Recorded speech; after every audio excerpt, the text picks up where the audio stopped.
Hey, see some people joining up. This should be fun. You have found movie spec panel at Con 2, day 4.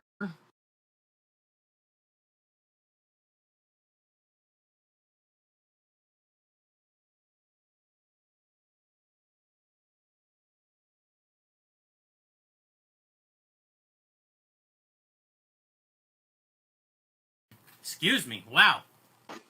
All right. What's up, Bill? Hey. What's How up? are Good you? morning. You ready to do a little talking about the movies? Maybe some TV well, shows? I'm anxious to hear what you have to say too. Yeah, it should be fun. Some people are joining up here. You got Cal's Comics here. Who else is joining us? Shagmeister. Man, this is great. AdCon 2 has been amazing so far. I mean, it's just it's so many events, and we got Kevin Eastman coming in a little while. Kevin So- Eastman today, but before that, we're gonna kick the sales off of the Long Island comic guys right after this. So Yes, they are definitely worth checking out. So, stay tuned after this. Be going with them. So, yeah, why don't we start talking about start talking about some of the movies we're going to be seeing coming up, some of the TV shows. So Bill is our resident speculation expert. He's up to date on a lot more stuff than I am, so I'll admit that. So what I'm mostly going to do is I'm going to have my own questions for him. But if I see any interesting questions in the comments, I'm going to make sure Bill gets a response to those. So go ahead, Bill. Thanks. So, I mainly thought an hour is just not enough to contain the amount of movies and TV shows based on comics that we have these days. And it's such a blessing. I don't know. I'm old enough to remember when like one movie was such a big event or one TV show was a big event. And now we've got them coming out multiple times a year, superhero shows every week. It's great. So we're really lucky. I'm sure you remember that time too. So. Yeah. Yeah. So with DC stuff, there's been, some growing news. It's been pretty exciting. I know everybody's been campaigning for the Snyder Cut of Justice League. I think there were things to like about Justice League, but I think we all wanted a little bit more out of the movie. So it's exciting to hear that there may be like a better version that exists. So, I think people are going to start getting excited about DC stuff again, and that's going to be the start of it, especially because a lot of people were expecting Darkseid to show up, and that kind of didn't happen. Well, the Snyder Cut kind of promises to show Darkseid now. And I think that, people are going to get excited about, the Darkseid books again. You got, the Jimmy Olsen book and New Gods #1. So, that'll be pretty exciting. I think we're all hoping for like the better version of that movie. The Justice League definitely needs to be, justice needs to be done for the Justice League. So yeah, that'll be on HBO Max, I believe, next year. So yeah, that'll be great. And I think that when we're talking about the New Gods, there is a New Gods movie in development. It has a director, Ava DuVernay. It's being written by comic writer Tom King, and it's going to involve Apocalypse and New Genesis, these Kirby creations. First it came about in like the New Gods. You got Forever People. People were excited about Forever People with the going back to Justice League movie. And I think people are going to start getting. There's going to be a buzz about those again. Characters like Darkseid, Big Barda, even more obscure Kirby creations like All Widow. She's like Queen of the Bugs, that like an underground and New Genesis. They're sort of like the underdogs. And it's actually being co-written by Tom Kring, who created Heroes. You remember the show Heroes? Yeah, I do. Mm-hmm. That was a pretty big deal for sure. So yeah, I think DC, Marvel gets a lot of attention these days, but I think people are going to get excited about DC stuff. How's the feed looking? Do we have, if you guys have any questions or comments about some of the movies, things that we're talking about? I have some DC questions that people have that I'm interested in. Okay, let's hear it. So we were talking about HBO Max. You were talking about the Snyder Cut, but there's something else people have been hearing about, this Green Lantern HBO Max. Do you have any speculation about which character, which Green Lantern we might see? It's hard to think that we're not going to see Jon Stewart. I mean, we had Hal Jordan, and Hal's the original Showcase 22. I mean, everybody loves that issue. I think Neil Adams mentioned it yesterday. Like, how can you not have Jon Stewart? He's going to be there.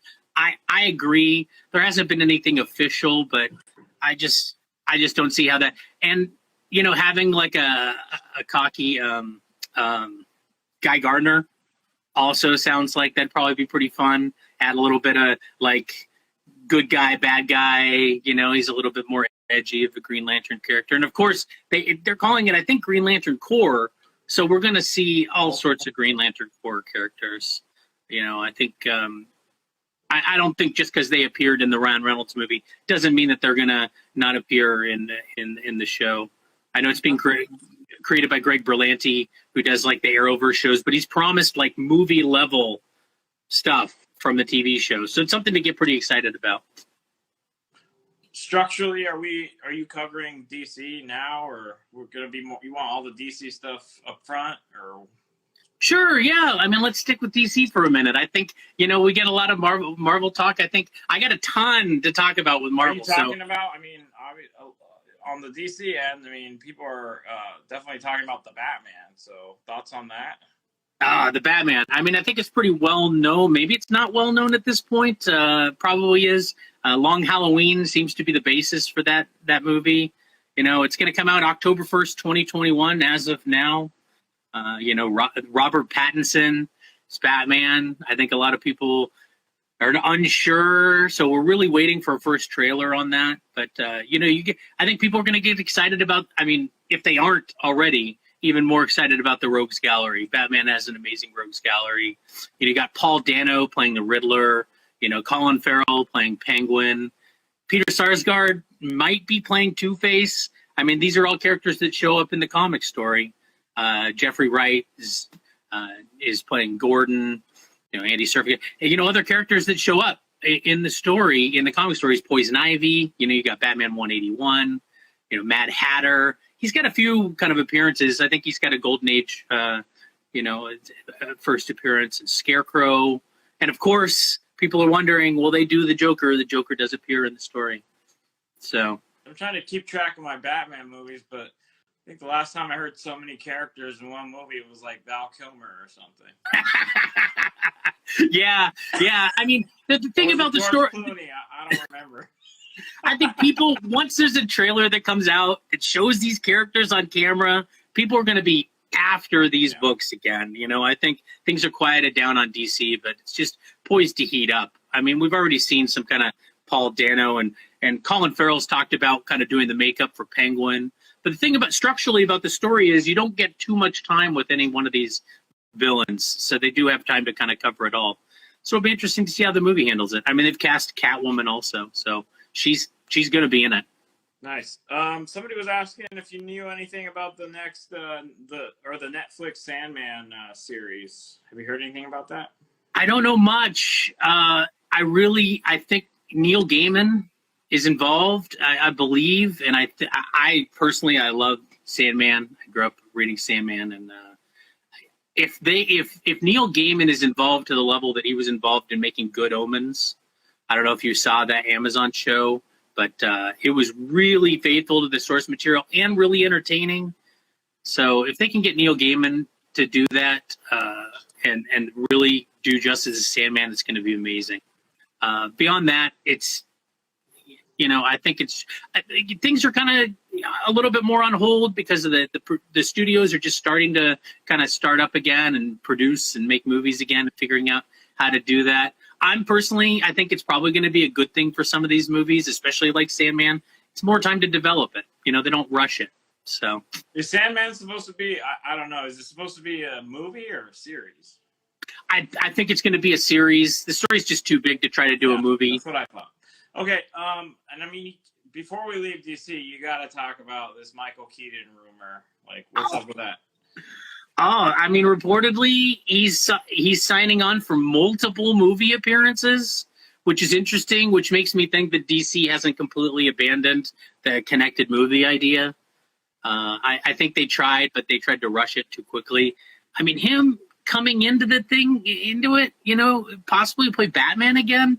That opens up some interesting stories. I know people think about like Batman Beyond, which is an aged Batman, you know, mentoring a younger, Batman in the future.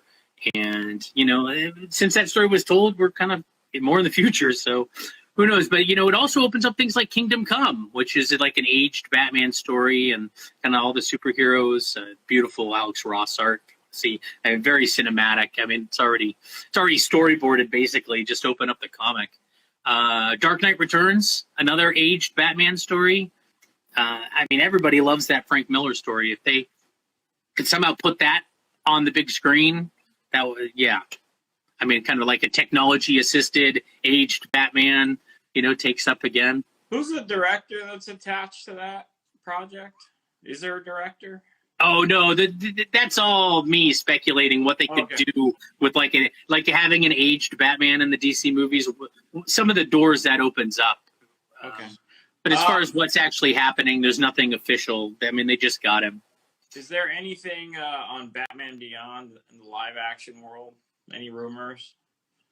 Yeah, I mean, other than just, I mean, people have thought for a while that they're going to do something with the character, and a lot of people loved that animated series and the movie. Return of the Joker was amazing. So I think it's all wishful thinking, but this Michael Keaton thing really takes that and takes it to the next level. Like, wow, this could really happen.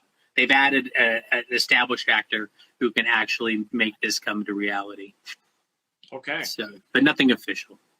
Okay. Do you want, I think on DC, in terms of at least the comments, there's a lot of Marvel as you would expect. But DC, I think we're caught up, Bill. You got anything Okay, else? I'll mention a couple other quick notes before we go to Marvel, because Marvel, there's a ton. But, you know, you got Suicide Squad, James Gunn. Sorry. There's one more cover Swamp Thing. I want to hear about your Swamp Thing thoughts. Oh, you know, that Swamp Thing show was really cool. You know, that was on, you know, the DC Universe streaming. And now, you know, maybe they're going to do more, but they cut it short. I don't know. I think that they developed the Swamp Thing character really well. And everybody's kind of thought that there's going to be a Justice League Dark of some kind. You know, Guillermo del Toro was attached to it at one point. There's not really an official person that's shepherding that along, as far as I know right now. But people are excited about it, and it brings characters like Zatanna and whatever. So I think they'll probably save Swamp Thing for something like that. I thought, and this, I'm not sure if this is right, but I heard it was a budget thing that kind of stopped the show. We won't get into the details. I heard all kinds of stuff, but I also thought I read recently that like the rights to the show got acquired by another company for financing, and they might have more financing that they're willing to spend on it. But I don't know. Wow. Okay. Yeah, I didn't know that. I'll eat with the hot scoops. It's going to be on CW. Okay. I think I saw that too, so that's what I think. But again, Bill researched. No, that's great. You know, I don't know if that's true, but that's what I. It could be. It could be. You know, I know that a lot of the CW shows are kind of sunsetting. You got Flash, and it's been on for a long time. You know, I don't think it'll last forever. Legends of Tomorrow. So they're going to need to kind of reload if they want to keep that DC streaming going on CW. So Swamp Thing, that'd be a fun choice if they could do it, because it opens up a whole cast of characters in this kind of like macabre DC that they're not using a whole lot. So there's a lot on the table, and it opens up a lot for them that they haven't done yet. Awesome. But yeah, the Suicide Squad movie, we all know that's coming. It's pretty exciting. It's got an amazing cast. I have a feeling James Gunn has kind of a dark sense of humor, so I have a feeling they're going to cast all these amazing people and then kill a bunch of them off. So since we're kind of talking to comic book fans, obviously, and collectors, I mean, so maybe give us some actionable like books that you think might start getting hot based on some of this information. Well, like I mentioned, the Batman's Rogue Gallery, also Black Adam books. I mean, the first time The Rock shows up in costume, everybody's going to be running to grab Black Adam books. If they aren't already, they will be. So, you know, I think that those are going to be good. Anything related to kind of Flashpoint, I think these like future depictions of Batman, there is some speculation that maybe Michael Keaton could be involved in that in some way, because the Flashpoint universe does have, like, in the comics, his father survives and takes up the Batman mantle. So, you know, they could riff on that a bit, but they could easily include Michael Keaton as an aged Batman in that. And the multiverse opens up all sorts of possibilities for DC. With that. So I'd say, you know, some of those Damian Wayne, you know, future Batman stories, I think people are already pretty excited about that. It opens that up. Okay, well, but I think just the New God stuff. Yeah. I think we're like at 10:20. We've got a tight schedule. Long Island Comic Guys. I think we got a lot to talk about on the Marvel side. So let's pivot. Okay. Wow. I mean, where to start? Where to start with Marvel side? I mean, if you want to talk about actionable stuff, I mean, I read recently people. We know that Photon, Monica Rambeau, the former Captain Marvel in comics, shows up in WandaVision. So, Amazing Spider-Man Annual 16 has been something people have been after. It's something, you know, probably people will, if they decide to keep the character around, which I think they should, it would be really interesting. You know, Monica Rambeau can turn herself into a part of the electromagnetic spectrum. And I don't know, I think WandaVision could take place a lot in Wanda's mind. I think it's kind of this whole magical realm opens up a lot of stories. But, you know, we're going to see Vision back. I think people are going to be looking for that the first appearance of Vision again, if they aren't already. I have a feeling Vision will be back, even though we saw him die in Endgame. I mean, we know Paul Bettany's back as Vision, and it's possibly a dream or happening in her mind.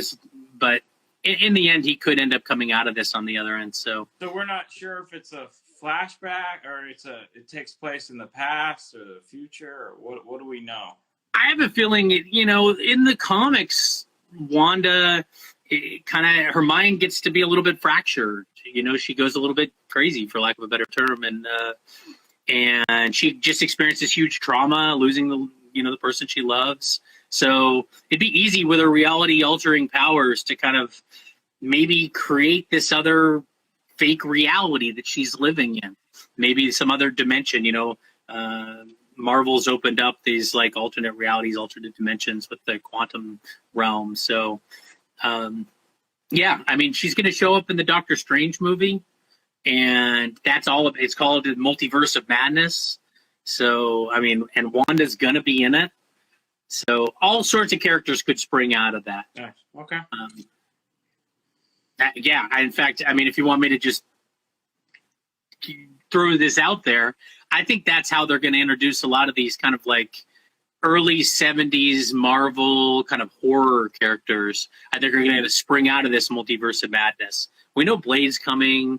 You know, there's a few different werewolf characters like Man-Wolf and, you know, Werewolf by Night. And, you know, you got Morbius is going to be part of that Sony universe that's coming. So, you know, who knows? There's a lot of kind of the Marvel horror characters that could spring out of that. You know, Magic opens up a whole Mephisto, you know, Silver Surfer 3. Anyway, so what other questions do we have? I could go on for hours. Everybody's doing their own version of speculation panel in the comments. That, you know, I think you have plenty of content, Bill. Why don't you? if there's any specific follow up to anything you say, I'll ask it. Yeah, interrupt me because I will just ramble on. And okay, I love this stuff. You should go to the next subject. All right, you got it. The Eternals movie is going to be huge, and the Neil Gaiman actually wrote an Eternals story. With the original Eternals stuff is Jack Kirby, and he created this rich universe with he introduced the Celestials. I mean, we saw a floating Celestial head in Guardians of the Galaxy. I think we're going to see like full-fledged Celestials, maybe just in a flashback. They create the Eternals. And I think there's this growing kind of cosmic realm. I mean, the characters are getting more powerful. They're going to have to create some kind of more powerful enemies in some ways, or antagonists. So it's about them kind of waking up, the Gaiman story, and I think they might lean heavily on that, like Icarus is awakened. I mean, we know the Hulk snap brought back half the universe in Endgame. So who knows? Maybe that awakened these dormant super beings that were created by the Celestials, and that's why haven't the Eternals shown up before now? Earth was in crisis. You have these super powered people hanging out on Earth. Why didn't they help out? So Marvel's going to have some creative way to address that, but all the Eternals books are already pretty hot. So that's a speculation thing. Is that yes, that's that in the comics, right? I'm just kind of riffing on the movie plot and the comics and kind of marrying the two. As far as what's real, we don't know until we see the movie. We do know that Icarus shows up. You got some Game of Thrones alumni, Richard Madden. You got the Black Knight showing up. It's going to be awesome. Eternals 2 is the first appearance of Salma Hayek's character, Ajak. Eternals 5 is the first appearance of Athena, which is Angelina Jolie's character. Julio's here. He's saying, FYI, Salma Hayek is in the Eternals. He likes to say that. She's half Lebanese. She's half Lebanese, by the way, also. So there you go. Just like nice. And I think we may be seeing Salma Hayek. I mean, this is pure speculation, but in the comics, the Eternals have these cities on Earth. There's 3 of them: Olympia, Polaria, and Oceania. This is straight from the comics. And Polaria is actually in Siberia. And the Black Widow movie is set partially in Russia, Siberia. Who knows? There could be a teaser at the end of the Black Widow movie where you got Salma Hayek there. Hey, I'm an Eternal, or whatever she does. But it'd be, Marvel loves to interconnect these movies, and Eternals is going to be a big event for them. So I wouldn't be surprised to see Salma Hayek show up in the Black Widow movie. So. There's been a lot of speculation about Hercules. I'll just throw this in there. One of the Eternal cities is called Olympia, and it actually has a portal that opens up to these Olympians, similar to the Asgardians that are these Norse gods. There's these Olympians that are, these other gods. And, you got Hercules and Zeus and all of these characters that were in the comics. And people feel pretty strongly that Hercules is going to appear. And I think we've already seen some speculation of Journey to Mystery Annual 1.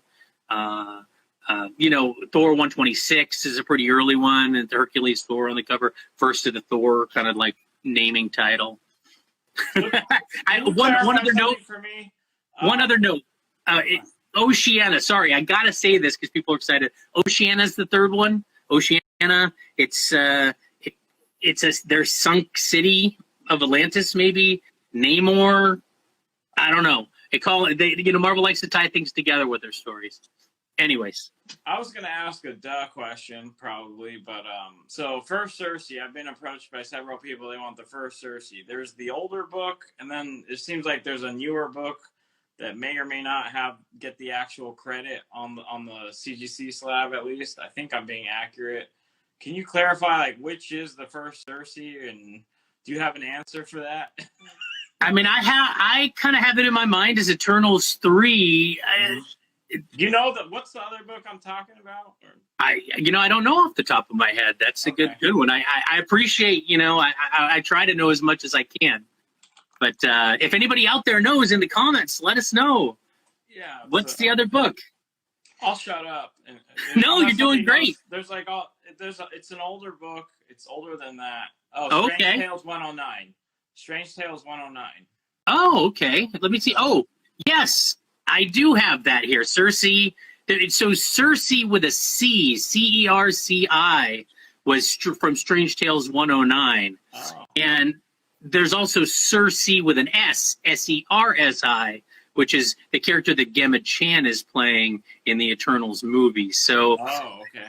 I'm not sure if the characters are the same character or not, but they do share the same name. And there is, I think through retcon, they've tried to connect the characters.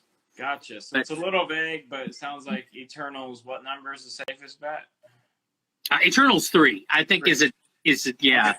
That helps. That helps. You know, if you want to talk about a character like that, there's also Makari, who's also an Eternal, played by Lauren Ridloff, and first appearance in Eternals 5. But that character's also been known as Mercury, which was in Red Raven Comics #1 in 1940, and you got also known as Hurricane, which was in Captain America Comics #1. So those are some tough ones to get. But the idea is these Eternals have been around for a long time. They're Eternals. They were created long ago to be these super beings with experimentation by the Celestials. So they would have carried a lot of different names and showed up throughout history as character people. I have a feeling they'll attribute them to be other characters from history that we may not even be thinking of. So Okay. All right. So 3 sounds like the one to get. Okay. Yes. And the first is Celestials, Eternals 2.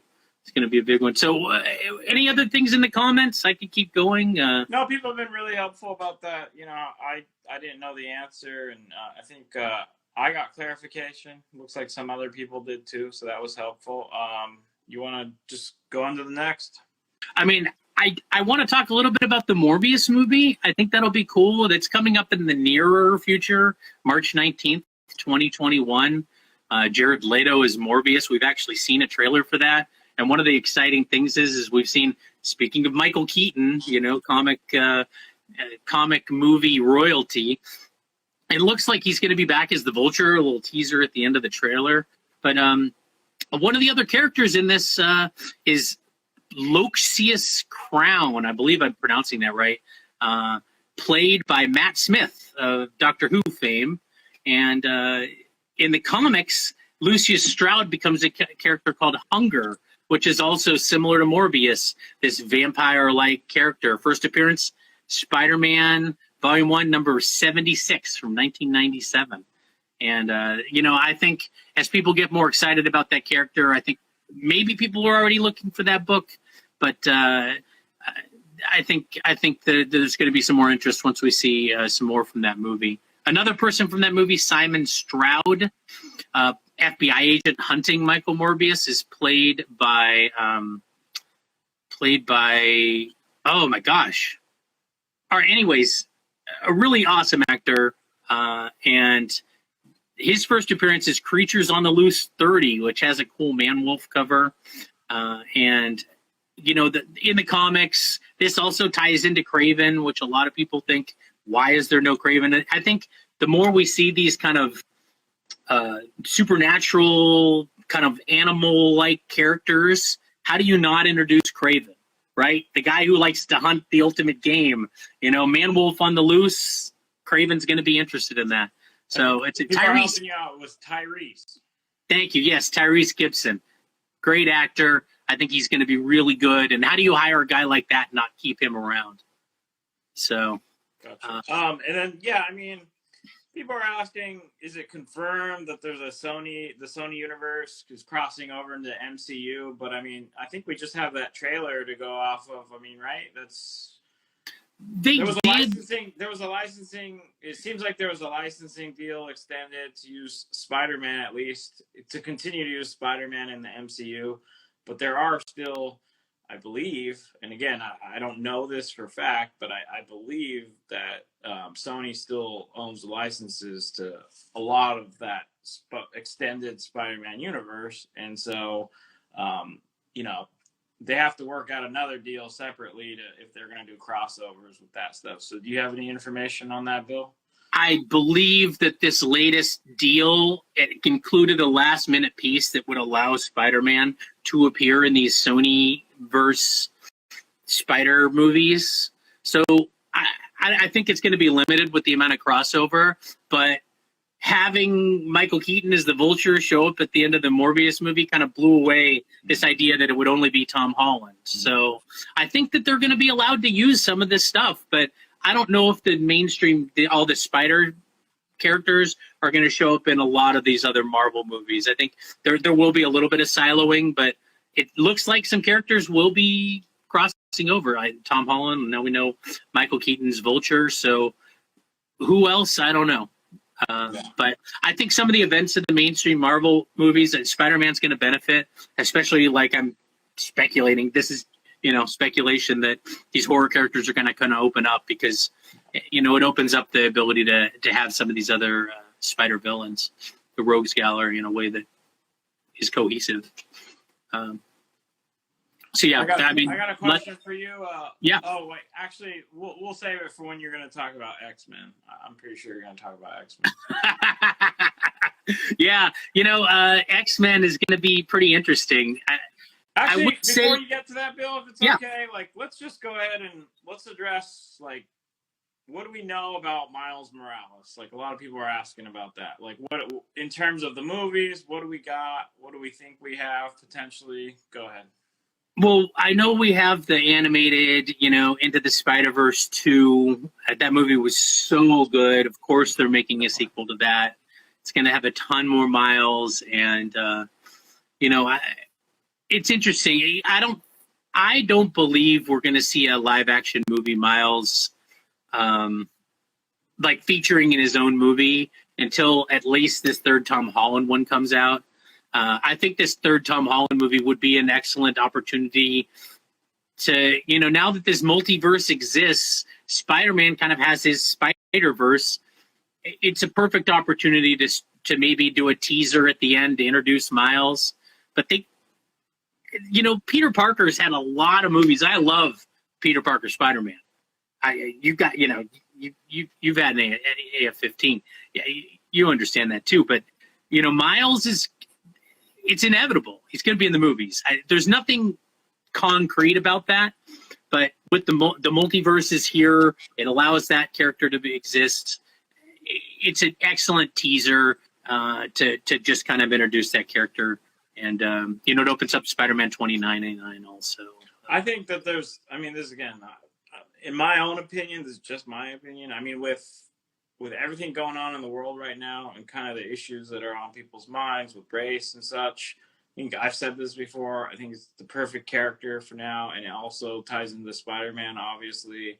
I think this is kind of an interesting kind of pivot point where, of course, Ultimate Fallout 4 was stimulated by this huge PlayStation 5 announcement of this awesome game, and it is a standalone game, right? So he was in the first PlayStation game on PS4, but he was a side character. So now he's going to get the spotlight. And I really do think, to the extent there's not a standalone Miles Morales movie already in the works, when that game sells amazingly, and it is going to sell amazingly, I think that might be a game changer for that character. So, oh yeah, the game has changed for Miles. I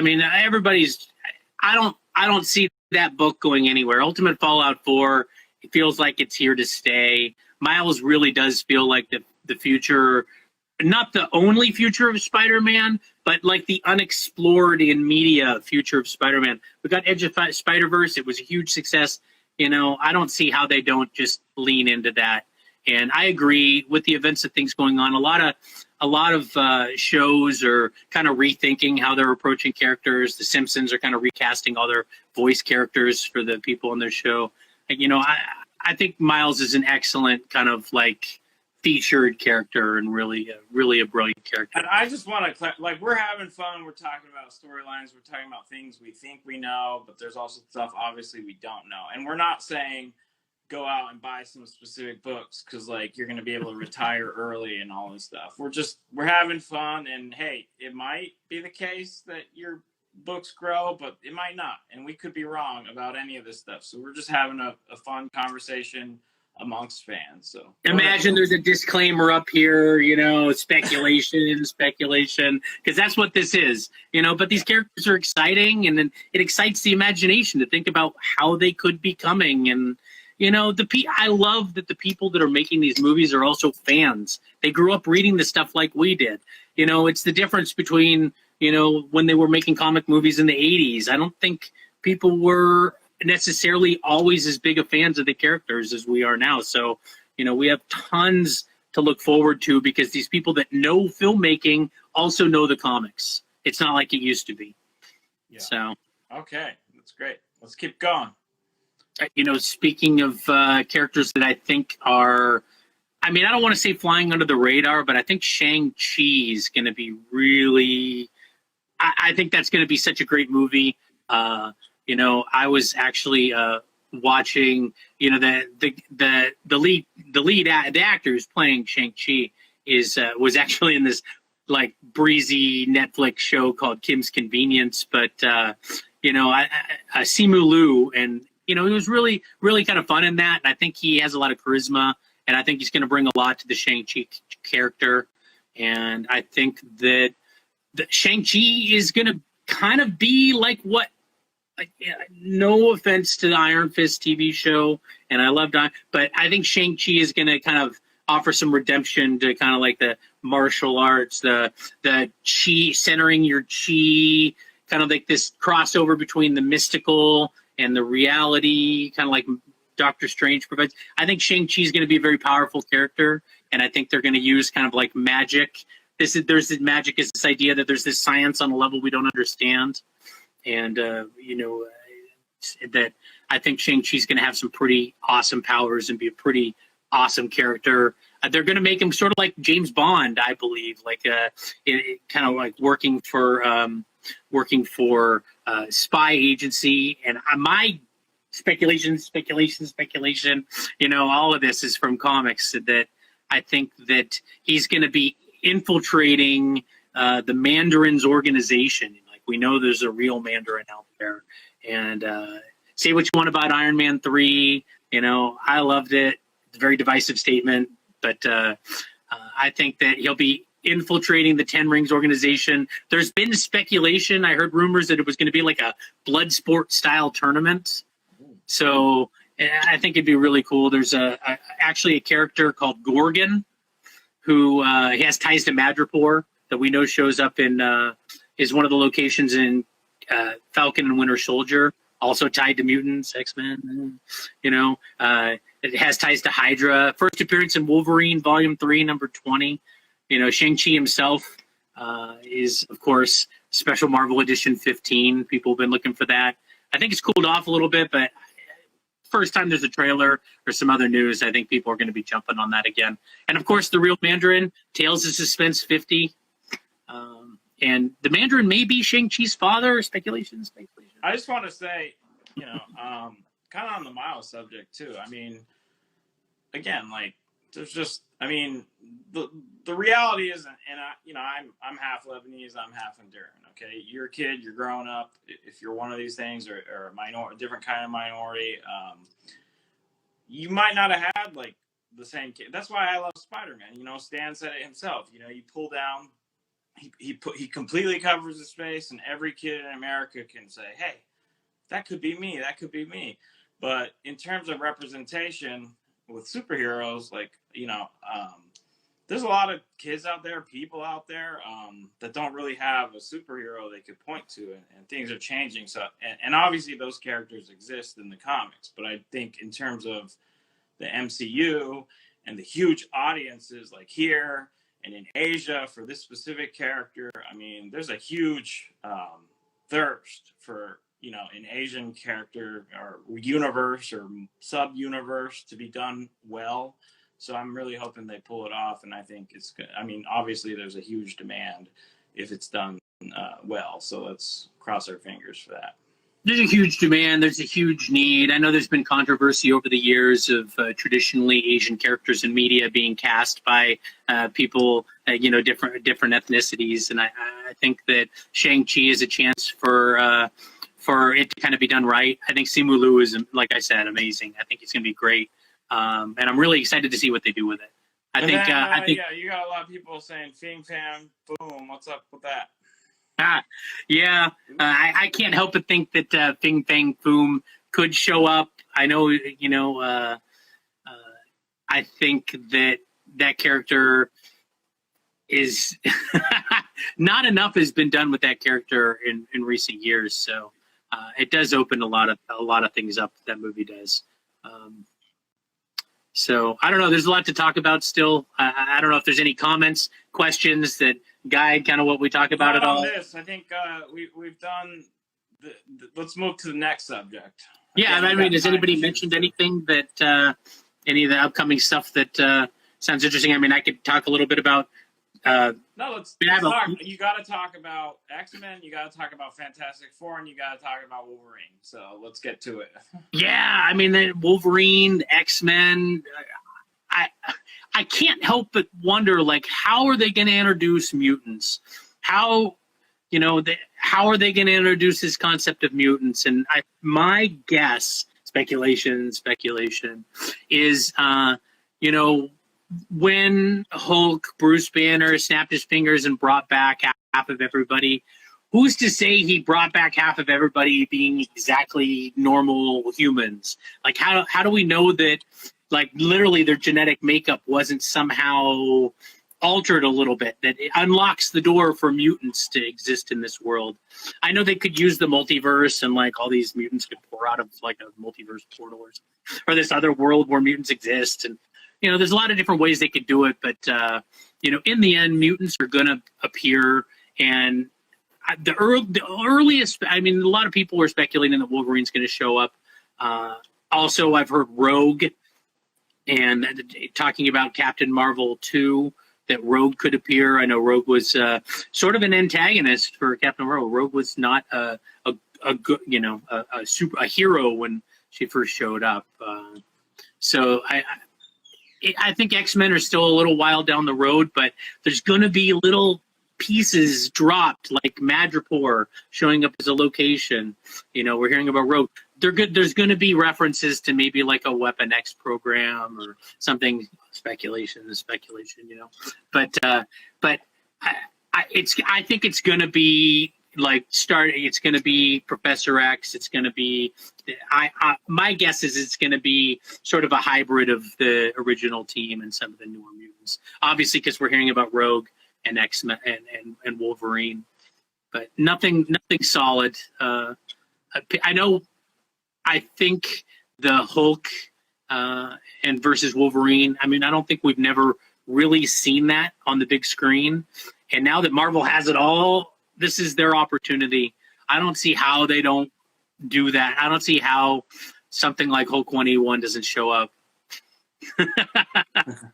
Speculation. But it's still far enough off where there's not a lot of solid to go on. I think it's a lot of speculation, but X-Men is the future of Marvel movies, in my opinion.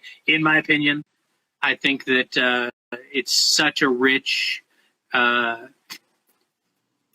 and so many rich characters, and I think that they're going to be dropping, mutant characters all throughout the movies going forward. I think there's just some really fascinating concepts in the X-Men series, and just from a societal point of view, just some big government oppression. You got like essentially minorities like versus the masses, and people freaking out about things that are different than them. I just think, and then you have, I mean, in my opinion, the X-Men movies we have were a mix of, at least on the Wolverine side, some really good stuff, and then some mixed stuff. I really like First Class, for example. Some of the other stuff, not so much. But some of my favorite characters, I don't really feel like they've really been portrayed as well as they could be. So I'm looking forward to the Disney reboot, and I hope they work some of those themes in that exist in the comics, but they seem to be extra relevant nowadays. So hopefully they can work that in as well. Yeah, if you read that Claremont run, the hated and feared mutants, like they were these outcasts of society, and these X-Men that weren't accepted by everybody were still out there fighting for everybody, even though they were hated and feared, mutants. And there was a whole Morlocks. They had to live underground because they were the mutants that couldn't blend in. But it was all about the mutants exist, they're universal, and I agree that that if there's a lot of societal dynamics that could be addressed through some of these movies. Okay, a lot of questions about theories. You had some theories about X-Men 1, but you just need so I'll just put it out there. Disney doesn't go and spend $1 bazillion on these IPs and then obviously not have big plans for them. So go ahead and do you have any speculation about how the heck are they going to bring the Fantastic Four into the MCU? Like, what do you think? How could they do it?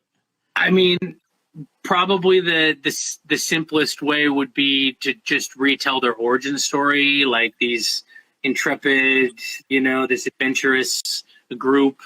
We're doing a lot of rocket tests, even things like the SpaceX rocket. We're talking about trips to Mars. Like, who's to say this, this group that is science forward doesn't, take off and be irradiated or whatever else and then come back and, because they don't exist now. And unless you use some dimensional thing where this fully formed Fantastic Four pops out and says, hey, we've been in this other dimension this whole time. They have to do the origin story. And I think people would love to see a version of that. But I remember reading the Silver Surfer, and Neil Adams, I think, mentioned this the other day, kind of splitting off Silver Surfer, like the greatest, when he was talking about his Fantastic Four story that he's going to be doing. Like he really thinks that the Silver Surfer, Galactus, he was talking about them splitting off Silver Surfer. I also read that Silver Surfer may be kind of his own thing, make it his own origin and be developed separately, like Zenla, Norrin Rad comes up. So they could separately develop Silver Surfer and the Fantastic Four and then bring them together in a subsequent. Was that kind of breaking news yesterday when we heard that from Neil? I mean, was that known that he was going to have those characters on what he's working on? I don't know. It was great to hear though.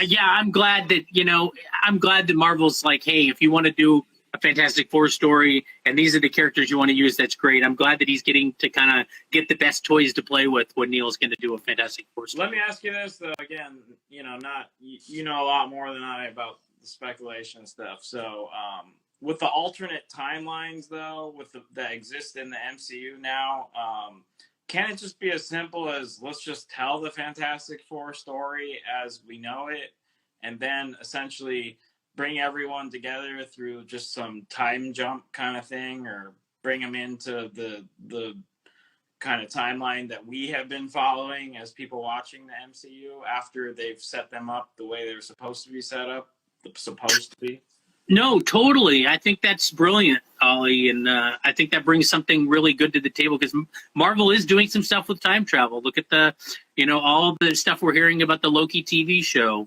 on Disney Plus is going to be the Time Variance Authority and possibly Kid Loki kind of springing out of this. So I think that the Fantastic Four maybe, having an origin in a past that's altered, that so then, spring forward, we're now in the version where they've existed. Now I gotta go back and see if they had the time travel element already planned before they did the mega deal to get the Fantastic Four, because it might be connected.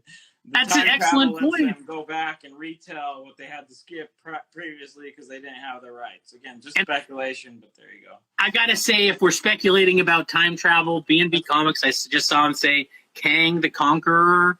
Yes, every time I hear, the second I saw time travel, I'm like, oh, when is Kang gonna appear? I mean, Kang is like when you think of time travel, you can think of Kang. He'd be an excellent way of he kind of messes around with the past, messes around with the future. Maybe the origin of the Fantastic Four will be tied to Kang's kind of machinations, and like, oh, then he accidentally creates his, one of his greatest enemies.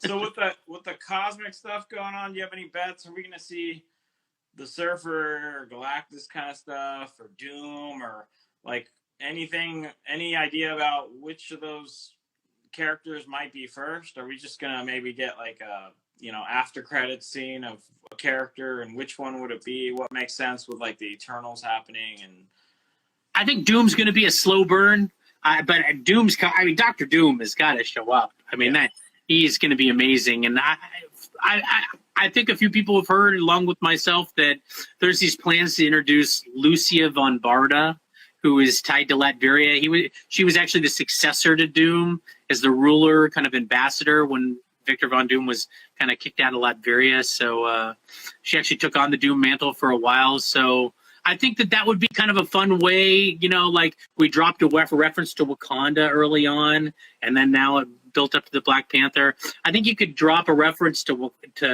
Latveria, maybe introduce a character like Lucia von Barda, and then that character, and then a few movies later, you've actually got Latveria as a location they show, and kind of bring in the character that way.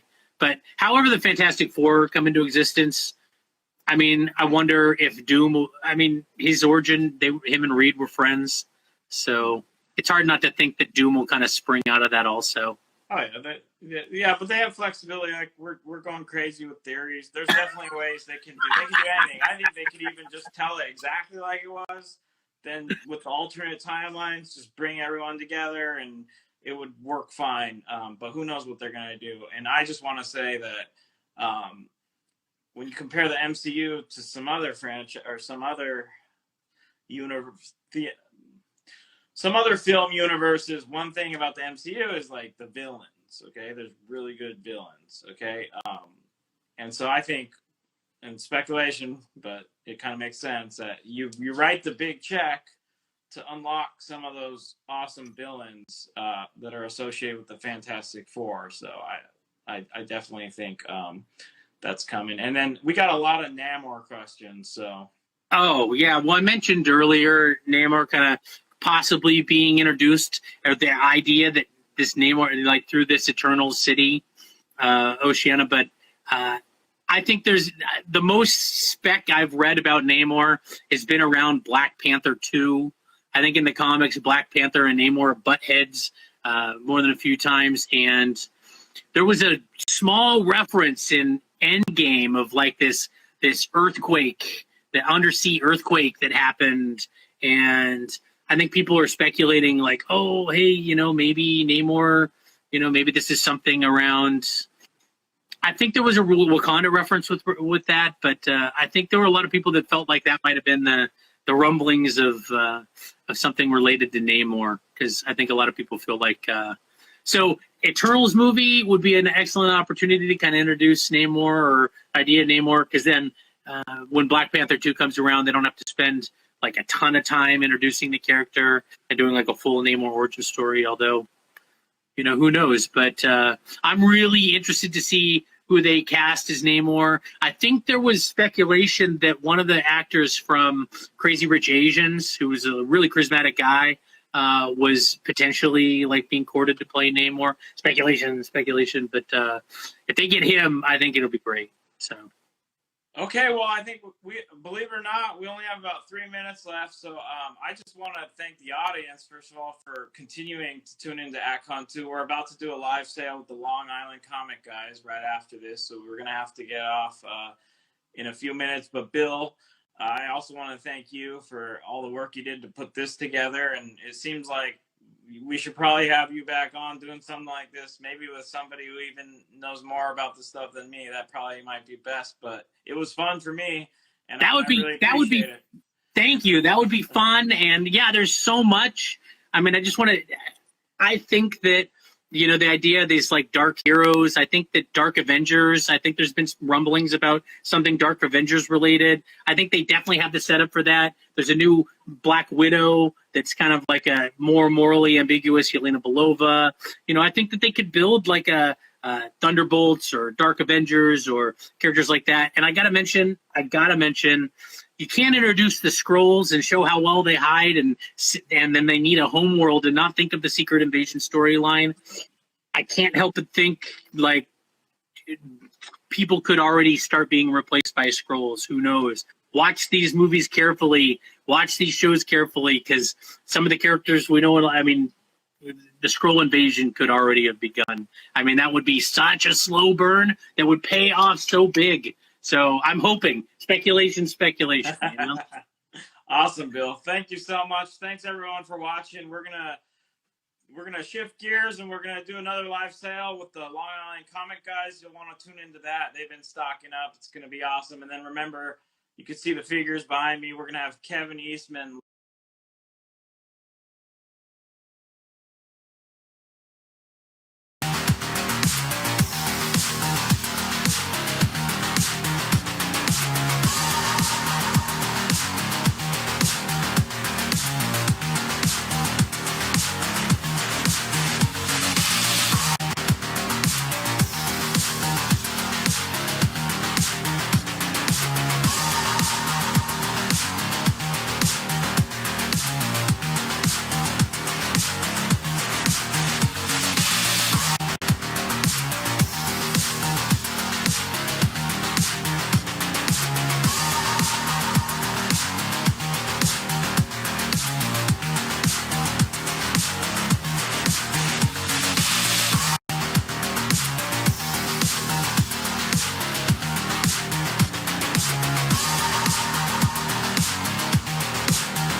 Adventures 2011. So sorry.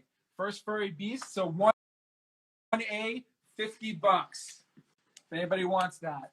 We are accepting offers too. If anybody wants to make offers on anything today. Reasonable. Do we hear? Reasonable. I'm sorry. Did we hear a grade on that one?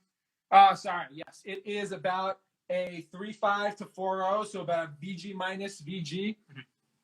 Okay. All right. Next one up. I got the first claim right there. First claim. Right. That goes to Russ Loftus. Thank you, Loftus.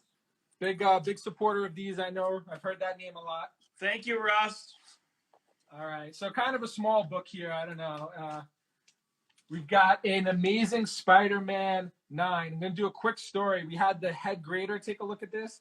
He thinks the cover's a 3.0. The back is about a 1.8. He said it's about a 2 to 2.5 range. So this is going to be 1B for $350, and that's the first electro. Does that mean there's like a piece missing on the back or something? No, it's completely complete. Yeah. There's Completely nothing missing. complete. Yeah, completely complete. Okay. All right. So that's 1B, $350. Next one we have is ASM 25.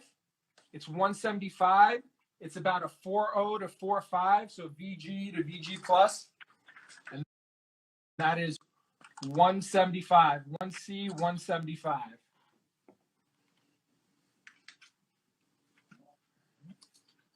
Next up, we have First Full MJ, ASM 43, 1D, 100 to claim it, and it's about a 3.0 to a 3.5.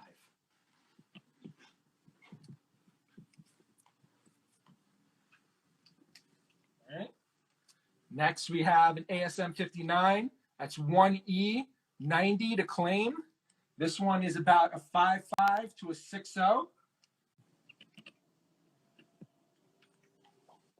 Next one we have is one of the drug issues. This is 1F85, issue 96. This is a nicer copy. This is about an 8 to an 8.5.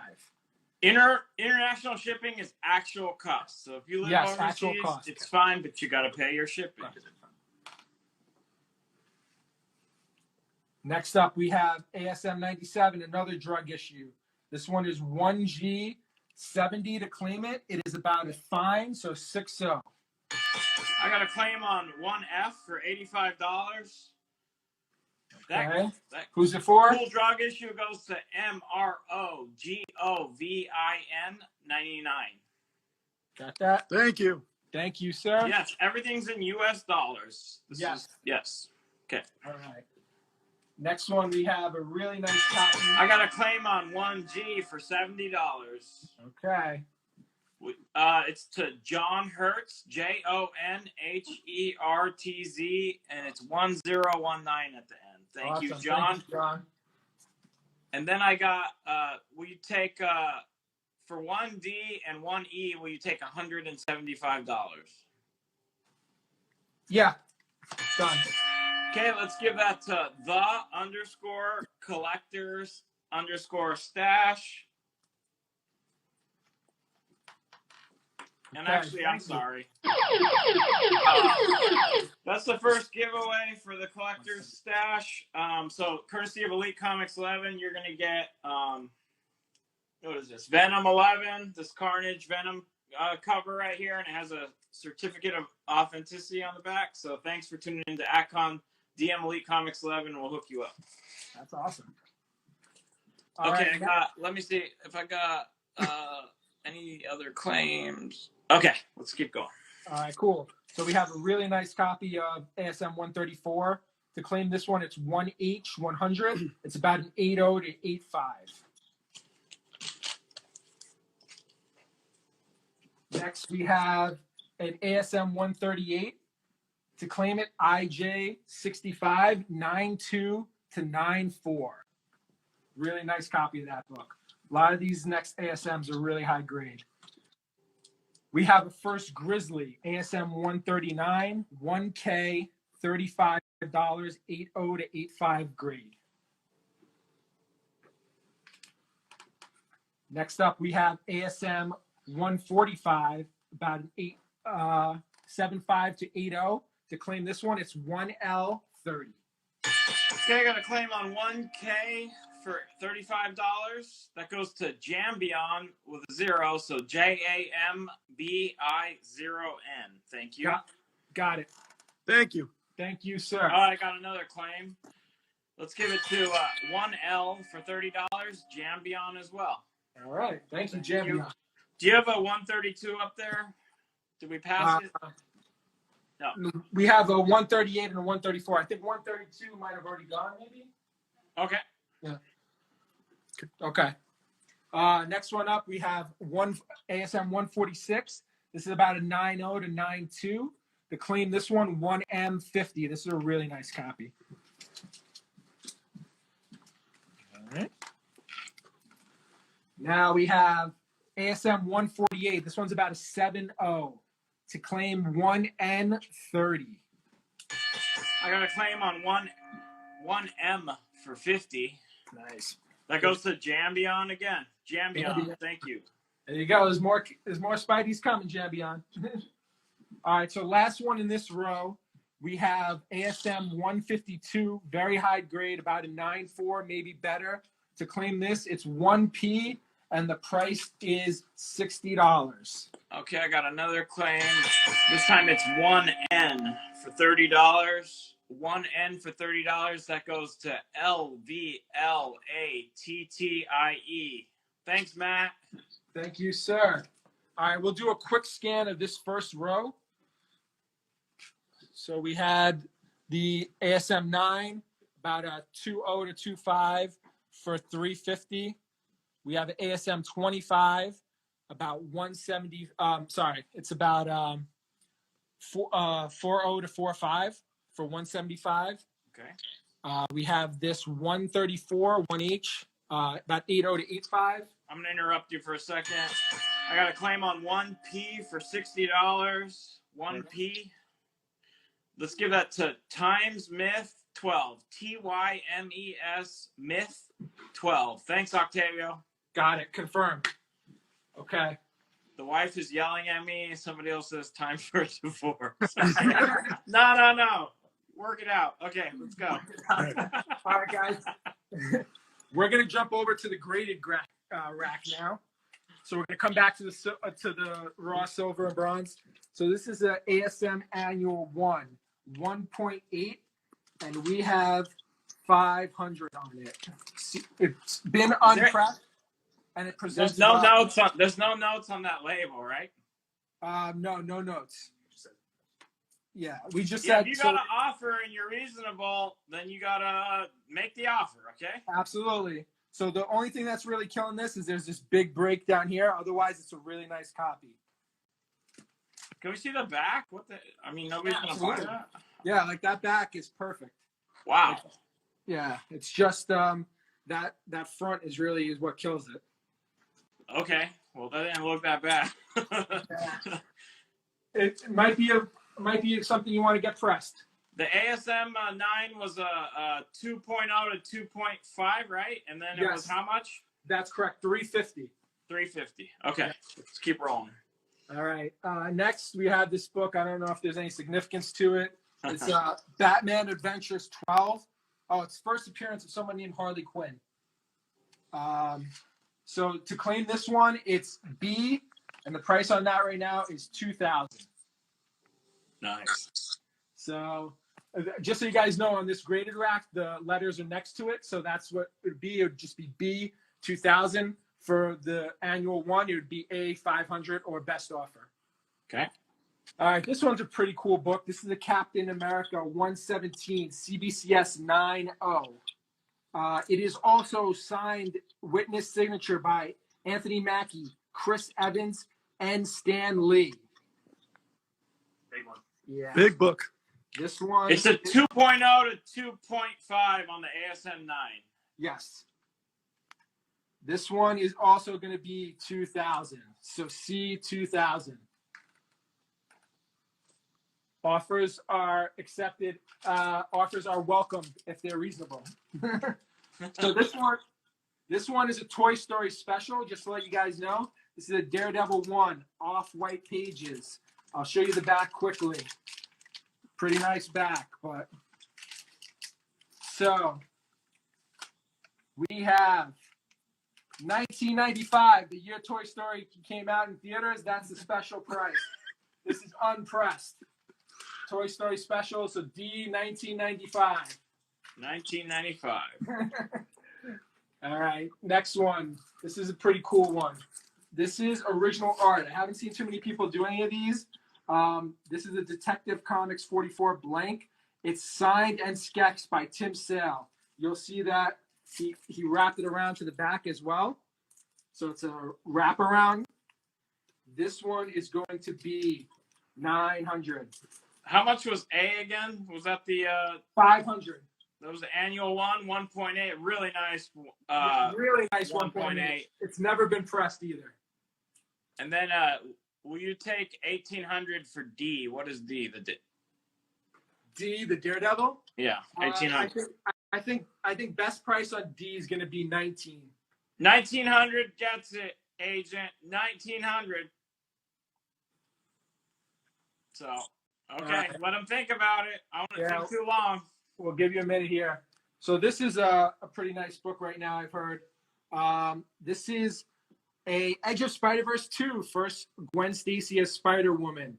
It is also signed and remarked by Robbie Rodriguez. Not many of these are remarked by Robbie. And also signed by Jason Latour. We are asking $1,300 on this one. So this would be F. Oh no, play special on. The Daredevil's claimed it goes to Agent Q55. Thank you, sir. $1,900. Agent Q55. Thank you. Oh, okay. So we skipped a small thing we forgot to say. Come over here real quick. So top spender today gets this original art page by Tony Daniel. This is from Batman 693. Ooh. Almost everybody who orders while supplies last will get Long Island Comic Guy and Don't Feed the Geek stickers. Everyone who spends 100 or over will get one of these exclusive Long Island Comic Guys cards, art by Gorkum Deemer, pretty cool comic artist. Everyone who spends over 100 will get those while supplies last. There's a little less than 90 of those. Yes, ASM annual one is complete. It's a 1.8. Yeah. It's $500. There's no label notes. No label. Blue label. Will you take $325 for your ASM 9? Yep. Let's give that to John Hertz 1019. JONHERTZ 1019. And actually, that is actually a daily double. So you get an Elite Comics giveaway with that one, John. It's claim number 11. So there you go. And it's Moon Knight number 1, the first issue here. So DM Elite Comics11 will hook you up with that on top of the ASM 9 you just bought. Thank you for tuning into AtCom. That's awesome. So I have another pretty cool one here. This is another art one. This is Neil Adams art. Neil Adams did this cover. It is CBCS 9.6. He did it in the Jason Momoa pose for the new Aquaman movie. And you'll notice in the back, it is also signed by Jason Momoa. He said, unite the 7 before their 7 decided that they're only going to be 6. And that one is going to be G 1200. Okay, let's take a look at this. The ASM annual is still there, right? Yep, it's still there. We need to show that more. Yeah, everyone's asking about it. Let's just sell this thing. Let's do it. So, I think they knocked it for this bottom left corner because it's a pretty big tear there. Okay, but yeah. Hold on. I mean, I'm good. Seriously though, it's a 1.8. It looks really good. Let's scan the book. And the back. Wow. Okay. I mean, it's a really nice 1.8, and it should probably be a 2, but. All right. So that's $500. Yep. $500 if you want to. That just came up in the spec panel I did with Bill. So there you go. Let's go. Let's keep rolling. All right, guys. So this is going to be a big one. I don't know if there's too many of these out there. JJ and I got to go to this event. Marvel celebrates Stan Lee. You only got it at this special event. This is the details to it. We have the ticket. Anyone who claims it gets it as well. The ticket and the program to the show. to claim it, it is going to be H 1200. Really, really nice book. You got to offer for $450 on the annual. Are we firm or what are we doing? If he wants to bump it up a little bit, $475. We'll take $475. The first person to say $475 gets that annual. That's it. There's several offers, so $475. Whoever I see first gets it. I got identical offers at the same time. So $475. You type that, you get it. What's the grade on the Captain America 117? 9-0. I got a claim on the annual one, $475. The first got it. claim I got was Rob Jones _24. Thank you, Rob. All right.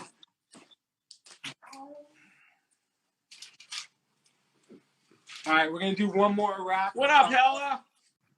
Of graded here. We have an Alias 1 CBCS 9.6. That's going to be claim it to I 100. I 100. Say the price on N yet? And not yet. Nope, we're not there yet. Do you have the ASM 25 from your preview video? Is that still there or we sold it? Yeah, it's right here. Somebody's It's, asking. It was a VG to VG Plus, so 4.0 to 4.5. 175 we're asking. 1C, 175. They want to make an offer, make an offer. All right. All right, so we had the Alias 1 9.6 first Jessica Jones. That's I 100 to claim that. Okay. All right, next up is Mark Brooks, Astonishing X-Men #1 variant, CBCS 9.8. It's signed by Brooks. This is going to be J 150 to claim that. Okay. Next book up, we have an Avengers 195, first cameo of Taskmaster. This is 9.8 white pages. It's the direct edition, and this is $275. So that's K 275 for that one. Okay. Then we have an 8.5 white pages of Avengers 96, first full Taskmaster. This one is in letter L, and this one is $200. And it's newsstand also. This one is newsstand. Yep. So 200. That'd be L 200 for the 196. Next up, we have a Batman 1. So this is a verified signature, not a witness signature, CBCS 9.6, but it's signed by Scott Snyder and Greg Capullo. And that is going to be M 175. I got a claim on L for $200. Done. Who was it? To Joshua Ellis. Joshua Ellis. Nice pickup. Thank you, Newsstand Scott. copy also. Yeah. You know everybody loves those newsstands. Yep. All right, we're at N for whoever was asking. This is the Batman Harley Quinn, first Harley Quinn in continuity, 9.8 white pages, CBCS. And this one is going to be N 400. Okay. Again, we're with the Long Island comic guys. So if you haven't watched their show, I was able to do, I think, two of them with you? And two of them and some. They're awesome. So check out their show also. Yeah. Don't Feed the Geeks is the name of the podcast. That's right.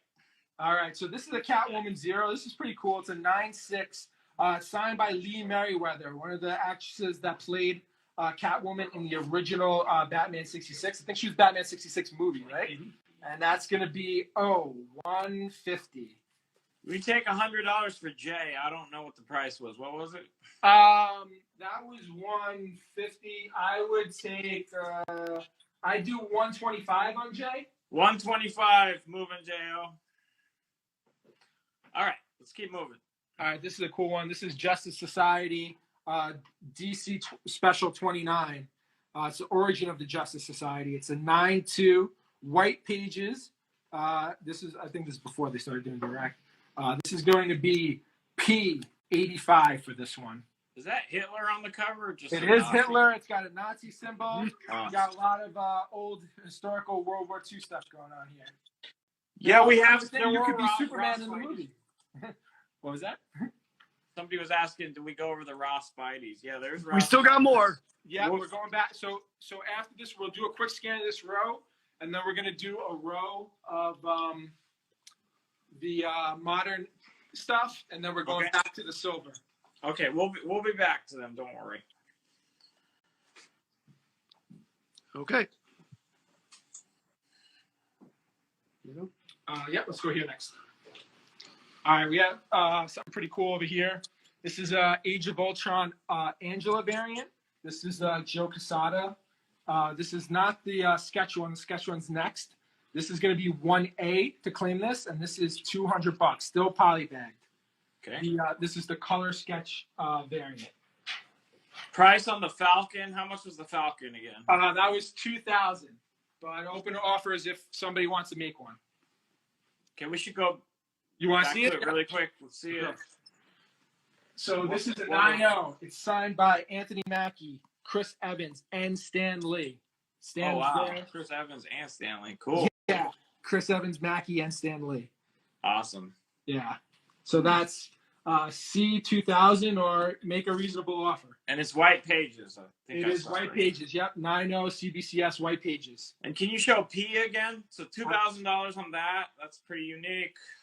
What's P? I've never seen one signed by those guys in that grade. 9.2 white pages, right? Yeah. Awesome. Okay. Don't buy the Stanley book. All right, so I also have the Age of Ultron Angela sketch variant.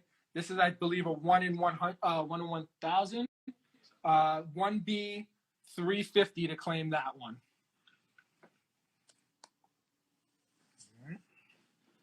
Then we have a raw alias. This one is still polybagged, by the way, too. This is a lower grade. This is about probably like a 7.0, so a fine VF. 1C, $30 to claim the alias. You got an offer on who signed the first appearance of the Spider-Gwen, and then we take $70 for P. Let's see. I think probably the lowest we'd go on that is 80. Yeah. 80 on P, those of you asking, and then who signed the Spider-Gwen? It's Latour and Robbie Rodriguez, and Robbie Rodriguez did the remark. Not a lot of remarks by Robbie out there. I'll show you real quick. So that's his remark right there. Awesome. Okay. It's not the Black Era variant. I checked twice. Okay. All right, next up here. I don't expect this one to last very long. This is Okay, I got a claim on P for $80, I think, right? Cool. Yep. That goes to Nelos, NELOS_collectibles. confirmed.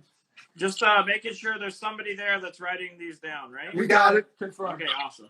Thank you. Next one up is the all-new Marvel Now .1. This is the first Kamala Khan. It is about a 9.4 plus, so near mint plus. 1D, $60 for that. That one I don't expect to last long. All right, so we have two of these. These are the There you go. Claim on 1D for $60. I knew that. Give it to MRO Govin 99 again. Awesome. We got it confirmed. Thank you. All right, so this one is the next one. This is ASM 700. They're both about near mint. We have two, so whoever, the first two people that want to claim it, 1E 75. Then this one's pretty cool. This is an ASM 1 or 802 if you're going legacy. This is a Gerard Parcell variant, and this is 1F 125, near mint plus. I got a claim on 1C for $20. Let's give that to... 1C was $30. Oh, 30. That's a false claim. Don't do that again, please. Okay. So it's $30. If somebody wants to make an offer, they can make $25 is an offer. I'll do 25. Okay, let's give it to Ed, period, collectibles. Ed, period, collectibles. If you want to make an offer, it's fine. But you Yeah, gotta guys, make an either offer. put a question mark on it or Yeah. say it's an offer. All right, so this one was 1F 125. That's near mint plus.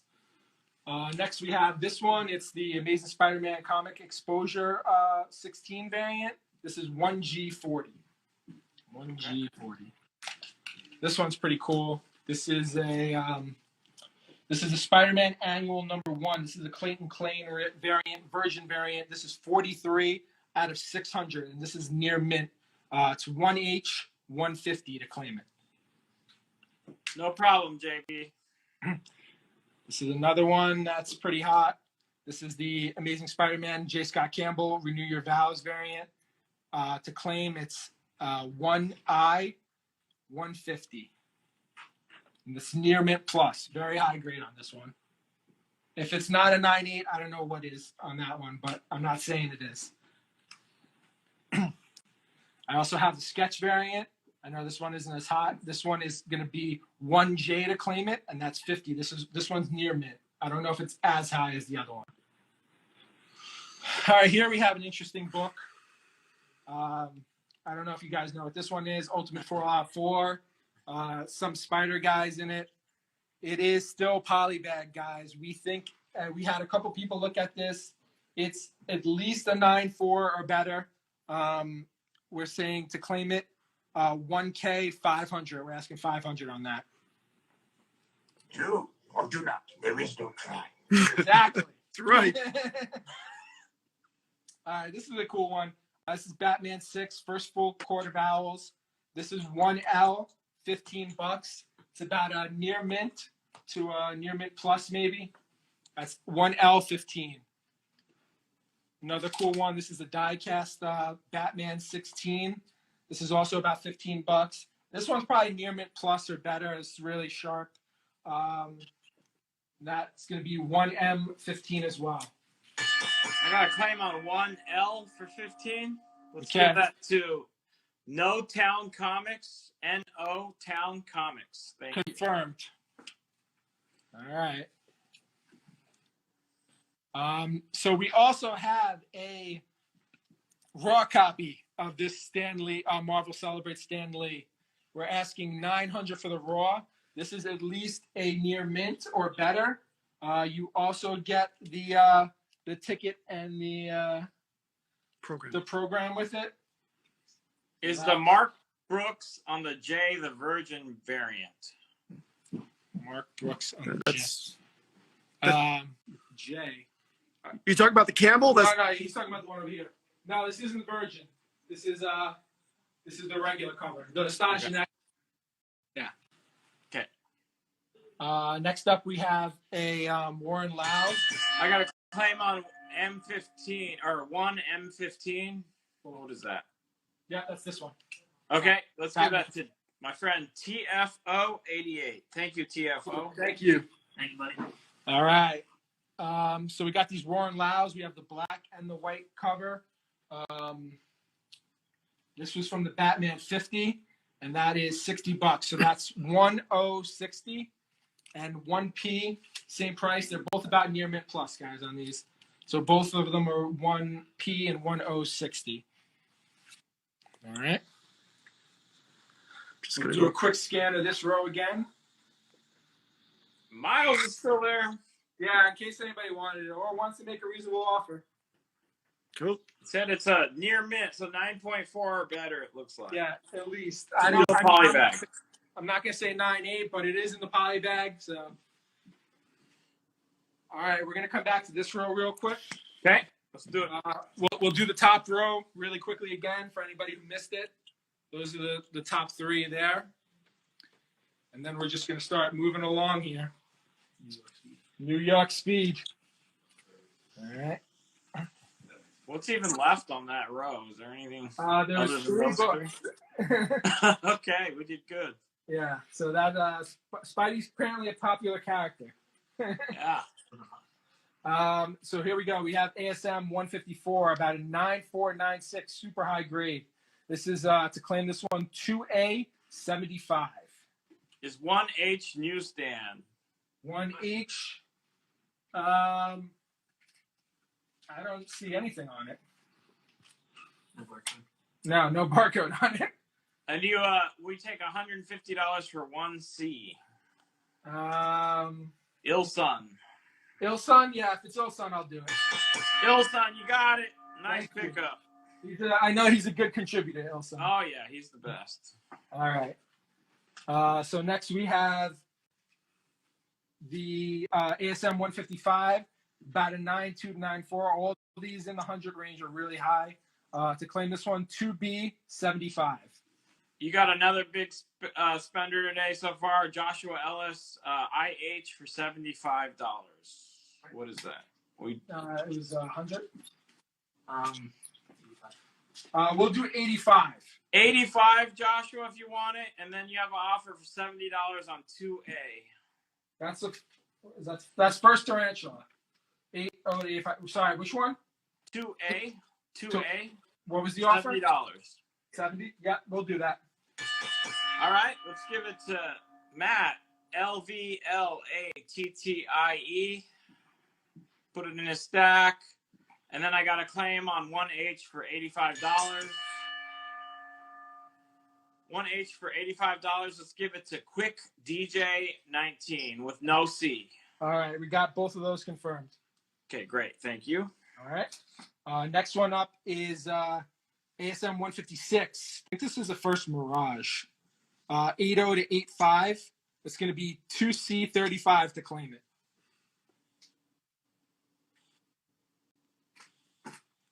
More Spidey goodness. This one is ASM, somebody covered it, 158, 90, 2D40 to claim. I got a claim on 2C for $35. Let's give that to Jambion, JAMBI0N. Thank you, Jambion. Thank you. All right, next one, ASM 159. I got another claim, 2D for $40. Let's give it to Matt, LVLATTIE. Thanks, Matt. All right, thank you, guys. Next up, ASM 159. About a 9.4, 2E45.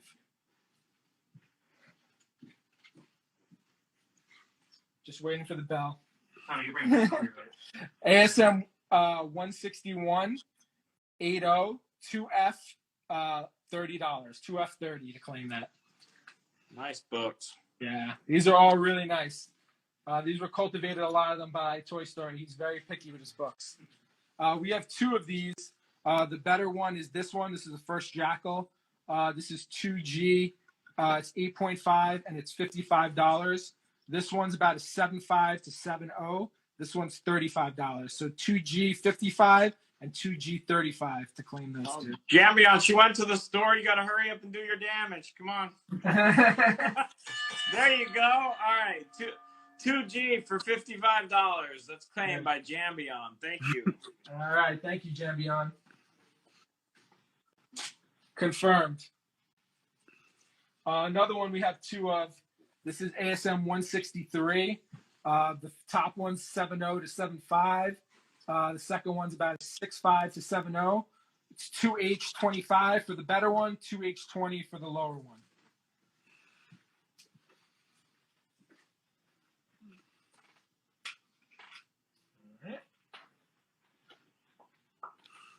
Next one's ASM 165. Jambion at it again. 2H for $25. Jambion. He's got it. Making his time count. There you go.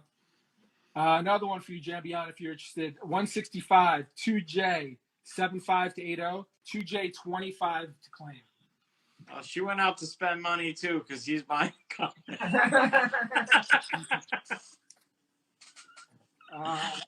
I've always liked this cover. This is a cool cover. I see Hildebrand. I saw your low offer before. That was just too low.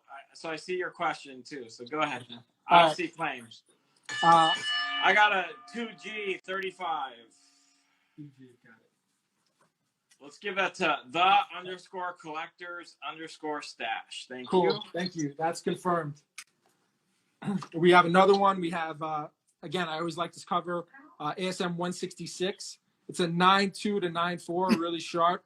2K 40 to claim. I saw a newsstand. I don't know if there's directs for that. That one is a newsstand copy. Okay. I think the last few were. Yep. Okay. This one's also a newsstand, 2L. This is 169, about a 9.2. So 2L30 to claim this one. Wow, nice. Yeah. These are all Nice really books. nice. It's like Toy Story's letting these all go. Yeah. Hope He, he doesn't regret it. he's already upgraded. These are the ones that haven't been upgraded already. This one. I got a claim on 2L for $30. Nice claim. Nice pickup. That goes to John Hertz 1019 JON. All right. If we have And then another we take what's 2H? How much is that? 2H. Was this one? Yes. This was $20. So do we take 15 20. for it? Yeah, that's fine. Let's give it to Bruce Leroy _23. Love that name. Love that movie. The Master. 2K, will you take $30 from BFun225? $30. I think 35 is the lowest. BFun, that one's 35. BFun, just 35. He'll take it. If he says no, I'll pay for it. Okay, right. BFun225. Thank you. All right. Next we have 170. Another one near mint 9.4 at least. 2M $35. He says he'll take it. Thank you, BFun. Thank you. We take $20 for 2J. Yeah. Yep. Okay, let's give it to David _Drogo. Thank you, David Drogo. Thank you, and that's actually Oh yeah, daily double. an elite giveaway. Niobe #1. You get this, David. So DM Elite Comics11. It's on us. Thank you. All right, here we go. Next one up. ASM 172. About a 9.0 grade on that. It's also a newsstand. 2N30 to claim it. I think I have another claim. Yeah, I do. 2M for $35. Let's give that to John Hertz 1019. Thank you. All right. Don't worry, there's more Spider-Man. ASM 176. This one's in 9.0 to 9.2 range. 2P35 to claim it. Oh, look, more Spider-Man. ASM 177, 9.0, 2Q40. That one was also a newsstand. The last two were both newsstand. Toy Story covered them on you guys. This was Peter Parker's graduation. ASM 185, 9.0 to 9.2, 2R45, newsstand. This is a really nice one. If no one takes this one, it's going downstairs with my books to upgrade. Also a newsstand. This is a ASM. I have no idea because he covered it completely. 9.0 to 9.2. It's 188. Sorry, just joking. $25. 2S25 for that one. All right. I got a claim on 2R for $45. Nice claim. Give that to John Hertz 1019. Thank you. You got it. Ilson was first on 2S for $25. Thank you, Ilson. Confirmed on both. And then, yeah, we're good. Okay. So next one up is ASM 190, 2T30. It's about 8.5 to 9.0.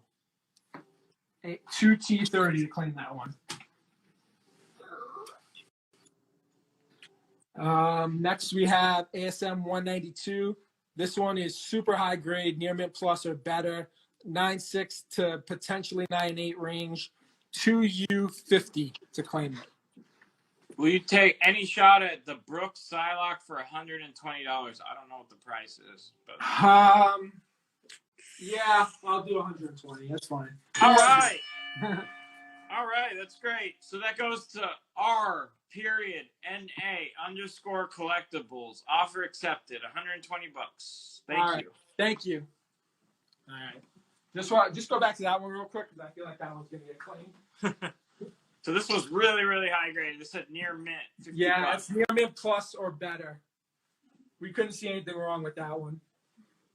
I believe it was also a newsstand as well. Yep. This one is 199, ASM 199, 92 to 94 range, newsstand as well, 2V35 to claim it. Were these all newsstands? Do they have the direct yet? Then? I don't even know. Good question. All right, this one is a surprisingly hot book. I never thought I'd say that. This is ASM 210, Madam Web. This one's about a very fine 8.0.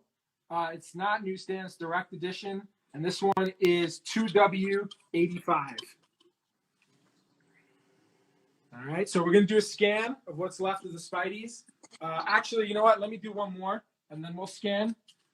Because this is the last one I think we have in the row for now. We might dig out some more. I got a claim on before we get to that. 2W, $85. Give it to Jambion. Thank you, Jambion. He's in the mix for that giveaway. There we go. We want to hear it. This one, I think we had about an 8.5 on. Oh, VF Plus. Sorry, yeah, VF Plus. This one is also direct, not newsstand. 3A 100 to claim that. First Eddie Brock, not his Venom. ASM 298. You got an offer of $20 on 2N. What is 2N? N. 25. 25 will do. It's 25 will do it. Yeah. Okay. All right. We'll do a quick scan of those, and then we'll move on to the graded rack again. If anyone needs these for their Spider-Man round, I mean, these are all really nice. You can see them. It's honestly, when you think about the time to go track them down in this kind of condition, might as well get them while they're here. Okay. I got a claim on 2N for $25. GIBB915. Thank you. Thank you. Confirmed. We haven't got to X-Men yet, Night Comics. There's if you want to see a quick preview, right down there, there's about 2 rows of X-Men, guys. We'll get all right, let's keep rolling. All right. So we're going to have to cut you off sharply because I'm going to have Kevin Eastman at 2, so we want to make sure. I know. We're going to kick him off. Forget Kevin Eastman. All right. This is another sketch cover. This is Raphael Albuquerque, Deadpool #1, white page. If anyone cares about that, it's more about the art to me. But this is 450, Q450 to claim original Raphael Albuquerque art, CBCS witnessed. 2V, how much was 2V? Will you take 25 from Jambion for it? 25? Yeah. For Jambion, yeah, we'll take 25. Okay, Jambion. Got it. Thank you. Okay. There are 3 of these. All CGC 98 white page, Detective Comic 1000s, Alex Ross covers, all signed. And we are looking for 550. So if there's multiple claims, we have 2 more. Beautiful. So that's R. How much was 3A? 100. You got an $85 offer on it if you want it. We'll do 90. $90, Hildebrand. If you want it, I'll give you a priority on it before I let someone else take it, but let us know, yes or no. Okay. Okay. Another graded one. We have another Detective Comic 1000. This is the Art Germ cover. This is the Golden Age edition. This is going to be S250, Signature Series, 98 white pages. All right. We got a claim on the $90 offer that's accepted. Okay, cool. And that goes to Hildebrand Photography. Hildebrand Photography. Thank you very much. Confirmed. Thank you. And actually, that is it's claim 34. So you get one of these. It's polybag still, so nice. that'll go nicely with that McFarlane. So excellent. That's nice timing. All right, so we have another one. This is the Detective Comics 1000. This is the just regular Art Germ edition. Also 9/8 signed by Stanley Art Germ. And this one is going to be T200 to claim. All right. This is a pretty hot book. This is Firestorm number 3, 9-2 white pages. This is the origin and first appearance of Killer Frost. If they ever do conventions again, maybe you could get the girl who plays Caitlin Snow to sign it. You could U125 for that one. Oh, we got 3 hours, or 2.5 or whatever, 2 hours at least left with these guys. We're not stopping. Kevin's we're powering not for a through. while, so don't worry about that. All right, we got Harley Quinn number 1, 9-8 white pages CBCS, and this is going to be V225 to claim that.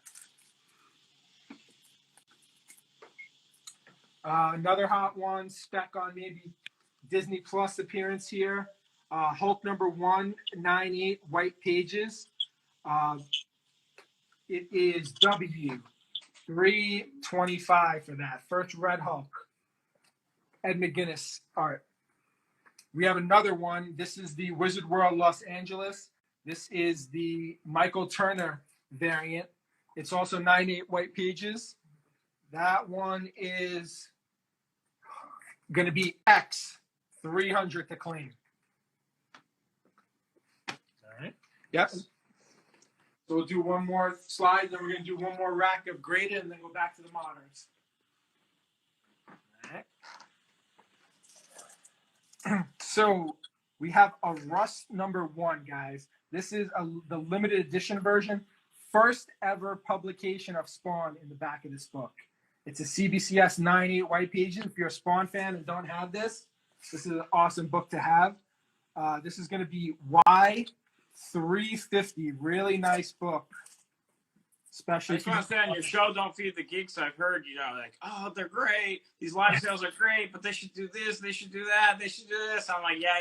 But now, I have to applaud you on your setup. It's very nice. Thank you very much. We've taken the best of what everyone has done and made it our own. I don't know if anyone knows what this is. This is called Saga number 1. 9.8 white pages. If this is still here at the end of the night, I will be blown away. But this is going to be Z400 for this Saga number 1, 9-8 white pages.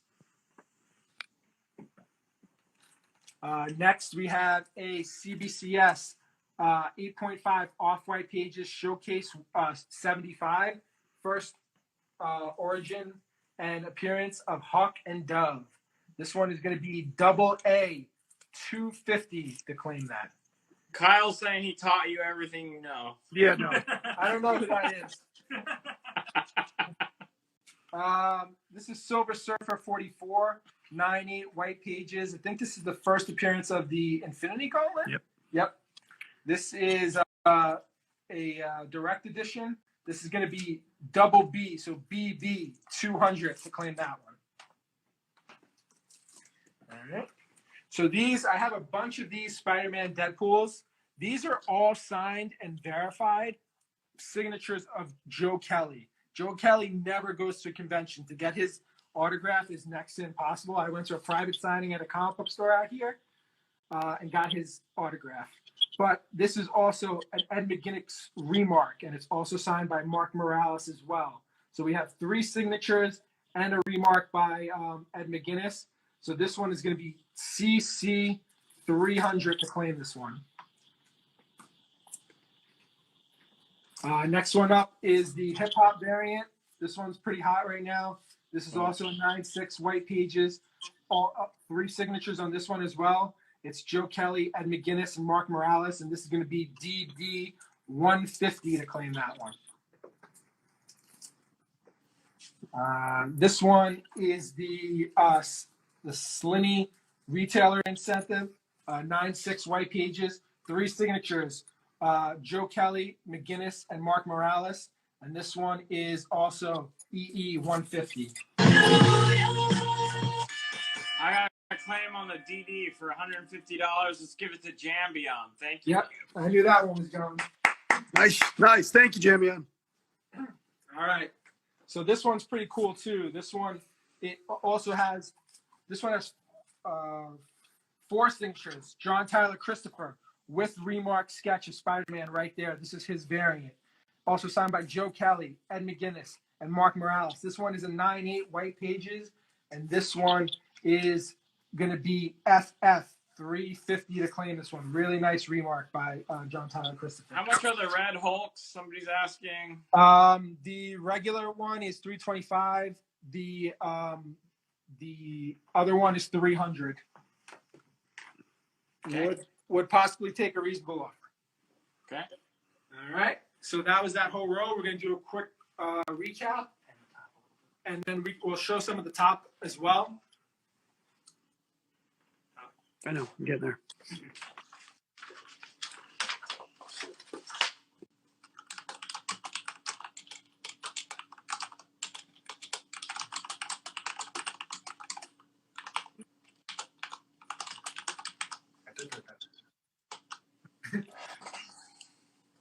All right. Okay. Nobody wants to. All right. I don't expect this one to last. This is Batman '89 first punchline and designer cameo. This is 2A. This is the Matina variant. In my opinion, a much nicer version. This is at least a near mint or near mint plus. This is $50. So 2A, 50 to claim that one. We also have Batman 90. This is the first full appearance of the designer. This is also a near mint at least. That one's $15. 2B, 15 to claim that one. This is Batman 90, the Matina variant. This one's 2C, 20. This one's probably about a 9.4 plus, a little bit better than the 90. Claim on 2A for $50. Yeah, that was going to happen. Let's give that to MRO Govin 99. Thank you. Got it. Then I got a claim on 2B for $15. Let's give that to Travis Kawena, or Kawena. Thank you, Travis. Got that one too. Thank you. All right, so these are pretty cool. These are by a close friend of ours. He did these covers. His name's Kreese. If you've ever seen his artwork, it's very Jim Lee-esque. I think he's going to be a huge star.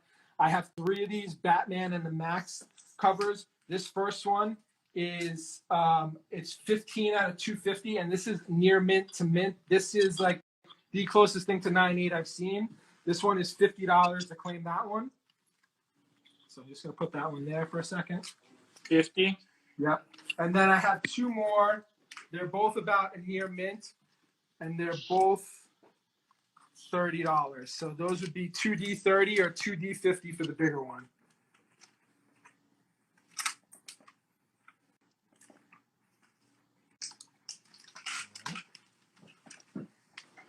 Next up, we have Batman White Knight, number 3. I believe this is the variant cover. 2E, 40 to claim, and it's near mint myth.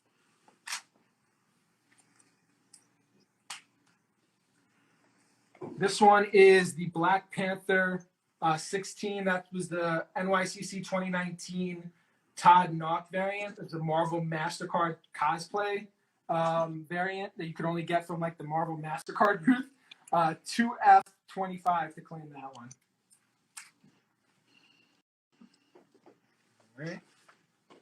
We have Captain Marvel number 8, 2G30. This is the Carnage Eyes Venom variant, Secret Carnage logo.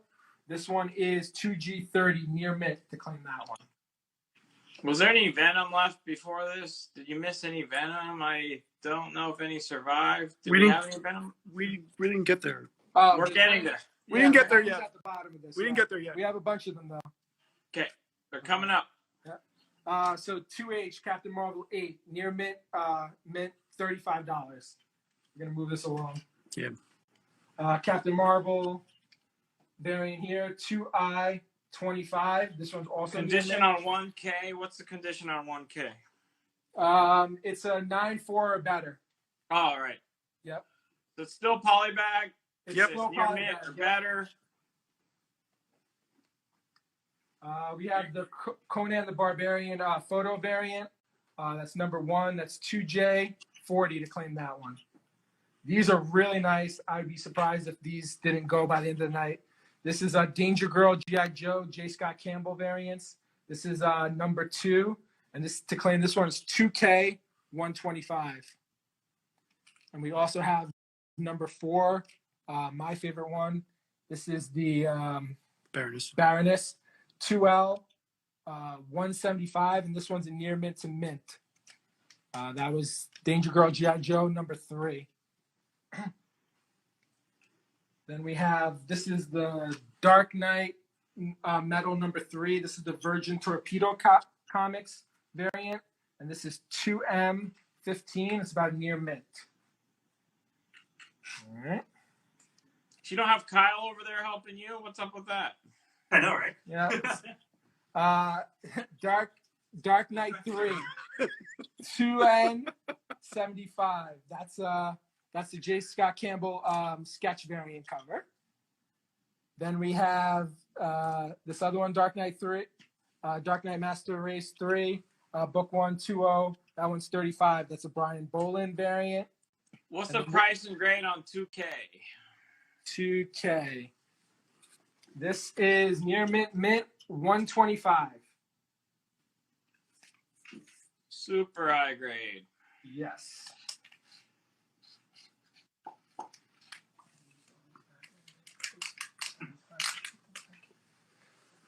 Okay, then we have the Dark Knight 3, the Tony Daniel.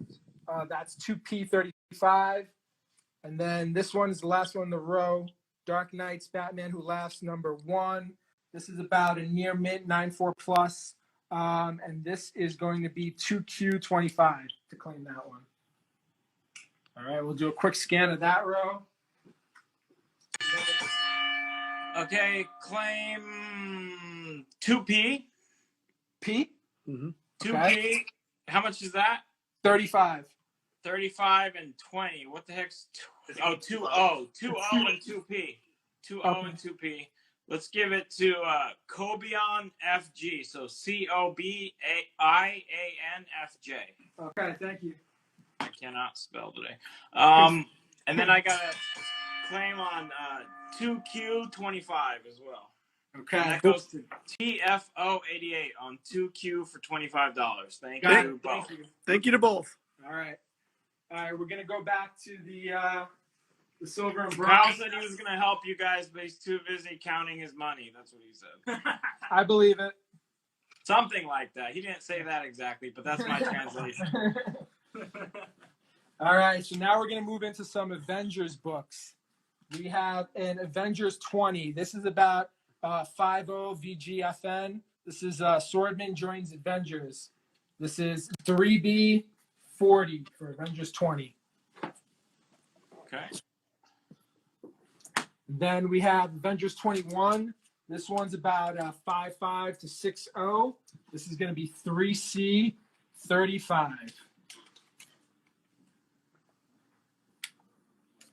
Then we also have an Avengers 22 Fine Plus 6.5. This is 3D40 to claim that one. Hey, my wife is on. Don't buy any of these. This is Avengers number 24 3E. Really nice copy. This is the 85 to 90 range. This is 3E 125.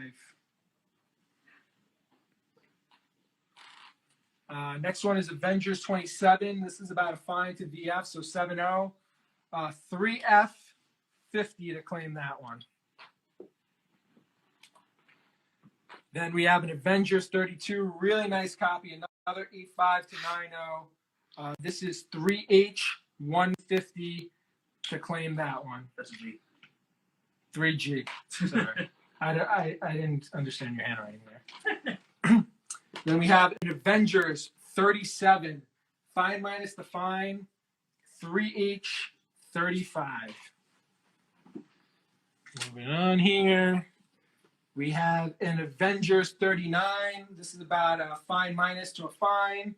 So 5560, 3J, $30. Ali, are we going to cut off or are we good? No, we're good. Keep going. All right, so we have Avengers 40. This one is about a fine to a fine 60, and this one is 3K40 to claim. Nice Submariner cover. This one I don't expect to last long. This is Avengers 43, First Red Guardian. This is a fine minus to a fine, and that is 3L150 $150. First Red You Guardian. take $70 for the Spidey Skyline variant, IE. Yep, we'll take that. We have one more too. All right, let's give it to Astro Walker. Astro Walker. Thank you. Got it. Accepted. Confirmed. All right, so another Avengers. We have Avengers 44, 3M. This is about a 7.0 to 7.5. And this is the death of Red Guardian. And this is 3M 60. Okay. So next we have Avengers 52. This is Black Panther joins the Avengers first Grim Reaper. This is about a 4.0 to 4.5, so that's 3N 40.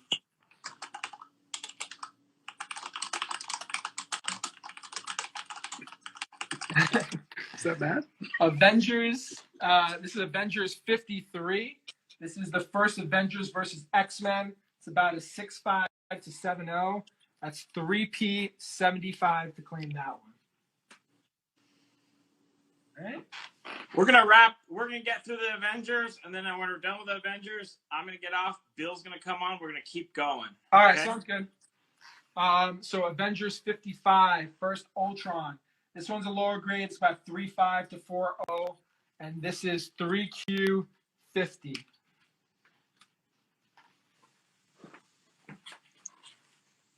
Next one is Avengers 59, first appearance of the Yellow Jacket, another 4.5 to 5.0, and this one is going to be 3R 50.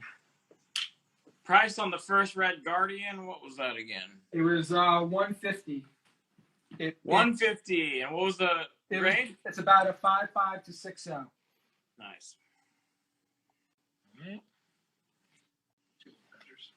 Yep, two more Avengers, and then I think these are probably the two hottest ones right now, at least from what I've seen.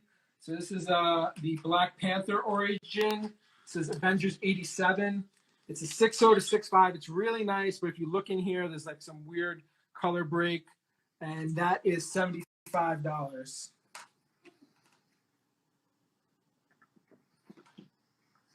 Which three Poison Dragon? I don't know what you're talking about.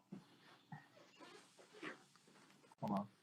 You got to offer for $90 on 3J, 3K, and 3N. 3J, 3K, and 3N. 90 for all of them? Yeah. That's 80, 120. Tell them I'll do 90. He just said 90. Oh, he said 90. Oh. Sorry, You want I said, hey, I'll do 90. I'll do 90. Okay, let's give it to the_collectors_stash. That's 3J, 3K, and 3N for $90. That's fine. Okay. So this is the last one in the Avengers. Avengers 10. It is newsstand. It isn't a great copy, though. It's about 5.5 to 6.0. Looking for $75 on that. Avengers 10. So that's 4B 75. Newsstand. So, was 2K what was 2K? 2K. Over here. Oh, okay. Here he clarified. Never mind. Okay. Yeah. That's right. So he wants to know if you'll do $210 for the 3 Campbells, basically. Which? So 2K. So it's 1L, 1J, and 2K. 1J, 1L, 1J, 2L, and 2K? Yeah. How much did he say? 210. He wrote 1L, 1J, and 2K Campbell covers. $210. I mean, the two GI Joes are 300 together. So I don't know what that. 1I, 1J, and 2K. Oh, that Campbell right there. These two ones. Yeah. So this one is 50, 150. That's 200. And which one? And this one. For 210? Yeah. No. Yeah. What do you think? 150, 200, 325. Yeah. 275 would be the best on 275. Okay, let's keep moving. That's the way that took too much time. Okay. Let's do one quick glance of what we've covered so far. Any other Amazing Spider-Man? We're going to just do a quick recap really quick while I'm on. And then we're about to... Bill's going to come right on. We're going to keep going to the new stuff. I think I saw some Daredevil, and there's a lot more Silver Age. And I think we're going to do another X-Men. this year. Okay. You want to do some...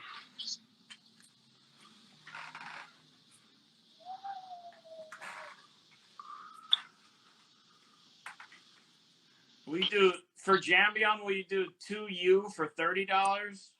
Do you? On the tracker. 40. 40 for Jambion. We'll do 40 for Jambion. 40 if you want it, Jambion. Spider-Man, 40. right? Yeah. ASM 182, right? I think so. Yep. Okay, last call for a bit on this stuff. Any other interest? There's still a first miles that are near mint. $500. It's in the poly bag still. How much for Alex Ross Harley? Jambion accepts that. Okay, we got Accepts it. the offer on 2U for 40, I think you said. So Jambion, This one is this one's 400. 400. But if you want to make an offer, let me know. And do you want 50 for 2P or $80 for Alias? 3P, 50. 3P. 50 for 3P or $80 for Alias? I'll do 60 on 3P. 3P can be had for $60. Yeah. And then we take 80 on Alias. Yeah. Yeah. All right. Let's give that to David_Drogo. David_Drogo. And okay. So with that, we're going to keep rolling. I just got to cut this stream. Bill's going to come back. You got a ton of awesome stuff to still get to. I got a claim of 3P for $60. Okay. That works.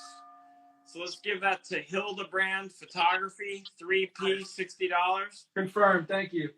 And I'm going to go, Bill's going to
Hey, let's gather back up and get right back into it.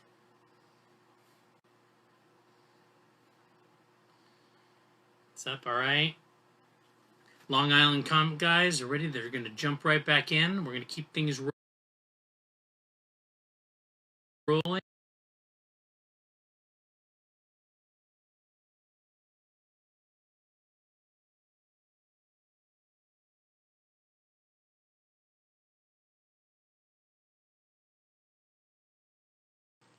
Maybe, you know, get some elite giveaways. Hey, guys. Hey, what's up, Bill? How are you, man? Hey, Bill. Doing good. How are you guys? Good to see you, bud.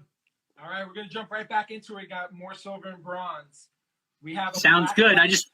Go ahead. Yeah. I just wanted to remind people about your awesome giveaway, and we have giveaways, so keep claiming, and good stuff.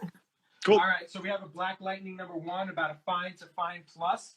It is going to be 4C, 45 to claim it. Then we have a Daredevil 9, 50 to 55. That one is 4D, 35. Then we have another Daredevil number 10, 50 to 55. That is 4E, 35. Then we have a Daredevil 19, 65 to 70. That is 4F, 30. We have Daredevil number 33, 60 to 65, 4G, 30. Daredevil 37, 4H, 70 to 75, $30. We have a Daredevil 158. I believe this is first Frank Miller. That's 4J, 70 to claim. It's a fine to very fine.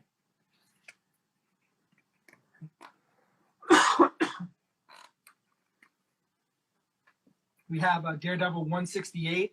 This one is about very fine minus to very fine. This one is 4K, 150 to claim it. $4,000. Ah, you got some of the keys in there. Nice. Oh, yeah. We have a nice first appearance of Skeletor and He-Man. It's DC Comics Presents 47, 4L60, and this is about a 55 to 60.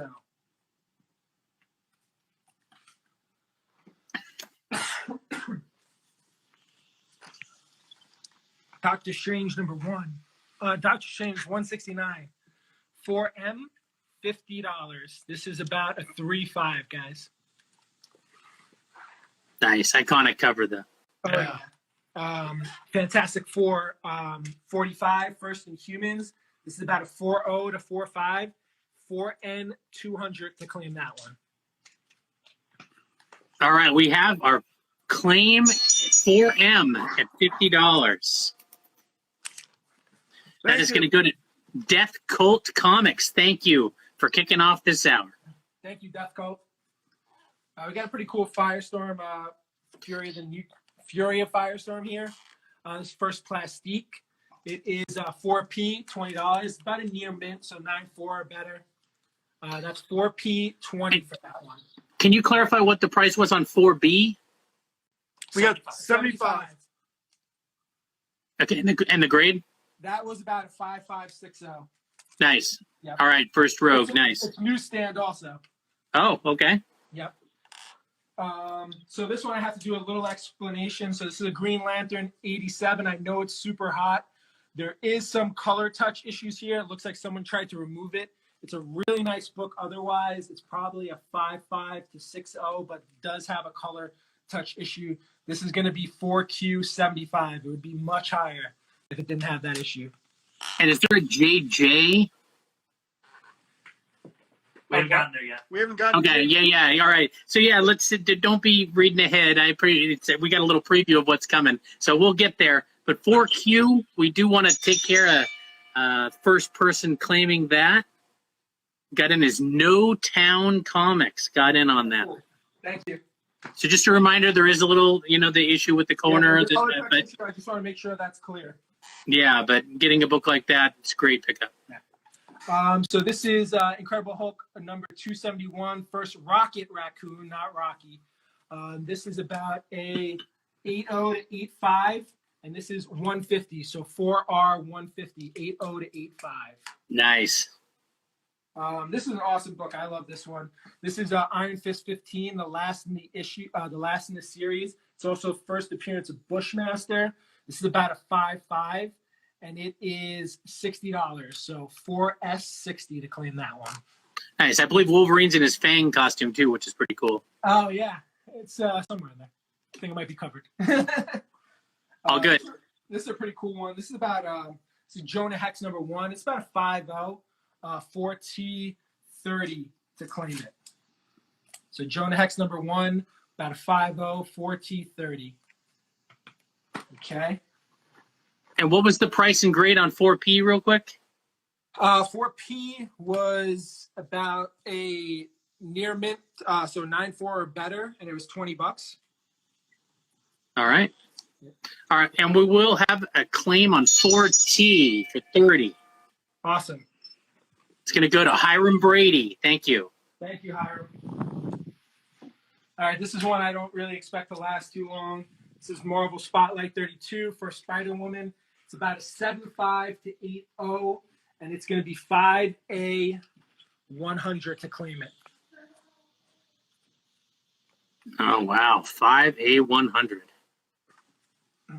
Another cool one. So this is Marvel Tales 106. This is the first reprint of Amazing Spider-Man 129. This came out in 1979. Really nice copy. 9.4, probably better. I think probably at least a 9.6. And that's going to be 5B60 to claim that one. All right. Well, we do have a claim on that first Spider-Woman. I knew that was going to happen. And that is going to go to outoftime_comics. Out of time. I just, sometimes things are amazing because I have Nice. an elite giveaway, and my mind is blown as to what it is. This really is just chance. Oh, look at that is funny. Spider-Woman #1. Look at that. The #4 on there. That actually happened. Congratulations, Out of Time. That was fate. Yes. Thank I you. saw that, and I was hoping that would be the next one. It all just lined up. Good job, guys. Out of Time, congratulations. Courtesy of Elite Comics 11. That's funny. So would you go 15 on 4P? Yeah, sure. All right. That has been claimed, and that's going to go to Quick DJ 19. So we have a Miracle Man here, #1. It's about a VF minus, and that's going to be 5C25 to claim. All right. Then we have a really nice Mr. Miracle #1. It's a VF plus 225, 5D 225. VF plus Mr. Miracle #1. So is there a Scott Campbell's 1I and 2K? 1I 2K? Yeah. Okay. So we have a claim on 1I and 2K. Just confirm these are the ones you want. Poison Dragon Comics, please confirm. I'm going to ring the bell for you. While we wait for Poison Dragon, we do have a claim on SB60. 5B60, excuse me. Yep, you got it. That's going to go to Culture Shock Comics. Okay. And then 5D, what is the price on 5D? 225. It's a VF plus. All right, that's been claimed. That's going to go to Mike Hurling. You got in there just ahead of a few other people. And Poison Dragon has confirmed. Awesome. Thank you. We got it. We got it in our records too. Thank you, Poison Dragon. Thank you, Poison Dragon. One more Mr. Miracle. We have a Mr. Miracle #6. This one is graded about a. We don't have a grade on that one. Hold on. We'll get a grade quickly on that one. You didn't Well, mess first up one we anything, don't have Poison graded. Dragon. All right, go ahead. Sorry. Sorry, first one we didn't have graded. We'll get a grade up real quick on that. Mr. We do have a Miracle. couple questions, if you don't mind. Grade on 4R. 4R. This one was about a 8.0 to 8.5, so VF plus. All right. Let me see here. Which was 5B for 60? That was the Marvel Tales. Hold on. Is that still on the board? Someone claimed it. Who do we have on that one? Culture Shock. Culture Shock Comics. Yeah, I was reminded, I'm looking back, I did miss it. It blended in. Somebody else got in before Culture Shock. Okay. Who was that? I want to be fair, Culture Shock. I'm sorry. DM me, DM Comics11. We can help you. We can hook you up with something. But I wanted to go to the person who claimed it first. So Who's that's that? going to go DMan_33. Okay. A lot happened. I'm sorry I missed that. Thank you. It was here. We drive very carefully. So anyways, thank you. I don't want to derail us. Somebody wants to ask about the condition on the Iron Fist. It was a 5-5. Okay. Okay. Thank you. Next one we have up is Miss Marvel number 16. It's the first Mystique cameo, near mint minus to near mint, and that's 5F 100. So 9294. So we got this Mr. Miracle confirmed. It's about a 7-0, and that's going to be 5E 100 from Mr. Miracle number 6. I think that's the first Furies. And coincidentally, Bill, we also have a Spider-Woman number 1. We have it at 9-0 for $75, and that's going to be 5G 75. All right, we have a claim on 5E at 100. Yep. And that's going to go to Il Sun. Thank you, old son. Thank you. Thank you. Okay. Thank you, everyone. So now we have a Strange Tales 180, first Gamora. This is about a fine plus to a fine VF, so 6.5 to 7.0. And that's going to be 5 H 100 for the first Gamora. We have a claim on the Mr. Miracle for 100, 5E. Oh, that's been done. That's that done. one to Il Sun. Sorry, Kate Klein. No problem. All right, well, then we'll call that bell ring for 5G then at 75. Okay. Who's that one? That's going to go to Mos Keith, Moskeith. Got it. Confirmed. Thank you.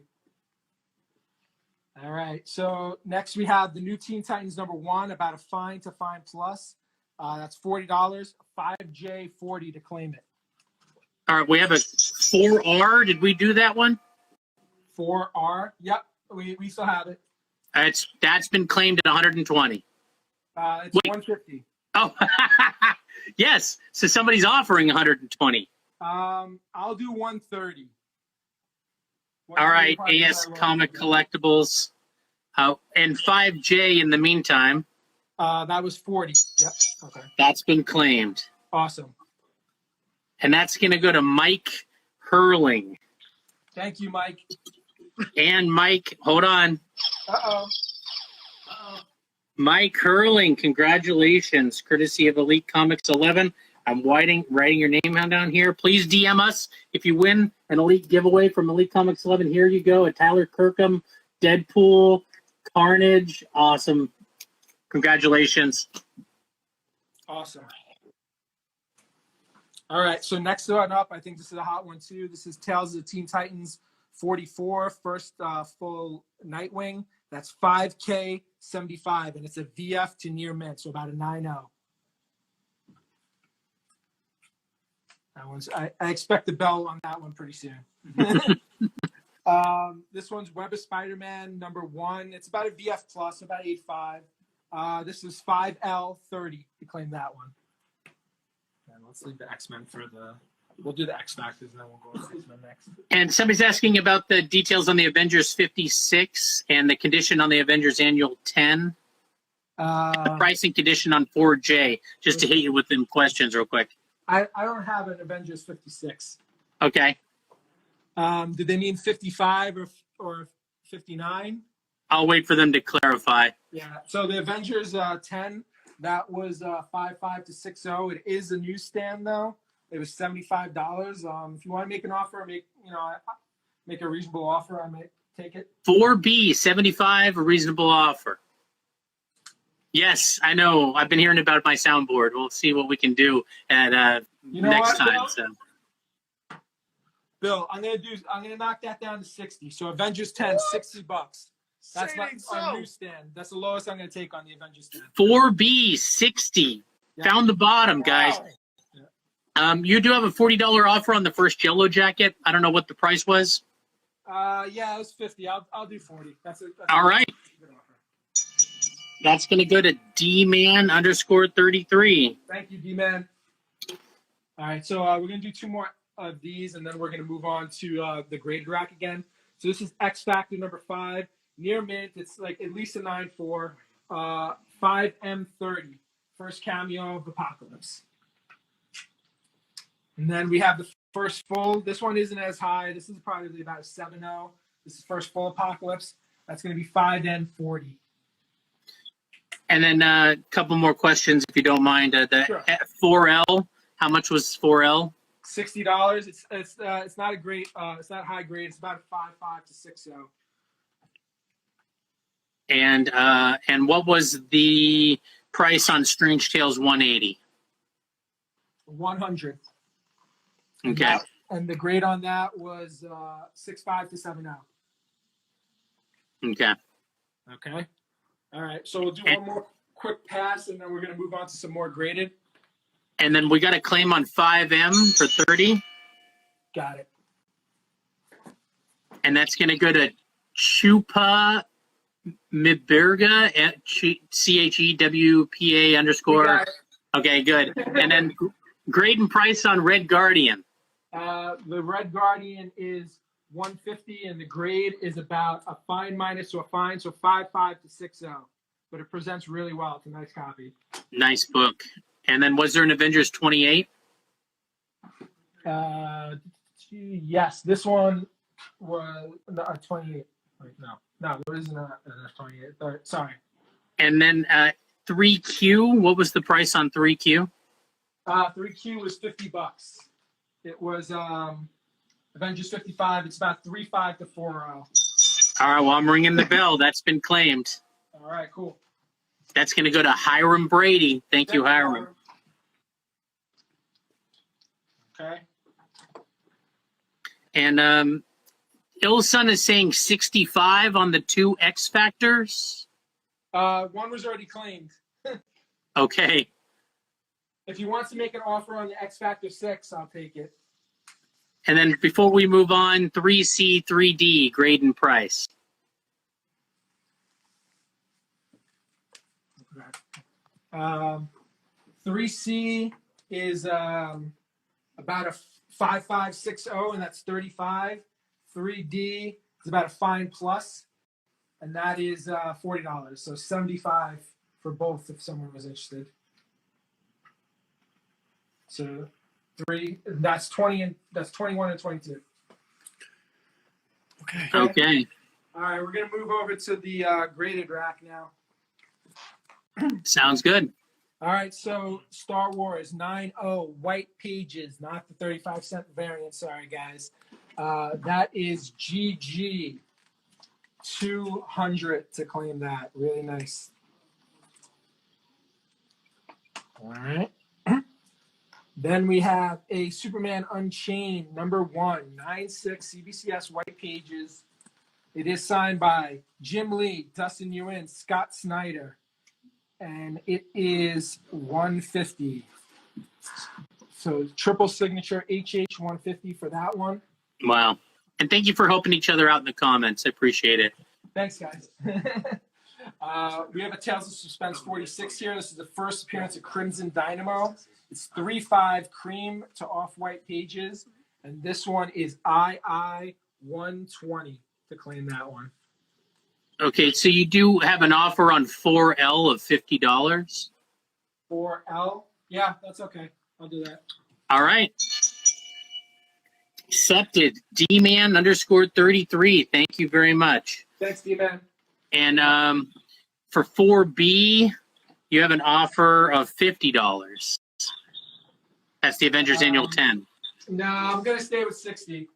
Okay. It's a newsstand, so I know it's a little beat up, but all right. I know a lot of people were asking about this one. This is the Venom 9.8 white page #1. This is the retailer incentive copy. This is going to be JJ 350 to claim. JJ 350. All right. Next, we have Wolverine #1, Wolverine Limited Series, 9.6 white pages, direct edition. And this is going to be KK, 200 to claim. Wow. And real quick, 4J, do you mind mentioning the grade and price again? 4J. Yeah. Yep. This is a fine VF, so 7.0 for $70. First Frank Miller Daredevil. All right. Thank you. Look at that rack. Wow. This is awesome. Yeah. We'll do a wide one for you at some point, Bill. This is a super hot book. I'd be shocked if this one's still here. So Wonder Woman #7, 9.8 white pages. This is going to be the version of Cheetah, who's going to be in the new Wonder Woman 84 movie. This is going to be LL 225 to claim. LL 225. Hot book. Keeping on the Wonder Woman theme here, we have a Wonder Woman 184, probably my all-time favorite cover of Wonder Woman. Love that. Old and new meat. This is a 9.0 white page MM, 350 to claim. That is killer. That is great, guys. That's awesome, right? Another nice Adam Hughes cover. This is a CGC 98 signature series. This is Wonder Woman 146. This is going to be NN 150 to claim, guys. All right. We're gonna wrap up this this entire rack of graded. We'll do a quick view afterwards. But the next book up, really great book. One of my favorite X characters, X-Men 12, 4/5, off white to white pages, and this one is going to be 00500 to claim. 00500. And guys, we were at 60 on 4J. That was the bottom on that. Yeah. No, wait.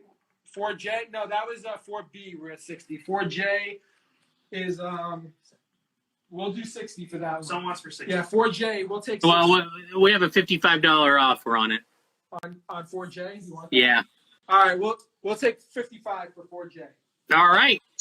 Look at that. Asked and answered. So that is going to go to Comic Book Creed. Confirmed. We got it. Thank you. Okay. And then, did we do the Saga one already? It looks like it's 400 and it's 9.8. Okay. Yeah, white pages. Yep. All right. Next one up on the rack here is the Uncanny X-Men 266 off white to white pages. You know what it is. I know it's arguable whether it's first Gambit or not. This is going to be PP 165. Sorry for those. And can you confirm who signed the Superman Unchained? Yep, it's multiple signatures. It's Jim Lee, Dustin Nguyen, and Scott Snyder. Triple signature. Everybody you'd want. Yep. Sorry. Next one, Lando #1. This one is got a bunch of signatures on it. It's 9.4 white pages. It's got Charles Soule, Alex Maleev, Paul Mounts, and Billy D. Williams all signed it. This is going to be QQ 200. Wow, Billy D too for 200. Oh, yeah. That's great. And we have a second one, also signed by Billy D. Williams.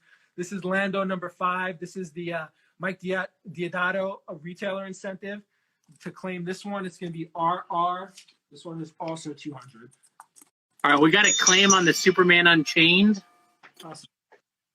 That's going to go to Vicerian_CNC. Thanks. Great. Thank you, Vicerian. And price and grade on the X-Men 12, nice. Good panning. 500, 4.5. Excellent camera work. 4R, 130? 4R. What did I say? Yeah, I'll do 130 on 4R. Okay. That's going to go to AS Comic Collectibles. Thank you, AS Comic Collectibles. All right, next one up. Go ahead. Yeah. Let's see here. Just one other thing is how much section JJ? 350. Okay, and the price on Ghost Spider and grade. Where's Ghost Spider? And it's next to Detective on the right, I guess. I don't know. I don't see it. All right. let's just keep going. Just specify and we'll go to it. We'll take a bigger look at it in a little while. Let's keep going. Let's keep going. All right, so we have a Supergirl Zero here, 9.8 white pages. That is signed by Helen Slater. It is. Oh yeah, I like his look on his face. Super. This one is going to be SS 125. Man, you guys got some great stuff. These are really cool. Thank you. All right, so we have a Spider-Gwen. This is the Campbell Store and exclusive signature series. This is going to be TT 175. Then we have Suicide Squad #7. Jim Lee signature here, 9/8. This is going to be UU 125. And that's a shiny book, right? Yeah, that's the foil color. That's the Torpedo Comics exclusive. Yep. Sweet. And when it's a good time, somebody wants to look at that Gal Gadot signature. Sure, right there. And she actually said all the best, Gal Gadot. She doesn't usually add anything to it, so. Oh, nice. A personalization even. Yeah. Look at that. And not a name, so. All right. And then last one in this rack is Darth Vader #3. You all know what that is. It's a 9/0 white pages. It is signed by, we got Adi Granov, Edgar Delgado, Kieran Gillen, and Salvador LaRocca with sketch there. This is going to be VV 125. Nice. You got the whole team on that one, 125. Yep. Show the big boys up top again. So Those are my kind of books where you got all the signatures on it. Real nice. Yeah, we got a lot of those ourselves. Yeah, so we're just going to show a couple of the big boys that are still That's there. a super limited book. So we have that one, and we also have a raw one. So we have a 9/6 and a raw. So that. And how much is the raw? The raw is about a near mint plus, and it's 900. Okay. You don't see that book anywhere. Yeah. You don't see that book anywhere. Yeah. No. Adrian and I both went, and you get, if you buy it, both of them have the program and the ticket come with it. Ah, look at that. That's beautiful. Yeah, I know like one guy with one of those. So. Well, now you And now I know you. So now I know a couple people with them. All right, this is going to be the last scan for a while of this rack. Sorry. Okay, so yeah, we're going to get to that slab in a second, Tyler Stocks. I think the one you're talking about. Yeah. And if anybody wants to make an offer, make an offer. What slab was he talking about? The Detective Comics 1000, the Archer homage. Was he talking about the Golden Age or the regular cover? The one next to the Alex Ross 1000. All right, so that's this one here. So this one is 250. All right, well, Yep. it looks like we have a claim on a few books. Okay. So how about Darth Vader, the 125? Cool. Got it. And that's going to go to Kyle's Comics. Thank you. Arf, arf. And then we also have PP 150. That one was 165. Yeah, we'll do 150 on that. Okay. That is going to go to Hildebrand Photography. Hopefully my bell's sounding a little better here. Got it. We also, you got a $290 offer for JJ. No, sorry. I think the best I'll do on that is 3 1/4. It's a tough book. Okay. And then let's see here. We do have a couple questions asking about T. I don't know. And then the Tales of Suspense slab. Yep. So this one is 200. Okay. And then will you take $450 for the X-Men 12? That's Yeah, I'll do M.R. Rogovin. Yep, I'll take it. Wow, what a deal. I'm ringing the bell. That's M. Rogovin 99. And price on Red Hulk? So the regular one, 325. The Turner variant is 300, both 9/8 white pages. There you go. Okay, I think we're all caught up. There was a lot of questions, so. All right, cool. Thanks, guys. All right, so we're moving to the next rack, moderns here. Then we'll go back to silver again after this. So first up here is Darth Vader, number 3. This one is about a near mint, so 9.4-ish or better. I know if someone picked up the 9.0, maybe they're interested in this one. This one's going to be 3A70. And then this is an awesome cover. I love this cover. Wow, I haven't seen that one. Yeah, this is what is it? It's a Cliff Chang variant. That is going to be 3B30. That shouldn't last. Nope.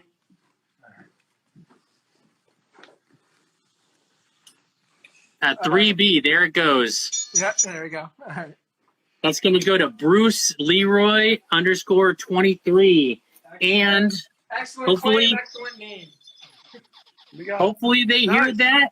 You heard it. Someone. You also want a giveaway? It's Bloodstone, issue number 3. I think a lot of people are getting excited about Bloodstone, so there we go. Courtesy of Elite Comics 11. Nice. All right. So here we go. We have Deadpool number 1. This is the first Joe Kelly run. This is about a 9.0. And this is, I think, first blind out. That's 3C80. And this is just this is a cool Kirkham cover. Deathstroke 16. That is 3D20. The grade on that is a near mint plus, so at least a 9.6, I think, on that one. This one is a Detective Comics 871, signed by Snyder. This is the first James Gordon Jr., and this is at least a near mint, and that is $50. And do you have a Harley Quinn 198? Somebody's asking the price. Yes. Comic Sales. No, this one, right? Oh, With a few Harley Quinns.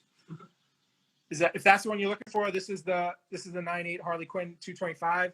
Yeah, let's see that Batman Adventures while you're over there. Yep, that's Batman Adventures. That one we're looking for 2,000 on. Wow, 9.8. Yep. White pages. I haven't seen too many of those. All right. Yeah. So next one up. This is a really cool book. This is actually going to be. I heard movie spec on this. Django and Zorro number 1. This is $40 near mint plus. I mean, I think this one is probably, at least a 9.6. Honestly. The black cover Harley's $400. There you go, Comic Sales. This is another hot one. I don't expect this one to last. This is the third printing, the variant. It's signed by Robbie and Jason Latour, and this one is 3G 120. Another one is Edge of the Spider-Verse number 5. This is the first Penny Parker. That's 3H30, and this one is also near mint. SPDR, nice. Yep. I love those robots. Love this book. This is God Country number 1. It's a near mint, and this is 3I75. We also have the variant, and this one is also near mint, and that's 3J45. All right, we got a claim on 3H for 30. Got it. And that's going to go to Hildebrand Photography. Got it. Nice Thank you, pickup. Hildebrand. And on 3G, will you accept 100? Yeah, I'll do that. I'll do 100 on that. And 3H, 30. Was claimed, yeah, by Hildebrand. Okay. Hold on. I got confused. I mean, I got my wires crossed. 3H was claimed by Spellard. Okay. And then Hildebrand Photography is offering $100 on 3G. Okay, we'll take that. Okay, so Thanks. there we go. Sorry, guys. I got it figured out. All good. All right, so 3I, we had 75. 3J was 45, both God Country number 1. Another hot book here. This is Gotham City Sirens number 1. It is a near mint, 3K60. This is a cool one. Green Lantern, Green Arrow number 24. This is the first John Diggle. A lot of Green Lantern spec on it. That's 3L20. We have 2 Harley Quinn number 1s, raw. They're both about VF plus for different reasons, but it's going to be 3M60. The first 2 3M60s would get it. Both about a VF plus, so 8.5. And we have a cool robot chicken variant of Harley Quinn number 4. This is going to be 3N40, and it's another near mint copy. I know this was a hot book for a while. Harley Quinn 57. This is also near mint plus, and that's going to be 3025. Okay, I see somebody saying that Rick Rock 34 is claiming 3J45, but it's not in my feed at all. I was just looking back. Is 3J45 still available? 3J is still available if he wants to just confirm. Yeah, confirm Rick Rock. And then we do have a claim on, yes, he is confirming. Okay. And we also have a claim on M60. 3M60? That must be, yes. Okay. Got That's it. going to Out of Time _ Comics. All right, he's got one. We got one more of those left if anyone else is interested. And then 3L20 still on the board? Yep. Not anymore. That's going to Mikey DC88. That was for the 3L20, right? 3L20 is Mikey DCL88. Confirmed. Thank you. And then 30. Did we do that one yet? Yep. 3L25. Okay, that. Oh, wait, 25? They've said 20. Maybe they were. Yeah, I'll do 20. Okay. That's going to go to Chef's Advocate. Thank you. All right, so this one's a cool one. This is the Harley Quinn and Poison Ivy number 1. This is the Midtown Comics convention exclusive. The regular one has the title on it. This is going to be 3P50 to claim that one. And this is at least, I mean, I looked at this book thoroughly. If it's not a 9.8, then I don't know. I don't know how to grade. Next up, we have a Hulk number 1. This is a near mint, pretty clean copy, 4A50. Nice. Chef's Advocate saying they'll take it for 25. You guys can handle that later. Just said make sure you DM Long Island Comic Guys. If there's something you miss, DM them. We said 20 already, so it's fine. Yeah. All right. This is a hot one. I don't expect it to last long. Immortal Hulk number 1. It's a near mint at least, 4B50. All right, well, 4A50. It's been claimed. All right, cool. Didn't expect that one to last either. And the first person in on that is Reboot CLR. Awesome. Congratulations, Reboot. So I think we all know what this one is. Invincible Iron Man number 7. First Riri cameo. This is a near mint, 4C75 for that one. Reboot's also going to take 4B50. Got it. Confirm. Thank you. All right. So then the first full Riri Williams is here. This one is probably near mint plus, at least a 9.6, 4D60 for that one. And do you want $40 for 3E? Yeah, that's okay. Yeah. Wow, okay. Yep. That's going to go to Inhumane _ Comics. Thank you. All right, so these are super hot. Kanan number 1. This is the cameo for everyone. It's probably better than a 9.4, and that is 4E30. We also have the variant here. This is also, near mint or better. This is 4F40. And would you like 35 for 3P? 3P? No. Okay. I don't know what the price was. I would do probably 45 for 3P. That's probably the lowest I'd go on that. We have 2 number 6s. They're both near mint plus. So we have 2 4G60. The first one's to claim it, get it. They're both about the same grade. And it came on 4F40. Okay. And that's going to go to Mikey DC88. Got it. Confirmed. Next up, we have a first Squirrel Girl. It is about a 7.0, and that's going to be $75. 4H75. These are another hot one. They're both near mint or better. 4I, we have two of them. So 4I 50. First ones to claim it, get it. And then we also have the designer one, also high grade, 4J 40 for those. So 4I 50 and 4J 40. This is a really nice one, near mint. This is a Matina Nova 1 variant, and this is 125, 4K 125. Okay, we got a few things. 4I, was that 50? Yep, All right, that's been claimed. just one because we have two. All right, well, I see one claim for it, Okay. for GG Christo. There's one more. And GG Christo, I got some good news for you. Yeah. All right, courtesy of Elite Comics 11, you have won this Spider-Man. It's the first appearance of Normie Osborn. That's pretty cool. That's cool. That's That's cool. a nice cover. Looks weird with twins. Yeah, nice. Everybody loves Spider-Man. So let's see here. So that was GG Christo. You have a $55 offer on 4G.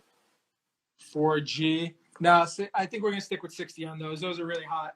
Those are the first full appearance of Sabine and Ezra. I think we're going to stick with 60 on those. We have Okay, well, you've got to claim it 4G 60. Okay. And that's going to go to 808 Comic Collector. All right, we got it. We have one more if somebody else wants it. Okay, well, 4K still on the board? 125? 4K, yep. All right, that's been claimed. Awesome. That's going to go to Brian _Mad_. Cool. And do we have another claim for this one? Yeah, 4G 60. Okay. Defun 225. Yeah, man, nice. You guys are getting some great bucks here. We still have the And then will you number take one if anybody wanted that one. That one. You have an offer of 60 on 4C.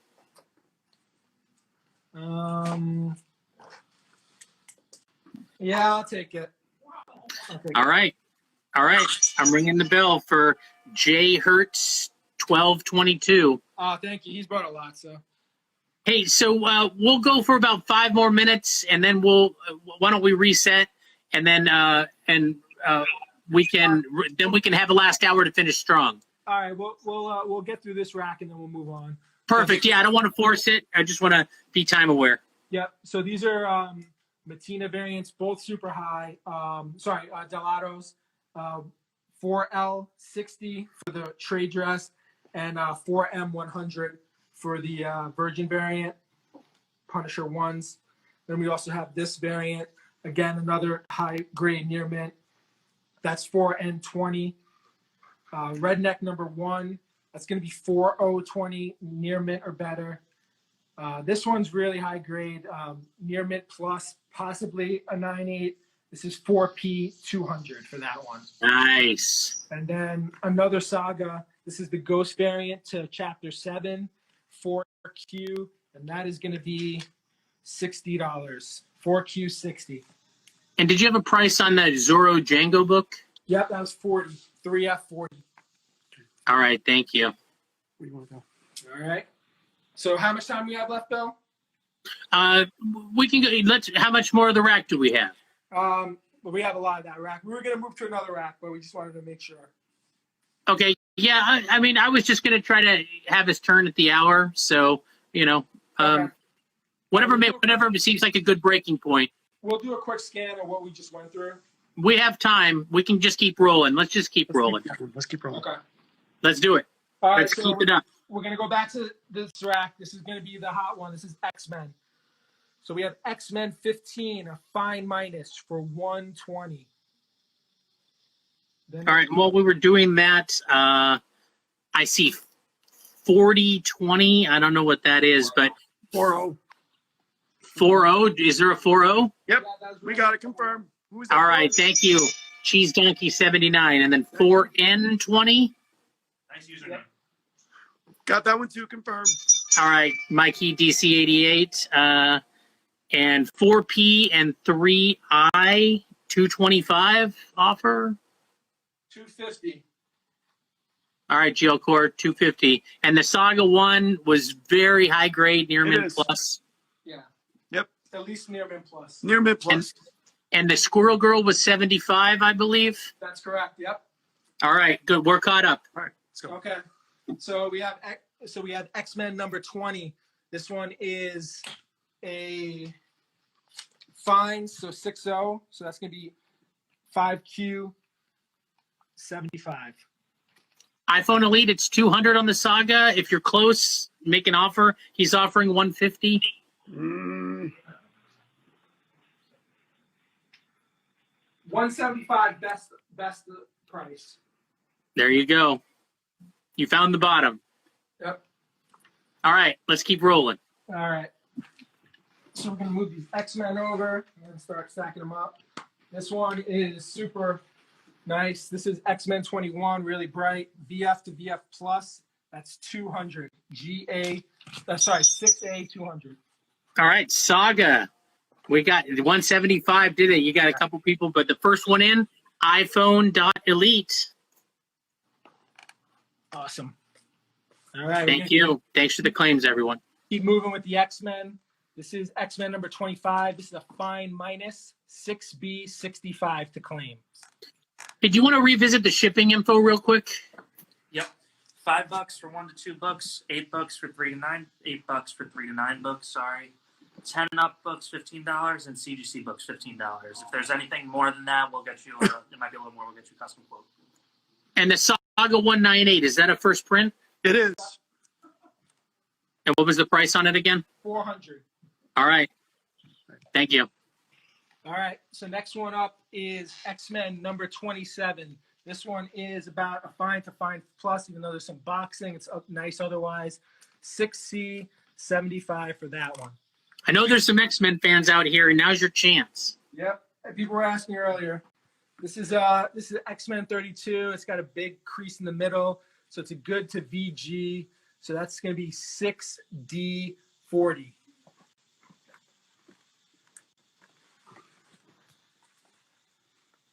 X-Men 33. This one is about a 4.0. This is going to be 6E50 to claim that one. Another one. This is X-Men 36, about a VG. That's 6F30 to claim. All right, we got a claim on 6D for 40. You got it. That is going to go to Russ Loftus. Thank you, Russ. And somebody wants a tease of the future. Is there a Green Lantern coming? No. No. The one Green Lantern we had is gone. And did you have a Daredevil 1 4.5? Yep, gone. Okay. Nice. Okay. We have X-Men 59. This one's a VG. It has some tape on the top corner here. If you can get it off, maybe it's better than that. It looks really nice. That's 6G40 to claim that one. Another one. We have X-Men 43, VG 35, 6H35. And then we did have a question about Venom. I know we have the McFarlane Venom 9.8. I said best price on that one was 3 1/4. We have some more Venom coming up on the raw side. Yeah, we have. There we go. All right. We have a raw one. If somebody wants to take it for $60. Sorry. It was 60175. If somebody wanted the raw. 175. All right. So we got a claim on 6H for 35. You got it. All right. That's going to Ilson. And then 6G for 40. Thank you. And, oh, where's my sound? There it is. It may sound bad, but it gets the job done. You got another elite giveaway for Russ Loftus for that claim. He's going to get this Mare Venom. Very nice. Yeah. Congratulations. Speaking of Venom. Wow. That just happened too. I just have them stacked here with the numbers on them. So, yeah, the X-Men 12 sold. Yeah, and, X-Men 12's gone, yeah. And 5N, was there a price? 40. Okay, thank you. We're caught up. Yep. So this one, X-Men 50, about a fine. That's 100. 6J 100. Then this is a really nice one. This is a fine plus. First Sauron. This is 6K 120. $6,000. Yeah. This is a good, very good 6L for $25. X-Men 63. 6J's been claimed for 100. Thank you. That is gonna, first one in on that is Ilsun. Thank you, Elson. More X-Men. A lot more X-Men. Thank you, Ilsun. All right. This is a good, very good first Sunfire X-Men 64 6M 30 to claim it. Then we have X-Men number 99. This is a VG fine. This is $50. 6N50 to claim it. Was the Django and Zorro a Virgin or logo? It's a regular cover. Okay. Yeah. And then just a question about 6A and 6B whenever there's a good The moment. last sell on this book was $55, just so you know. So $40 is steal on that. What was the question? On 6A and 6B. Well, sorry, what was it though? So price and condition would probably cover it. So 200, very fine plus. Yeah, this is that one's high. That's 200, very fine plus, really super white. And then this one's a fine minus for 65. Nice. That's a really high grade on that book. That's very nice. I mean, that's a really pretty cover. All right, well, we'll take care of this claim on 6L for 25. You got it. First one in on that is Russ Loftus. Thank you, Russ. How's the time? Let me know when it's a good point to break. We have time, but we have about 8 minutes-ish left on this feed. But if there's a good time to break, we can do that. We'll get more in. Yeah. This is X-Men 107. It's a fine minus for $90. First Starjammers, first Gladiator, Fane costume, by 5.5. So that's 6P90 for that one. Then we have a fine for X-Men 108, 6Q, $80. That's the first John Bernhardt.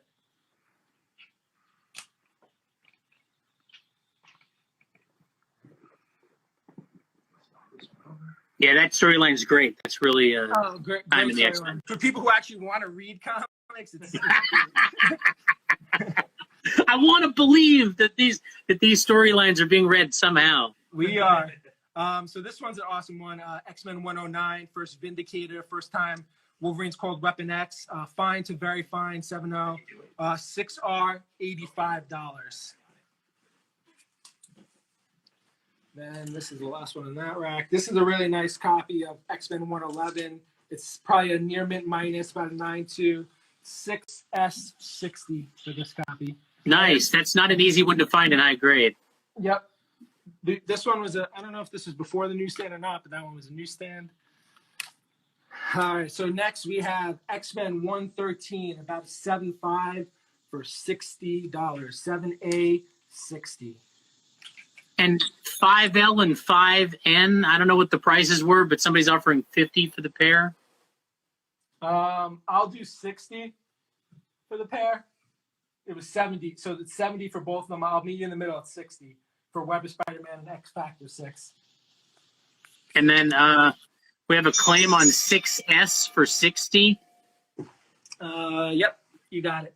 That goes to VFN Comics. Nice pickup, VFN. Read it. All right, next one up. This is a really nice one too. This is X-Men 141. It's a BF plus for to claim it 7B50. First time Uncanny was used in the title.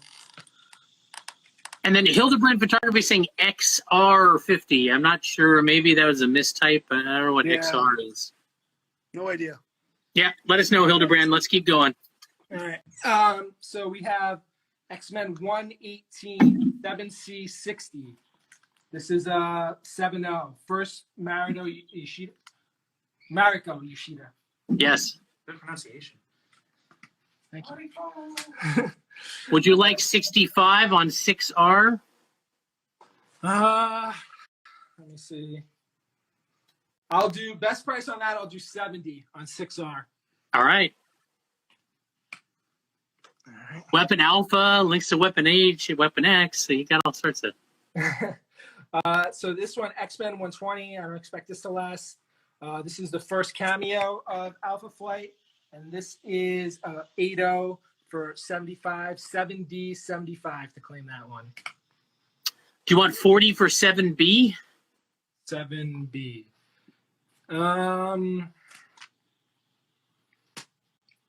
Yeah, sure. All right. Be fun. 225 is getting that. Do we have a claim for the 109? ANTD 1850 is saying he's saying deal on 6R. Yes. So for 70, okay. Gotcha. ANTD 1850. All right. And 6S has been claimed also Okay. at 60. 6S. Oh, he wrote 6S. I think that might have been claimed already. That's probably already claimed. Okay, yeah, that just happened. I don't know. That's how about 7D 75? We'll do that one. That's good. Cool. All right, that's going to first one in 80s Comic Geek. Nice, thank you. All right. More X-Men here. So we have X-Men 124. This is about a 9.0. Really nice copy for $50. 7E 50 to claim. Then we have X-Men 125, a fine copy. This is the first Proteus, first cameo Proteus, I believe. And that is 7F 40. This is the first full Proteus. This is super high. I mean, I think this is a near mint, probably better. 7G 90 for this one. A really nice copy of this one. Very nice. Well, 7E just got claimed. Excellent. Proletarian. And that's going to go to Comic Book Creed. Thank you. Can you take it higher? All right. So we're going to move some over here. So we have X-Men 127. This one is about VF plus 85. So this is 7H 45 for that one. Nice. All right. X-Men 128. This one is about a 7.5, and this is going to be 7J 40 to claim. Nice. 7J, $40. You guys brought some great books today. This is really cool. Thank you. Thank you. X-Men 131. This is the first. It's just the first cover appearance of the White Queen. It's really nice in the front, but it has some spine ticks in the back. So that's why it's a fine. But that's going to be 7K 30. 7K 30 for the White Queen. All right. So next we have up the first black and white Bishop, Donald Pierce, first Tessa. This is about a 7.0 for $40. That's going to be 7L 40. 7040, that classic Hellfire Club storyline. We have a claim. 7K for 30. You got it. That was claimed. First one in on that. Oh, KIQ Comics just got in there. Thank you. One of my all-time favorite covers, the first solo Wolverine cover. This is 133. This is fine to very fine, at least a 7.0. This is going to be 7M 50. Love that book. That's such a great one. And then next we have a fine copy of 134, first Dark Phoenix. It's a 7N 60. That's a foot swing. All right. All right, 7M. I knew That's that. been claimed. I didn't think that would last. It's going to Russ Loftus. Thank you. Oh, Russ. Russ, I got some good news for you. Hey, Comics11, AtCon 2, Got this Star Wars. It is a reprint, but it's Star Wars issue number 1. Nice. Congratulations. Very nice. Every claim is a chance to win. Speaking of claims, 7N. All right. KIQ Comics. Great books, guys. Great pickup. Thank you. So this one is a Fine Plus, X-Men 137, and that's going to be 7P50. And do you want 35 for 7L? Yeah, that's okay. All right, you got it. That's going to go to the_collector_stash. This is a really nice one. I actually like this cover, even though I don't like Cyclops. It's probably a 9.0, 7Q25 for X-Men 138. Really like that cover. Okay, and do we still have that first cameo Alpha Flight? No, I think someone claimed that. All right, thanks, guys. Next one up is the X-Men 160. It's 7R50, and this one's really high grade too, near mint to near mint plus at least. This is the first Ilyana as an adult, so first Magic, and that is going to be 7R50.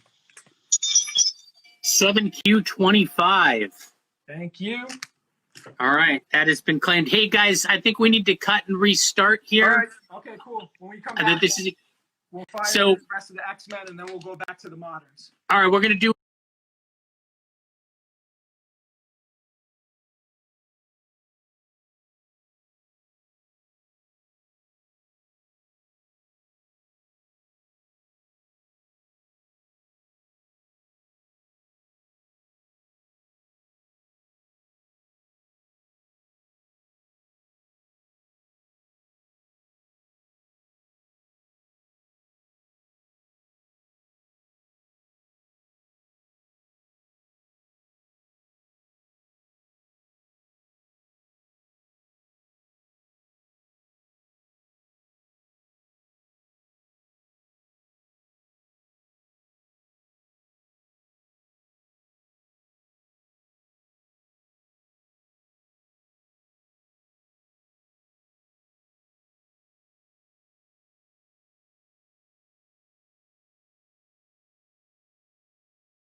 All right, let's gather back up.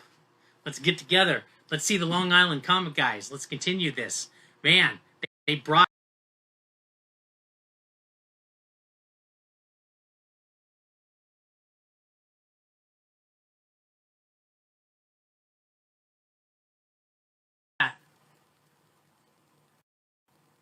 Here we go. They're jumping right in with us here. Hey.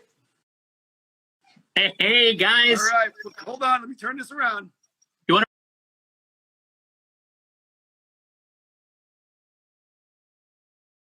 to remind everybody about the original art they can win if they're the high claimer today? Sure. So here we got a.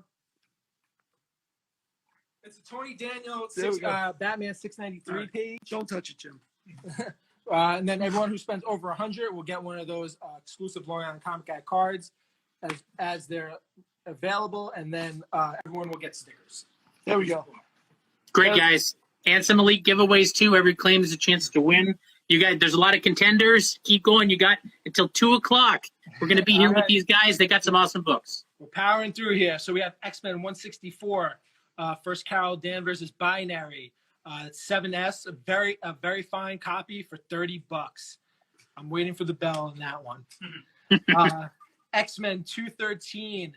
This is another copy of this is first Psylocke adopts, Betty Brant adopts Psylocke, first Sinister cameo. It's a near mint, so 9.4 at least, I think. 7T30 to claim. All right, 7S. You didn't have to wait too long. I knew it. Out of time _comics. Getting in there. Thank you. All right. Out of time. We're not out of time, so let's keep going. Next up is 7U. This is the first full Sinister. It's a VF Plus for 45. 7U 45 to claim that one. How about 7T?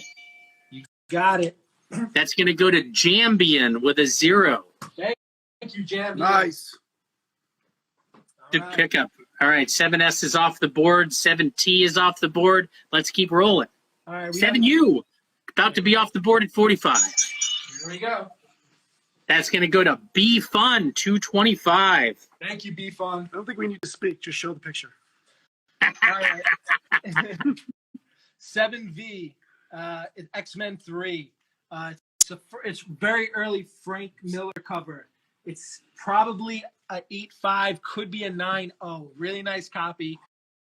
And that is $60. 7V 60.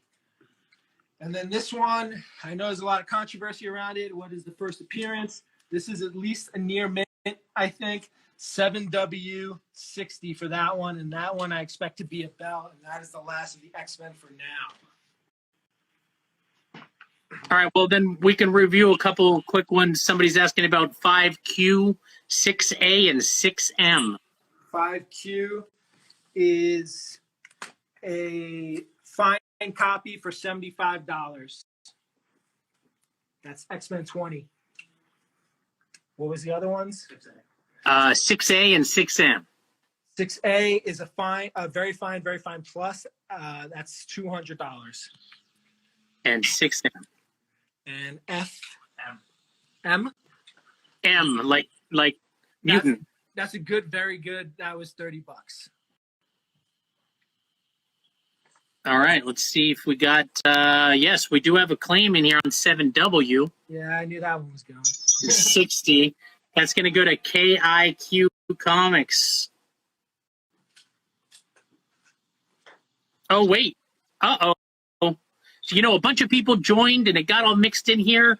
KIQ, I hate to do this to you, but somebody did get in first. It was hidden in here with all the joins. And that's going to go to BFun 225. I want to be fair. I don't want to short anybody. I don't want any back. DM me after. I want to make sure everybody's happy here. 6M, do you want 25 for that? Yeah, that's fine. Okay. That will go to KIQ Comics. And somebody's asking about First Rogue. Did that go off the board? Yeah, that's gone. Okay. KIQ, thank you for understanding. And then 6K, do you got a grade on that? Yeah, that's a fine plus. And then 5N and condition price. 5N is about a 7.0 and it's $40. But if you want to make an offer, and then 5K while we're talking about price and condition. 5K is 4N. Oh, I'm sorry, I lied. We do have the First Rogue. I'm sorry. Okay, yeah, I didn't remember going off the board. Yeah, here it's right there. Yeah, what was it? 175 for 4N. Yes, that's from Ilson. I'll do. Oh no, 150. He said 150. I'll do 175 on that. Okay, Ilson 175. And what's the price on 6K and the info on the first Electra? 6K is 120. It's a fine plus. First Electra is about 7.5 to 8.0, and it's 150. All right, you guys are doing great, guys. So FF45 was 170. I don't see it. I don't think we had a 54. Yeah. All right, good. Well, everybody's got a chance to catch up here. We covered all the questions. So did somebody want to make an offer on that, Rogue? Sorry, I missed that. I thought They're welcome to. I think 5N. Would you like $30 for it? I think I said 60 was the lowest I'd take on that. I believe you did also. Yeah, 5N. I'll do 30. All right.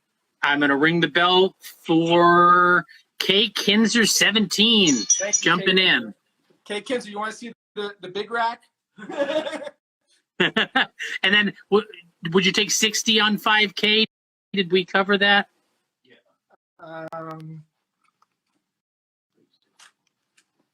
Yeah, I'll do 60 on 5K. All right. What's the grade on that? Dealing today. So we got, that's going to go to Comic Book Creed. Thank you, Comic Book Creed. This one's about a 6.0 to 6.5, $75 for Avengers 87. He wants 125. He's offering Out of Time Comics. Who was it? Out of Time Comics offering 425. I'll do 125 for Out of Time. All right, Out of Time. It pays to buy. You got a great deal there. And then 4N, Ilsun will take it at 175. All right, great. Thank you, Ilsun. Nice pickup. And did we talk about 4C at all? Somebody asking about the price? Black Lightning is $45. It is, let me just double check. It's about a 6 to a 6.5. And yes, we did the signed slabs already. Maybe we'll have some more time to look at those. Would you like $35 on 3M? No.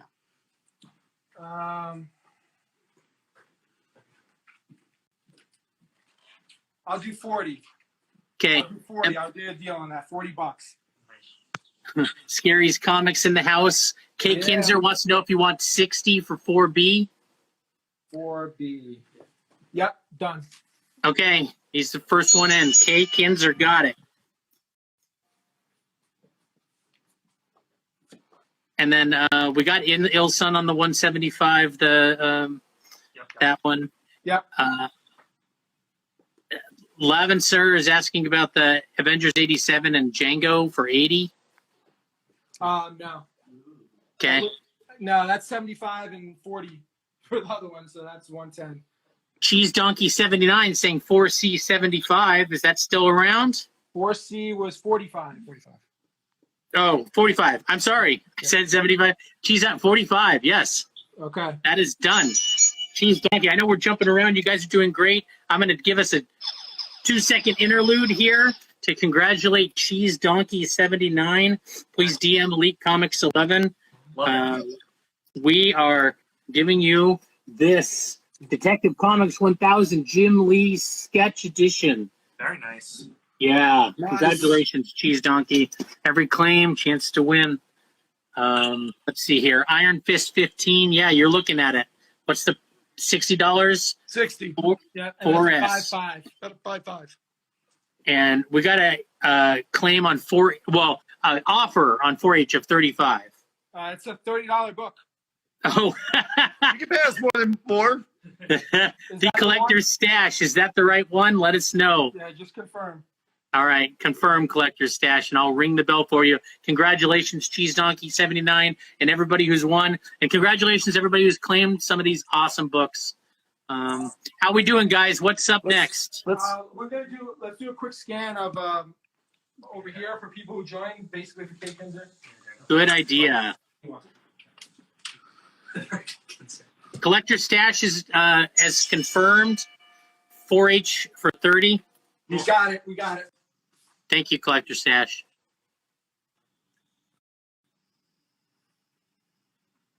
All right, look at that. First Talking Dove. Oh, 9.8 Saga 400. A Rust. Got that Spawn and Rust. What was the price on 5F while we're looking at these? $100. 100. Cheese Donkey 79, 100 for F. It's 9.2 or 9.4. Scary's interested in the Spider-Woman C2E2. Yep, that's $50. Wait, which one? I don't know. He said Spider-Woman C2E2. It's New York Comic Con. All right.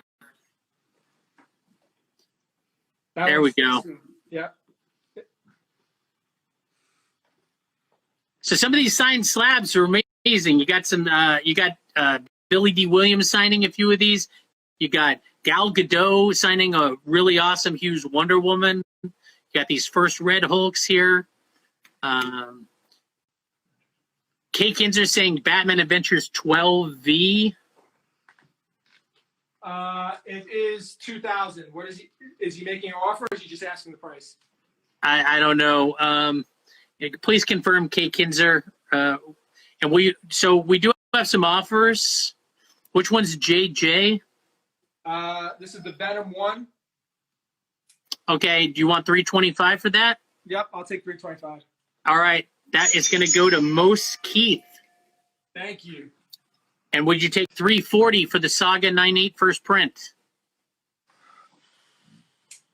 350 is going to be the absolute bottom of the Saga 1. Yeah. Wow, you found the bottom, and that's a good bottom, $350. Gal Gadot's signature is still available, Jambian. I think we can take a look at that.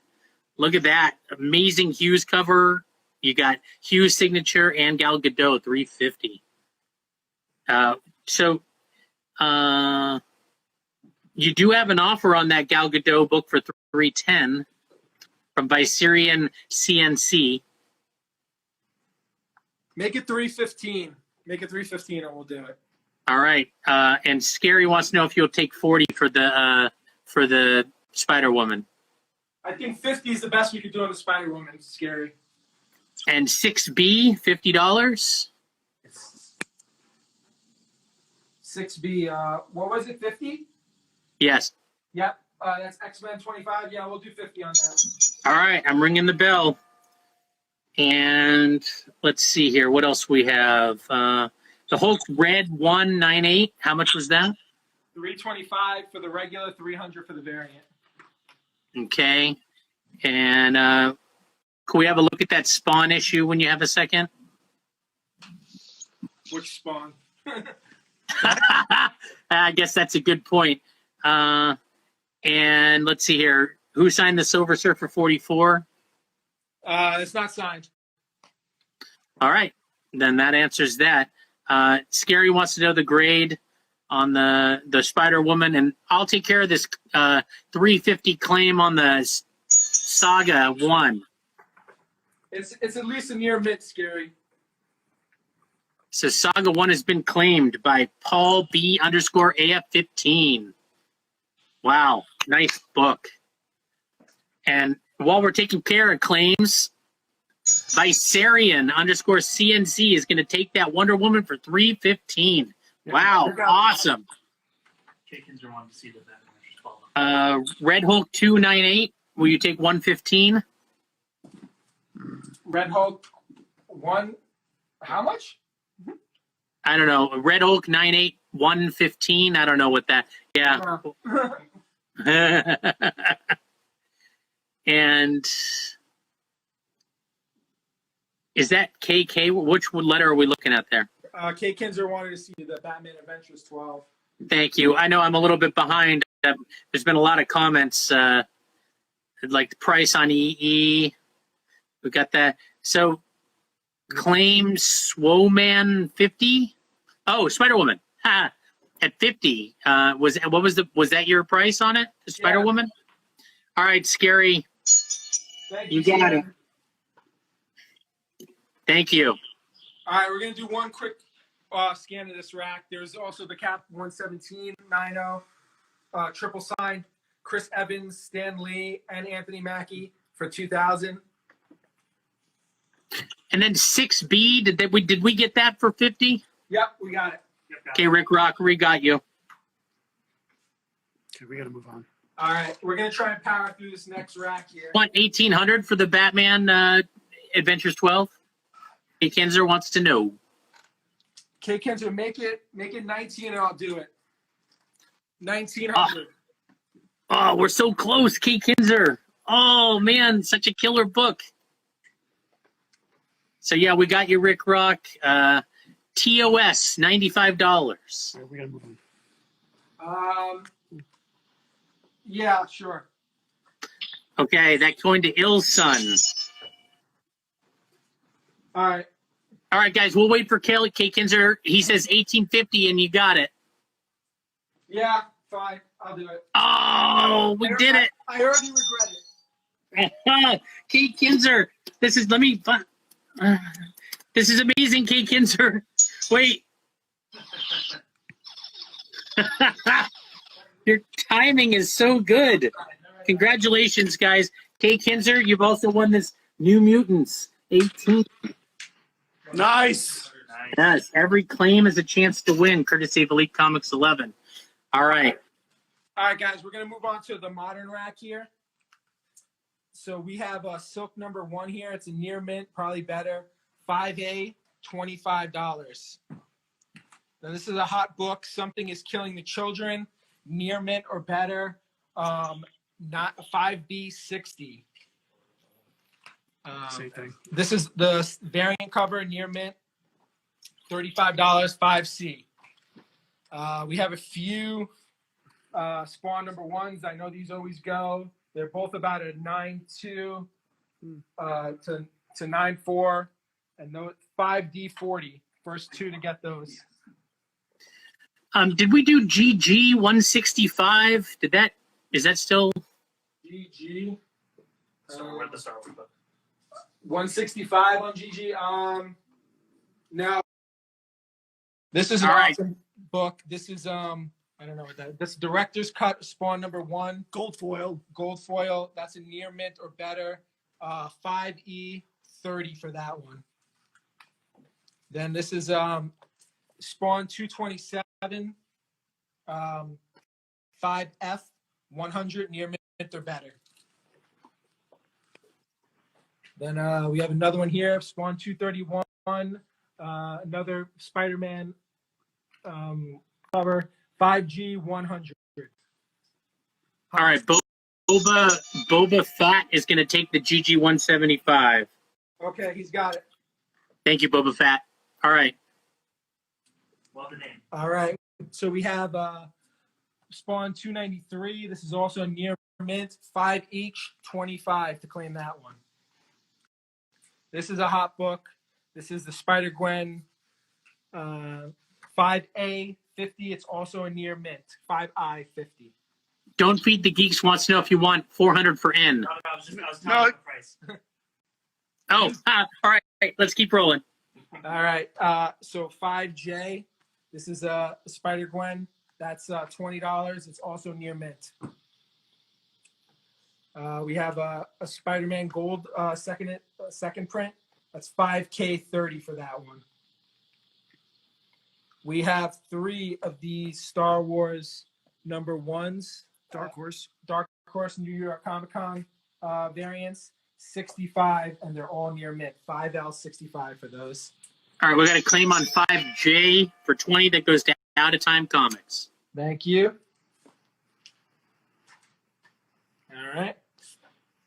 Keep moving. This is Great, another guys. hot one, Star Wars Dawn of the Jedi.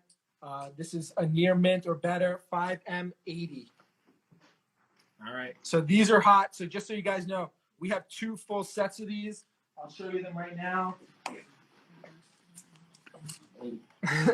So we have all of them. They're all at least a near mint or better. Both sets are 150.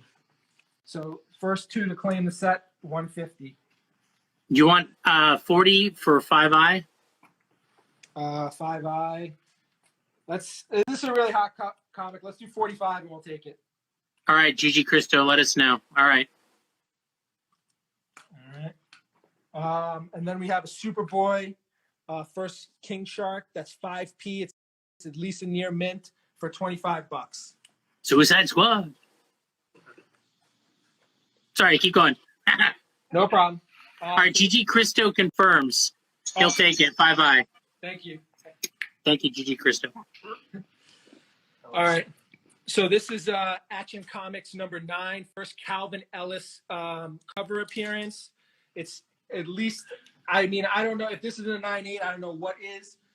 This is $50. 5.2, $50. Super hot book right now. Spec on maybe Michael B. Jordan playing him. Wow, that'll be great. Yeah. 5e, how much was it? It was 30. 30. Thank you. All right. Now, these are the ones I don't expect to last very long at all. We have a bunch of Thor God of Thunders. This is Thor God of Thunder number 2. It is at least a near mint or better. It is $70. 6A, 75. There is 2 of these. Thor God of Thunder number 5. They're at least near mint pluses, and they are $20. 6B, 20. 5B or 5B. Yeah, 5B.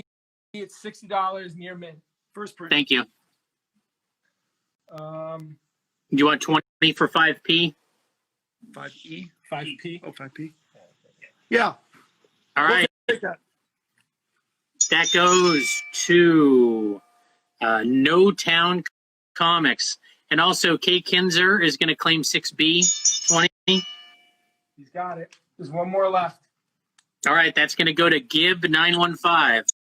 All right, he's got it too.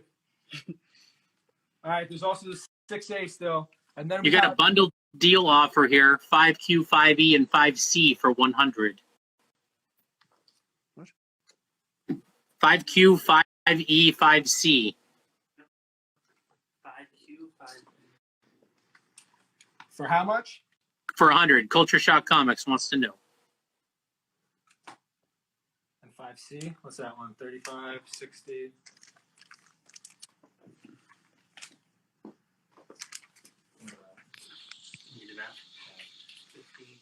Sorry, guys. I'm not trying to slow you down here. That's all right. 115.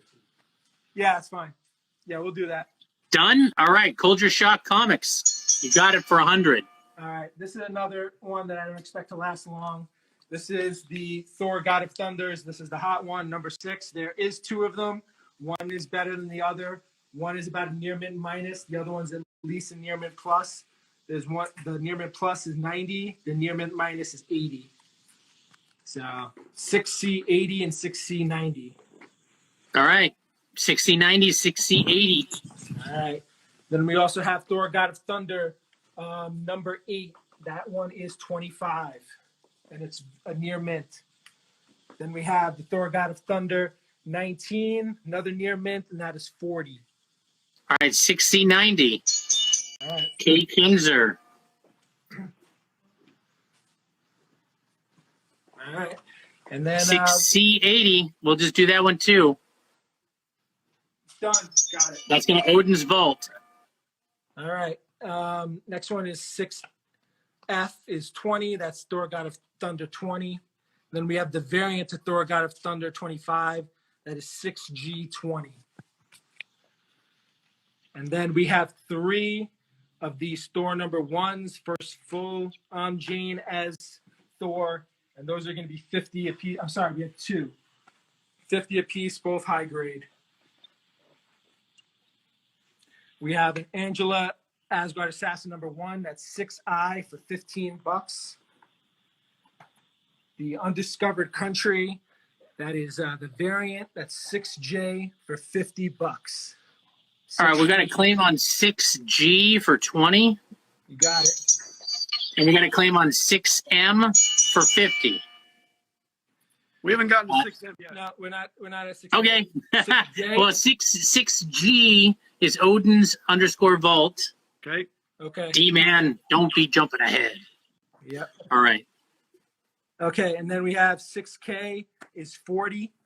So that's 6K 40 for the Vampirella. All right, the Venom is 6L 30. So if he still wants to pay the 50, we'll take the 50. 6M he wants. Oh, 6M. 6M is 25, near mint. I'll still take 50. Yeah. So And 19 and 20, Thor for 45. Somebody's offering. 44, Whitey, 44. for how much? 45? 19 and 20, Thor for 45. Yeah, sure. Okay, that's going to go to 44, Whitey, 44, picking up some more Thors. And Lady Thor, what was the price on that?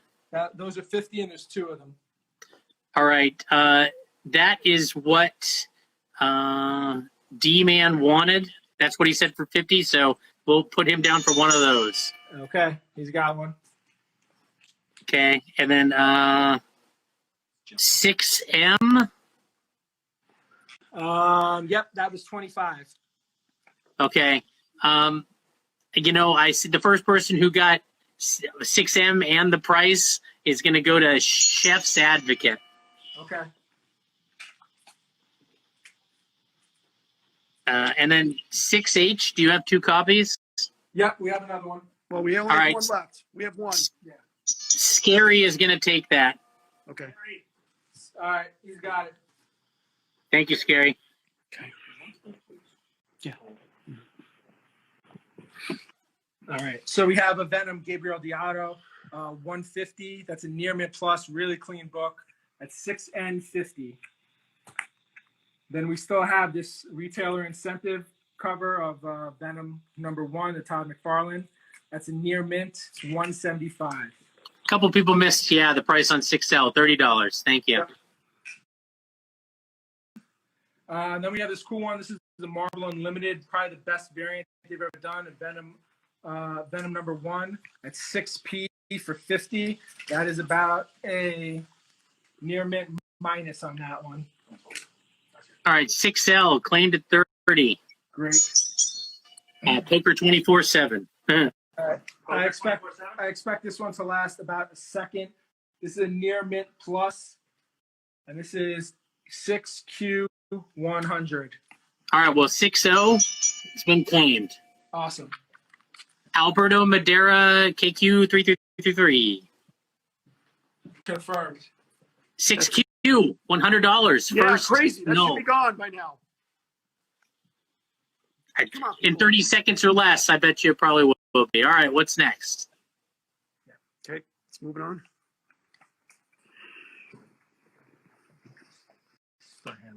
Yeah, there it goes.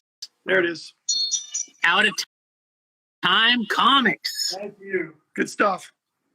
All right, so Nice. We have about 15 minutes left. Just to, Let's go. and then we've got Kevin Eastman, so we got to be on time. All right, we're going. Venom #4. This is near mint, $30, 7A30. All right. Number 7, 7B, also near mint. It's 7B, 20. We have number 9, also near mint, 7C, 30. All right, 7A 39. I think they're probably claiming that as whatever. Okay, so Daniel Got it. Rodriguez Jr., we got you. Okay, and one other. This is real quick. Daniel Rodriguez Jr. You also, courtesy of Elite Comics 11, giving us Vengeance. Nice. Yeah, that's a key. Congrats. $30. All right, so did we do 7B? We need to do a claim on that. 20. The first person in on that is Bruce Leroy _23. Got 6S for 20. Is that still on the board? That is gone. Gone. All right. And then claim 7B 20. We did that. Yep. 7D. That is now claimed. Good. Okay. That's going to go to Cheese Donkey 79. He's got it. All Daniel right. Rodriguez is saying he meant 7A 30. Did we get that right? Yeah, that's correct. Yeah, we got it. Okay, thank you. And 5B, you have an offer for 50. Is Yep, that still on the good. board? Yep. All right. That's going to go to comics.corvettes. Good. All right, so we have And 7C, is that still on there? 30. Yep. That's going to go to B. Rundum C. Bear. Cool. All right. All right, thanks, guys. We're caught up. All right, so then we have this Walking Dead. I don't know. Ghost variant with Michonne on the cover. 7E45 for that one. 7C is gone, right? Yep, Yep. 7C's gone. Now 7E is. All Cool. right. Got it. Thank you. MV Comics. All right, so we have a What If 7F25. We have 2 of these Witchers. One is nicer than the other. 7G125 and 7G100. These are great covers there. And then we have a full set. All right. Oops. 7F25. Yep. Yep. Okay, that's gone. That's going to go to Apolaki 16. All right, so we have a full set of The Witcher 1 through 5 near mint plus. That's $150 for the whole set. Wow, nice. Yep. Be kind to your Witcher. Awesome. Then we have this one 7i is $25 near mint. This is a cool one. This is the pink variant 7J, $15. It is near mint or better. Then we have this Gabriel Deodato. This is a near mint, and this is $200 near mint or better. Oh, wow, that's nice. And this is the last one in this rack. This is the Virgin. Both of these are the Virgin. This one, it's 7L for $100. 7J 15. Good. Got it. Thank you. Slinging rocks. Okay. All right. Woo! Wow. What a rack. That is awesome. All right, so we can go through some other stuff real quick if people want to see it. Let's make some deals. All right. You're getting a look at the board.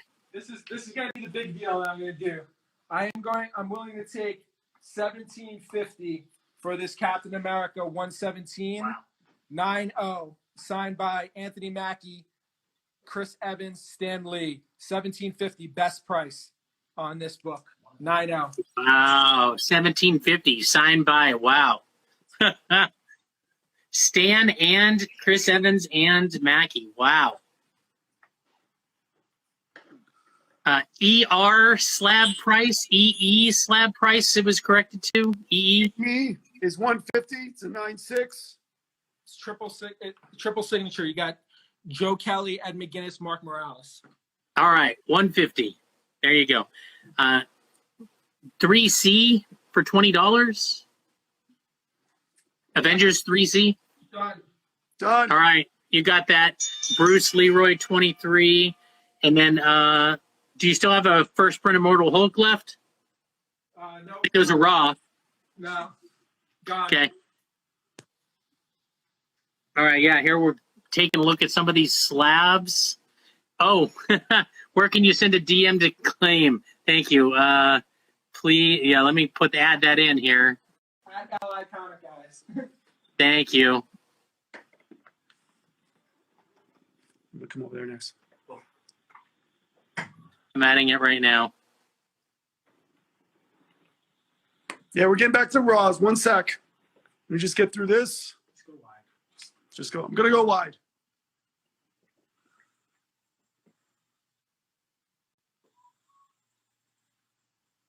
Here we go. Sorry, let me see if I missed anything. All right. Thor got to $60. Know what that got to? Yeah, we'll do that. Okay. That is going to go to the Gabe Fonseca.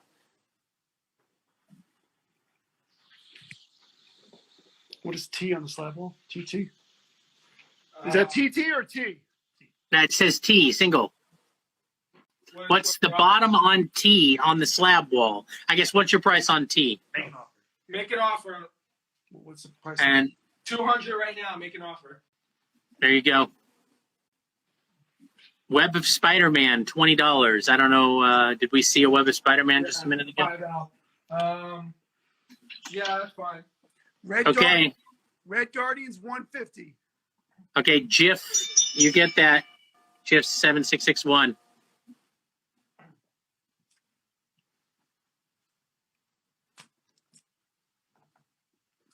$3M. 3M. Yeah. Okay, $40. Yeah, sure. Okay. Wow. All right. That's going to go to Gib 915.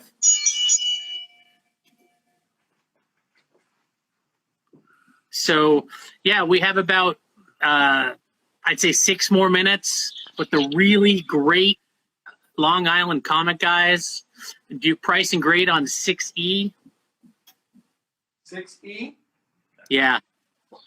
It's 50. The grade is about a 4.0. Okay. Still some killer stuff up on the board. Now's your chance. Let's enjoy these last 5 minutes, 6, 7 minutes. 2i, Long Island Comic Guys. 2i is 25. Thank you. And 3A 3a is 70. and 1H. 1h. We have 150. Near mint or better. Near mint. And Poker 24/7 is If he's offering 125, we'll take it. all right. Poker 24/7. Someone's asking what Batmans are left. We also are have a price on 1P. 60. And will you take 35 for 1H? 135? No, I don't know. What was the price on it? 150. All right, there you go. Wow, that's killer. I didn't see that. Wow. So, all right. I'm trying to catch up here. Do you want 20 for 2i? Yeah. Yeah, that's fine. Okay, that one's going to go to baseball. You got it? Baseball what? Baseball Nerd 44. Yep. Got it. Somebody wants to know if you want $50 for 3A.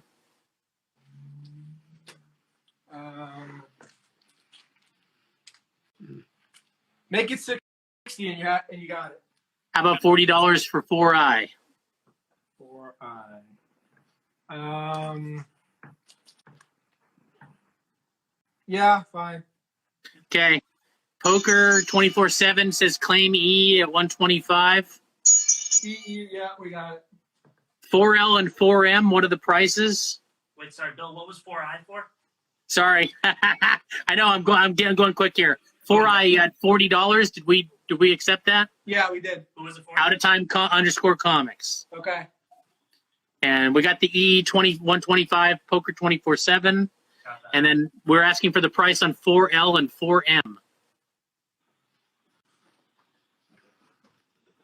4L was 50. 4L was 60. 4M was 100. Okay, and yeah, we just the questions are still coming in here. Do you want 50 for the first Squirrel Girl? No, 60 is going to be my bottom on that. Okay, and 6N, what is it in the price? 6N. Sorry, I'm running you guys all over. I'm trying to maximize here. This is X-Men 150. That's it's $50. It's near mint plus or better. That is great. Who Dat Comics wants to know 4D pricing condition? It is $60 and it's a near mint plus. And do you want $350 for N, the 9.8 Harley Joker? Yeah, that's good. All right. That's going to go to Catmandu _ Life Essentials. We got it. And then D-Man 33 will accept the Squirrel Girl at 60. Okay, he's got it. And the Tech 1000, what's the price on the graded one of those? Is it just one? This one, there's 3 of them. Okay. Oh, man, that Ross signed is beautiful. You got the 150 for the Art Germ signed. That's 250. 250, sorry. Sorry. Sorry. 250 and 200. Yes. All right, the collector's stash. Claim. Yeah, we got that. It's somebody else got in there before you on the Squirrel Girl.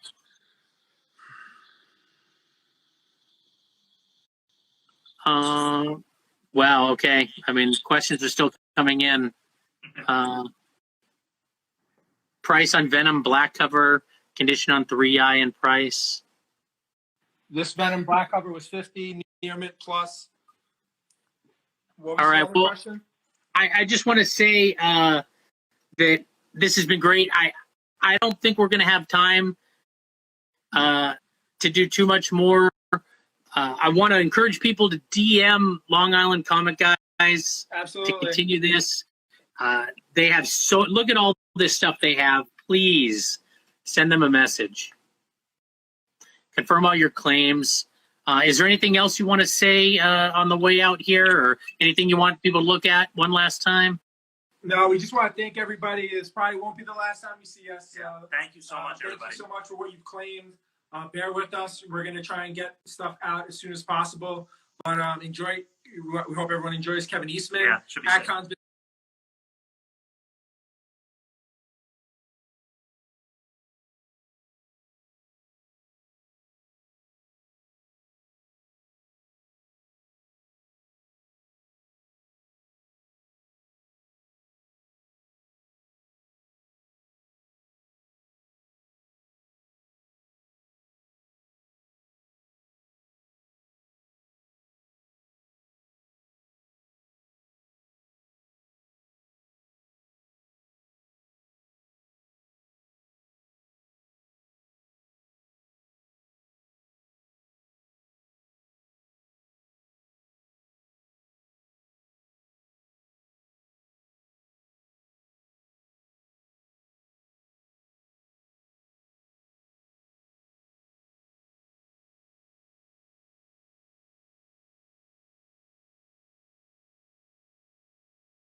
What's up, DD Comics fan?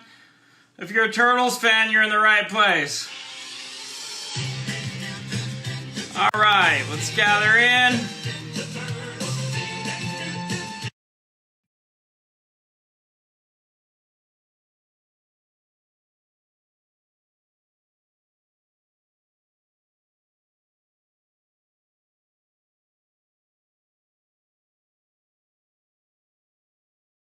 Let's gather up. This is going to be special. I'm getting Kevin in here right now. There he is. Hey, what's up? Hey, Kevin. How you doing? I'm doing great, thanks. Happy Sunday to you all. So happy to be here with you. Happy Sunday to you. Thanks so much for joining AtCon. I mean, this means a lot to a lot of people. A lot of fans out there are looking for this. So I appreciate it. We appreciate it. I'm speaking for everyone in the community, all of our followers, and yours, I'm sure. So thanks so much for this. This is going to be awesome. Appreciate I'm like it. smiling inside and out. You can see I brought my 4 childhood friends with me. So.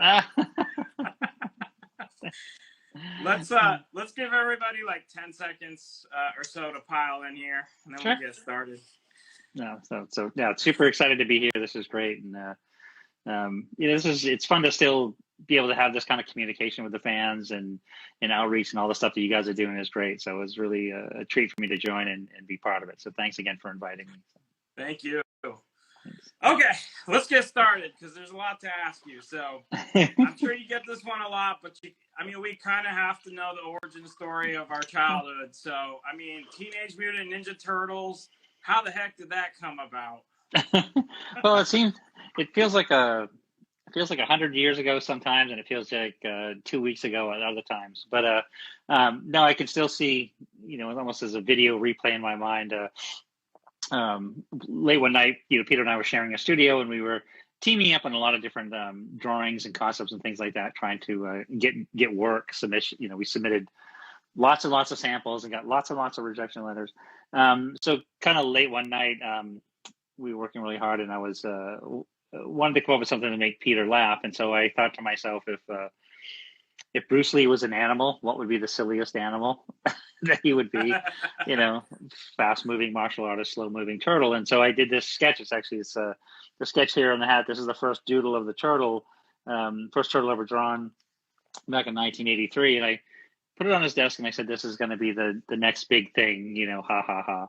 And he laughed out loud, which was the reaction I wanted. So he did a sketch, changed some things, improved a few things, and of course, studio one-upmanship. I had to do another version to top his drawing. So I thought, well, if one turtle, why not a group of them, like X-Men or Fantastic Four or something? So I did this sketch in pencil of 4 turtles and these martial arts poses, each with different weapons, and I had penciled in Ninja Turtles as a logo. And so when Pete inked the whole drawing, he added Teenage Mutant to the title, and we just looked at this thing and said, "This is the dumbest thing we've ever seen." But we loved it at the same time, and it was literally the next day we said, why don't we stop submitting samples and getting rejections? We love this idea. Let's come up with a story that tells how these characters get to be these Teenage Mutant Ninja Turtles, and we'll self-publish it, exactly like what some of my underground heroes and our heroes like Dave Sim and Wendy and Richard Pini and Bob Burden, Flaming Carrot. So we said, let's take our creation and take this to the independent publishing route, and so we did. Awesome. So how did you end up? How was it? How did 4 of them come up? Like, how did you end up there? It was just the group and just by chance, or was there something to the 4 beyond that? It was by chance in that it felt like a dynamic, because I was a fan of the Fantastic Four. I like,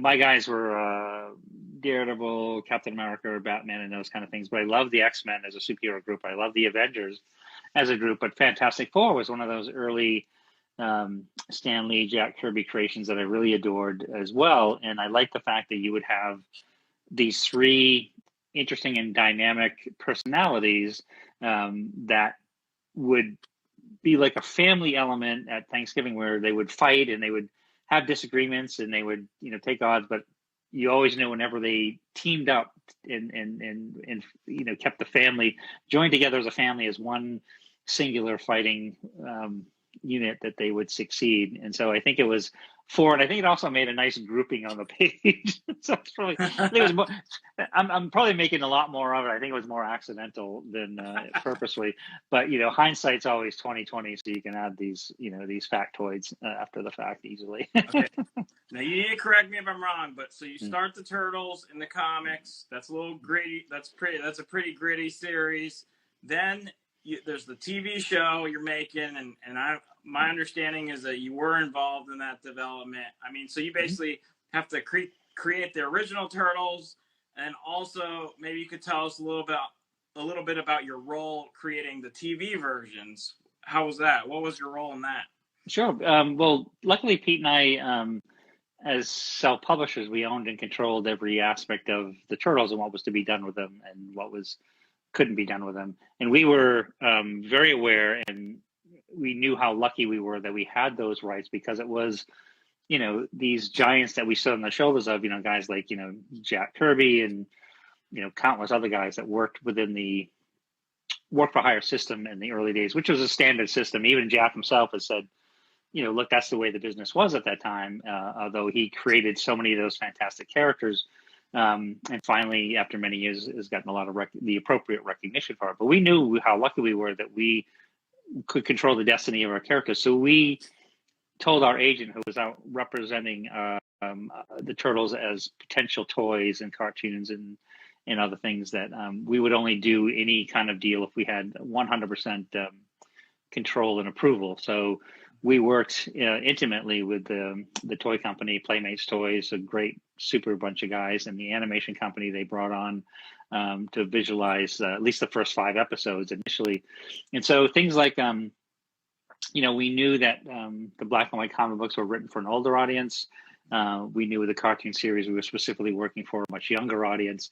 And so things like coming up with different colored bandanas, which was Pete's idea and a wonderful idea because it sort of really separated the personalities, and you could identify them more readily as both toys and the cartoon series. But pretty much everything that was toned down to become a kids cartoon, we had full say over, and that was great. And I think that that was we were lucky to work with writers like David Wise and Patty Howarth, who wrote the first 5 episodes, and we had great support from again, Playmates, and we were sort of all in it together. So it was a great team effort, but we had final say. Awesome. So let me ask about this pizza thing. Like, why pizza? That was my pizza was my my after school job in high school. It's like, if you wanted to buy art supplies and if you wanted to take a young lady out on a date from time to time, you needed money. So I worked I worked in this pizza place, and it was great. It was and so as part of the in-joking origin of the Turtles as a cartoon series, well, what do teenagers eat? Pizza. So it just seemed to be a real natural element. And the rest is history. And the rest is history. We still we still have our pizza Fridays, and you sometimes have it more than once a week. Okay, so you and Peter, you start Mirage Studios. It really, maybe you want to say a little bit about the beginning of that. Just kind of, how did that start? What was it like in the early days, especially? Well, the early days were just fantastic because Pete and I had a shared worship with for Jack Kirby, and so he was our guy. We all dreamed about being Jack Kirby when we grew up. And so when the first issue sold and then sold out, and we solicited for the second issue, and we went from 3,000 copy sales in the first issue to the orders from Diamond and many other distributors at the time were around 15,000 for the second issue. We did some quick math and figured that if we did 6 of these a year, would make about $2,000 per issue, and we could make enough money to quit all the other odd jobs of working in an art store or a restaurant or every other odd job that we did to pay rent, and we could draw comic books for a living. So with issue 2, in our opinion, I'll speak for both Peter and I, the dream really came true because we started drawing full time. So February of 1985, we started drawing comic books full time, and that was 36 years ago, and I'm still drawing comic books for a living, which is awesome. And thank you, fans. But the early days were still, Pete and I did everything. The first employee we hired was a friend of mine from high school, Steve Levine, who took over for lettering, because I lettered all those early Turtle comic books. So all those misspellings are mine, fans. Yes, I can't spell very well, but I did. So Steve came in to take over lettering, but then he helped answer phones and sort of writing thank you notes to fans who wrote us fan mail, to every other part of the business. But it was really a kind of a mom and pop thing that through like 84, 85, 86 and into 87 was still really homespun, although we were also in the middle of the black and white boom and bust, so the sales for the comics were going up. And then 1987 everything changed, because that's when the interest from the toy companies came into play, and the toy opportunities come into play. And I'll tell you, just as a final word on that, in 1987, Peter and I were still drawing 80% of the time and handling business 20% of the time. By 1988, it was a complete reversal. We were now handling the business 80% of the time and physically drawing 20% of the time. We were doing lots of creative stuff, but that's how much the business flopped in the early days. And from that point on, it was sort of holding on for dear life because it was pretty wild and woolly. I'm going to ask about that, but before we leave the early days of Mirage, is there one particular memory that you're fondest of when you think back to the early days of the studio? I would say, in particular, it was just the times that Peter and I got to actually sit in the same room and actually pass pages back and forth, because we have, our experience was, a very small, sort of disheveled living room. That's where the name Mirage Studios came from, which was a studio where we could literally pass pages back and forth. Because we always had this vision of, Marvel Comics was they would do these drawings in the back of Marvel Comics sometimes, where they show the Marvel bullpen, and you see all these desks lined up, and you'd see all these, Jack Kirby sitting there, and so sitting there, and so sitting there. So you just imagine they were all there working in the office, which they weren't. It was just sort of a thing. But we just liked the idea that we were living the dream, and that because a lot of people would say, especially in the early days, they'd go, well, Eastman and Laird, so who writes and who draws? And we'd say, well, we both write and we both draw. So we literally, every page that you saw of Turtles in the early days, we penciled together and we inked together by literally passing them back and forth. So that was by far the coolest and the most awesome part of my memories of the early days. That's awesome. Thanks for that. So 1984 to 1989 or so, Turtles is just exploding. I mean, tell us a little bit about that time period where things are just going crazy. I mean, how was life? What changes were happening? I mean, I heard something about a tank. Yeah, the tank came later. I'll get to that, but that's it's funny because we were very cocky when we sort of went into this whole new world of animation and toys and these other opportunities with our characters, because we were selling the black and white comic books. We're selling around 100,000 copies an issue, and we just couldn't be happy. Our dream had come true. Again, we were drawing comic books for a living, and so when we approached these other opportunities, we did it very carefully and very methodically and with controls. And so the first animated series we did was only 5 episodes. It was in part funded by the toy company and stuff, and it was just a test to see if it would actually work or not. And so, and I would tell people, hey, we're making a cartoon show of Pete and I's creation, and they'd be like, Sure you are. And it wasn't, people didn't even believe it until they started seeing it like in a TV guide, for the month of December. That was the big thing, it actually aired Christmas break between Christmas and New Year's of 1987. They ran it that week, Monday through Friday. And it was just one of those, well, if it doesn't work, then, we gave it a good shot because we really enjoyed the process of doing the animation, and to our surprise, the ratings were very, very good. And so early January, they were discussing like, well, let's air it again just to make sure it wasn't a fluke. And so I think they aired it again in like February maybe, and it was again even higher ratings. So that's when they greenlit doing additional episodes for fall of 1988, and the toy company felt positive enough to greenlight the actual fabrication of the molds to make the toys, because that's the most expensive process of making these big giant metal stamping molds. And so we jumped right into working on the series, the additional episodes for that fall. But in June of 1988 is when the first toy shipped, and that was a real surprise to all of us. I think even the toy company, because they shipped to KB Toy Stores, were the big toy chain at the time.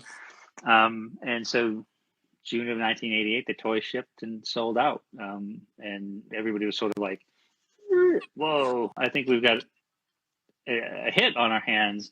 Right. And kind of from that point on, it really was just other toy, other licenses, it was children's books, and we did the Archie Comics license, and then there was more toys and more toy designs and stuff. And it just felt like to me that it evolved very, very, very, very quickly to our surprise, much to our surprise. Yeah.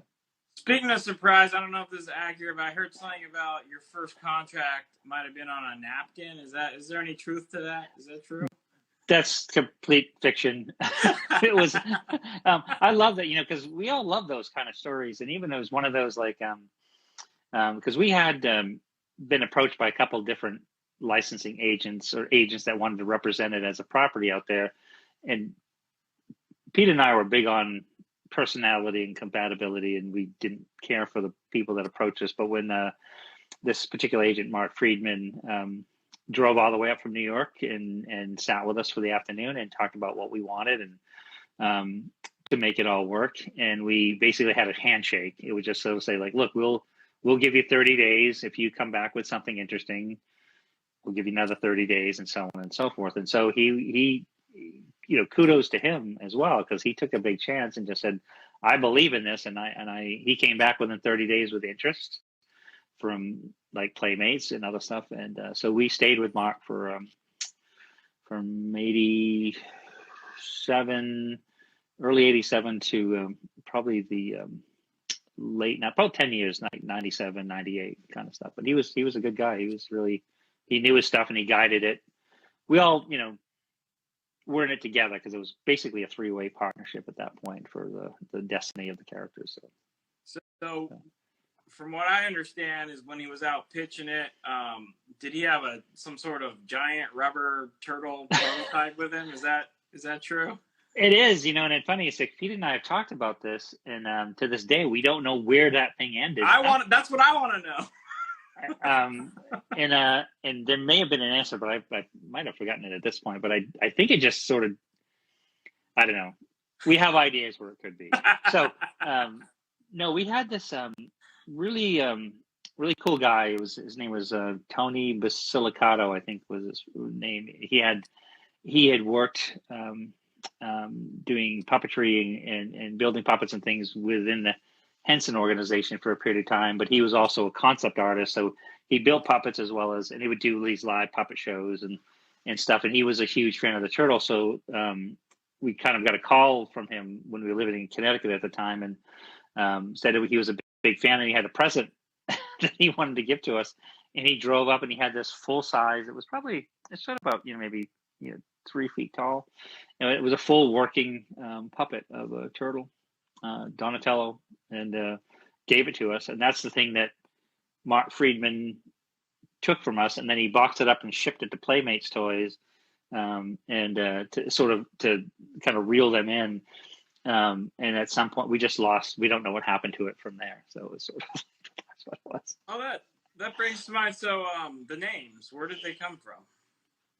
The names were definitely came out of my geeky interest in history, especially art history, and I just loved art history. In fact, in high school, for graduation, they had the senior class do a bunch of murals within the high school, and mine was a tribute to Leonardo da Vinci because had Mona Lisa and David. It just had all and it was and so when Pete and I were talking about, well, what should we name them, and we felt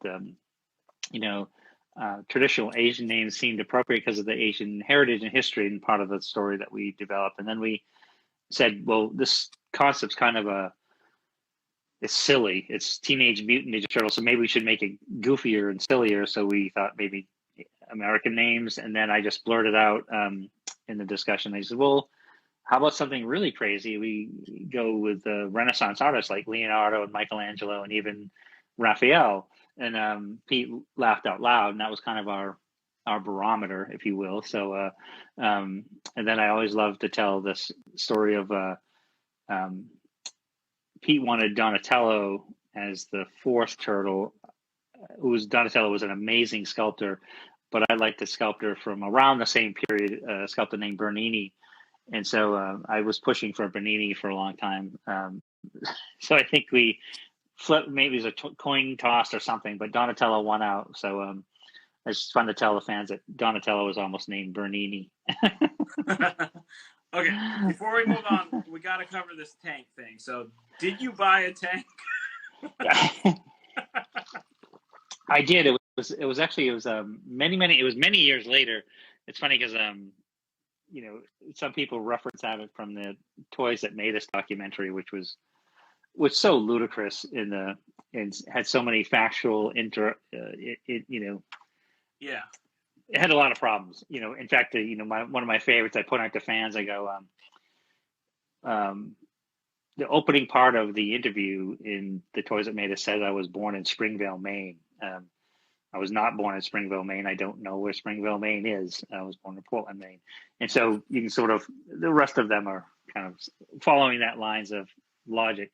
But no one, by the time we got to, it was like 1990, 91, I had formed Tundra Publishing. You know, the Turtles, we had already had the first movie come out, which was a huge success. The licensing program was going, you know, great guns. And I started the Words and Pictures Museum, and we doing all these other things. And I was out in California, and I had met, we were working on one of the Turtle movies, and this guy that had supplied, military vehicles to many other movies, but he was supplying some vehicles for this Turtle movie. And he's like, it was Vasquez something. So I was talking to him, we were just joking around, and I said, "Hey, you got any tanks?" And he goes, "What are you looking for?" And I said, "Well, I was a fan of the DC war comic called GI Combat, which had an M3 Stuart. That was, one of my favorite war comics from when I was a kid." And he said, "Yeah, I've got a M3 Stuart light tank." And I go, "How much you want for it?" And he said, "Well, you know, we'll clean it up." And I said, he goes, "I've got one that we used in a movie called Red Dawn. And I can sort of clean it up and take it back to its traditional look, and, you know, $35,000 delivered." And I was like, "All right, sold." And so this is, so I think it was 91. He drove the tank was shipped from California to me in Massachusetts. So for $35,000, I bought an Army tank, but people like thinking like it probably cost millions.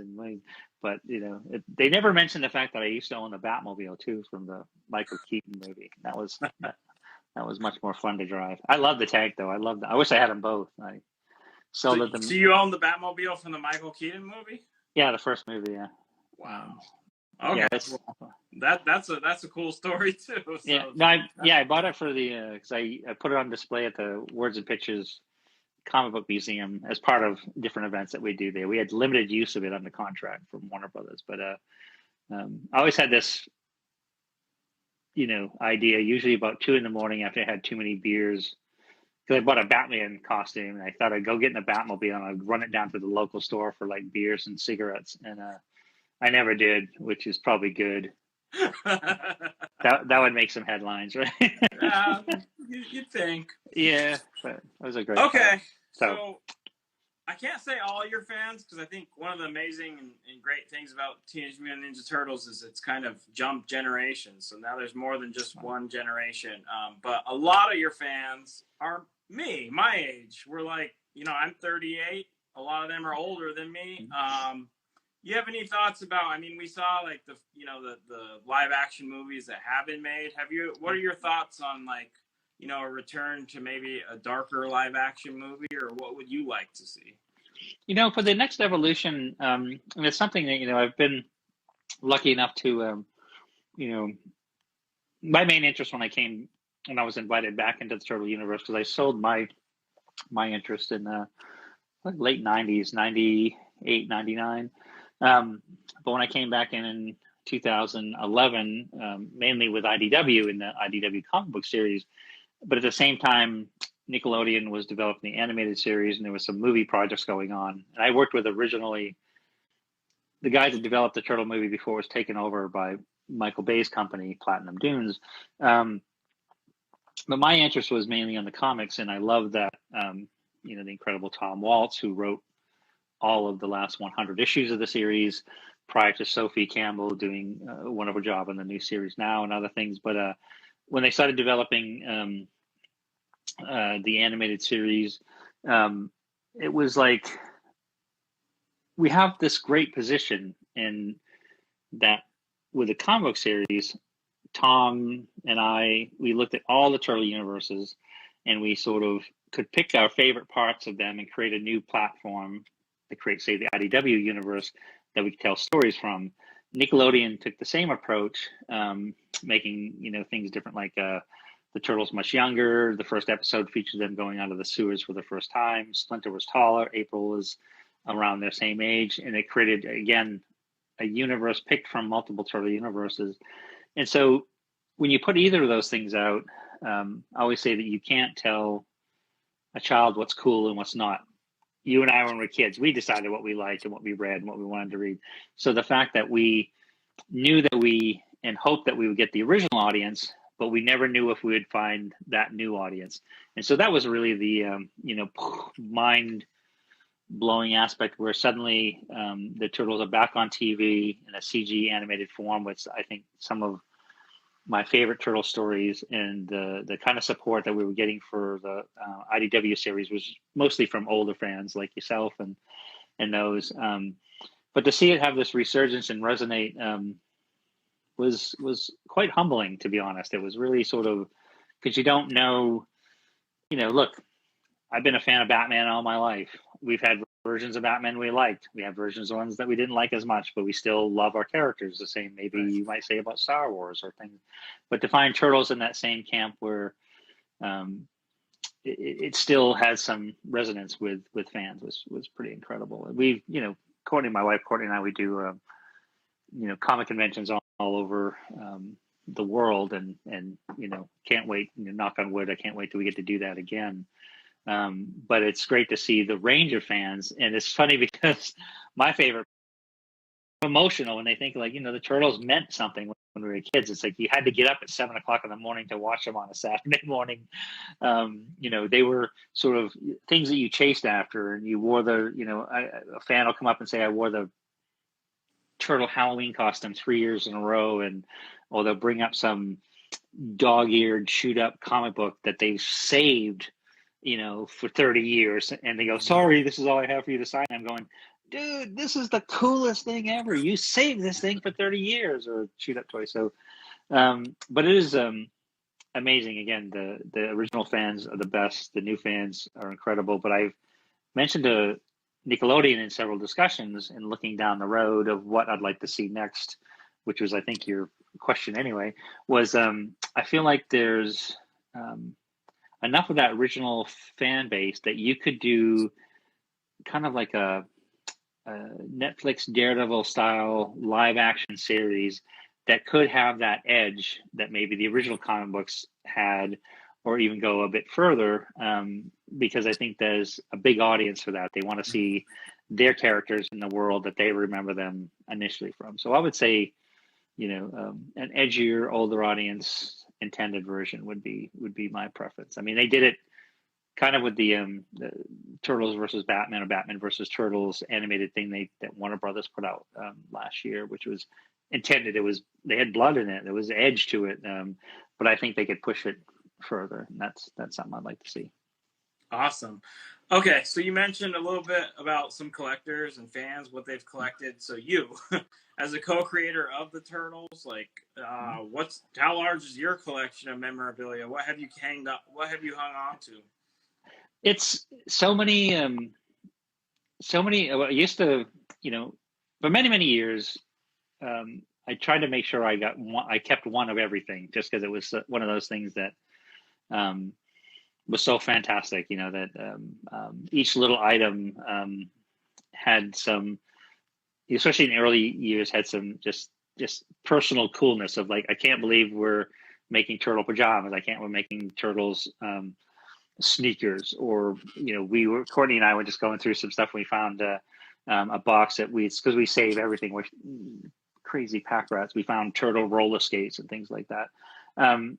But to me, it was the toys were a big thing. I love the Playmates toys. I think they did such a fantastic job. And besides some of the original characters, and I like some of the secondary characters, especially in the early days of Mutagen Man and Ace Duck, and some of the even some of the ones that fans don't like as much. But I like the one of my personal favorites is when they did the Star Trek turtle toys. I love Star Trek was like my jam when I was a kid. So they did each of the turtles as Star Trek characters. They also did turtles as Universal Studios monsters. You know, so you had Frankenstein and Dracula and those stuff. That shit was cool. And I liked the vehicles. The original Turtles van, which was awesome. Their Batmobile, and then there's one when they came up with this. You know, the main bad guy Krang, that had this large sort of android body Krang, which had that big robot body with the little Krang goes in his stomach. But he was like almost like a 12-inch toy, because to me that was sort of the evolution of that was kind of like the Stay Puft Marshmallow Man from Ghostbusters, kind of as an idea for that. But I like the toys. I think my favorite. And I still, you know, even the new series came out, and Lucky Playmate still sends me all of those, and I love them. They're all over my my studio shelves and stuff. The toys are the best. That's awesome. So I should have asked this earlier, but so, you know, you create 4 different turtles, and I mean, I could see you just saying they're all your kids, but do you have a favorite out of the 4? You know, I've always said, you know, if I had it, you know, like you correctly said, it's like, speaking for both Peter and I, I'd say that, you know, they kind of all are our kids, so it's kind of hard to pick a favorite. But you know, for, you know, if a fan says, well, like if you had to choose one, you know, I said, well, look, you know, I choose Michelangelo, I guess, because he was first born, even though he wasn't named Michelangelo at the time, but he was a turtle with nunchucks strapped to his arms. But it really depends on the different kinds of stories you're telling, or the things you're doing, that you pick a favorite that you want to take it and tell a story with it. But for me, I always liked Raphael, because Raphael was, you know, being our sort of our loose wire, our kind of hothead, you know, Wolverine character, if you will. I felt like you could sort of push him into other places you couldn't push the other turtles. You could really go farther with them and do crazier stuff, especially when you team him up with Casey Jones. Like Simon Bisley and I did a graphic novel, Turtles graphic novel through Image called The Body Count, which Top Shelf released a couple years ago after not being impressed for a decade or more. And it's just like the ultimate, you know, Casey and Ralph story, where they're kind of like those crazy cousins, where they're not beating up bad guys, they're beating up each other. I love that kind of relationship, you know, brotherly sort of relationship. But yeah, sort of, I've seen in most cases when I do a individual turtle story, I choose Raphael as my victim. That's great to hear. Raphael's my favorite, and awesome. Some of my family and loved ones, they definitely see some comparisons between me and the characters. So great to hear that. Yeah. Let's see. Okay, so you take the Turtles brand. I mean, it's been licensed. There's a lot of licensing out there. What's the most, like, the strangest licensing that you know of, or that you've heard of? Well, it was things were just you know, it's like here's one, I guess, I thought that was the weirdest, because I thought it didn't taste very good, was like they made these Turtles Hostess like moon pies, you know, those kind of moon pies, and I loved them as a kid, you know, blueberry and also the frosting and stuff. But they made it with it had a green ooze filling, and it had green frosting on it, and it just looked wrong. It was weird, yeah. And it didn't taste as good as I thought it should. But I've mentioned that at conventions in the past, at slideshows and stuff, and fans go, "I love those." And we, you know, the turtle cereal was a little, you know, like it reminded me of the turtle cereal reminded me of a great Calvin and Hobbes cartoon where Calvin's eating the cereal called like chocolate frosted sugar bombs, and Hobbes takes a bite and he goes, "There," and Calvin goes, "Yeah, I know they're a little bland till you put sugar on them." That was kind of like the turtles' sugar covered rice checks with turtle weapon marshmallows in them. There was nothing good in there for you. But there was I'm trying to think of anything else weirder. That was sort of, Yeah, you know, that's pretty weird. that's pretty weird. So there's tons of, we touched on some of them. I'm looking at the comments, and everybody seems to have their favorite version of the smaller big screen Turtles. Do you have one, like whether it's one of the movies or one of the series we've seen? What's your favorite? Well, besides the you know, the original series, which was, you know, super fun for, especially in the early years. I think it got, you know, as much as Peter and I pushed on, I think it got a little repetitive in the later years. I mean, I think we did almost 300 episodes. If I had to pick one actual fully standout favorite Turtle entertainment project of all time, it would have been the first Turtle movie, the Steve Barron, Todd Langdon scripted, Jim Henson, you know, costumes. You know, that to me was the perfect storm of creativity and talent that made such the perfect Turtle project in my mind. I love I actually loved a lot the series that Peter oversaw, which was, we call it the 2000 series, which would be the darker version of the Turtles. And then I think Kevin Monroe's 2007 Turtle animated movie stands up there as one of my favorites, as far as it was a first full CG version of Turtles, and it just had so many great moments in it. And that was wonderful. So yeah, I'll go with the first movie and the 2007 animated movie is two of my favorites, but there was some other great stuff, certainly in the Fox series. It's great. Okay, so in your career so far, at least, is there one particular highlight that you're just like, wow, that was a special moment there out of all the successes you've had? You know, it's almost too many to name, and I mean that, and I'm not trying to deflect, but it is one of those things that you think like, you know, it can go from the range of, I remember my grandmother visiting once, and because she used to give me like you know, even when we were young adults, she'd send a birthday card with like $5 in it, you know, and she said, I was watching Jeopardy the other night, and the Turtles were a question on Jeopardy.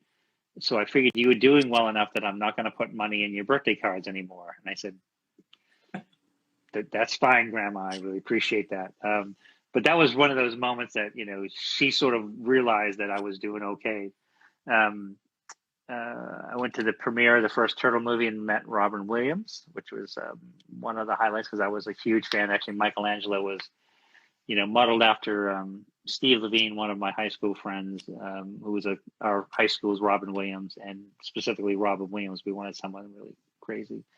You know, I think it was just being able to create something that,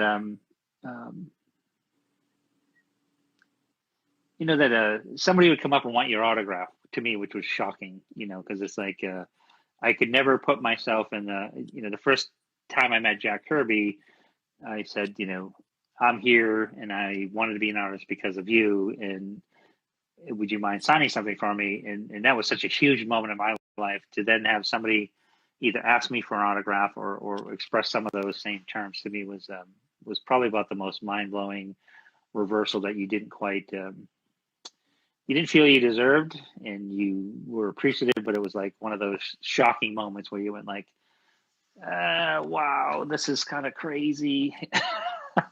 Cool. Well, as the owner of Elite Comics11 on Instagram, let me just tell you, ever since you were announced to join us, there's definitely a lot of people that want your signature. So you've made it.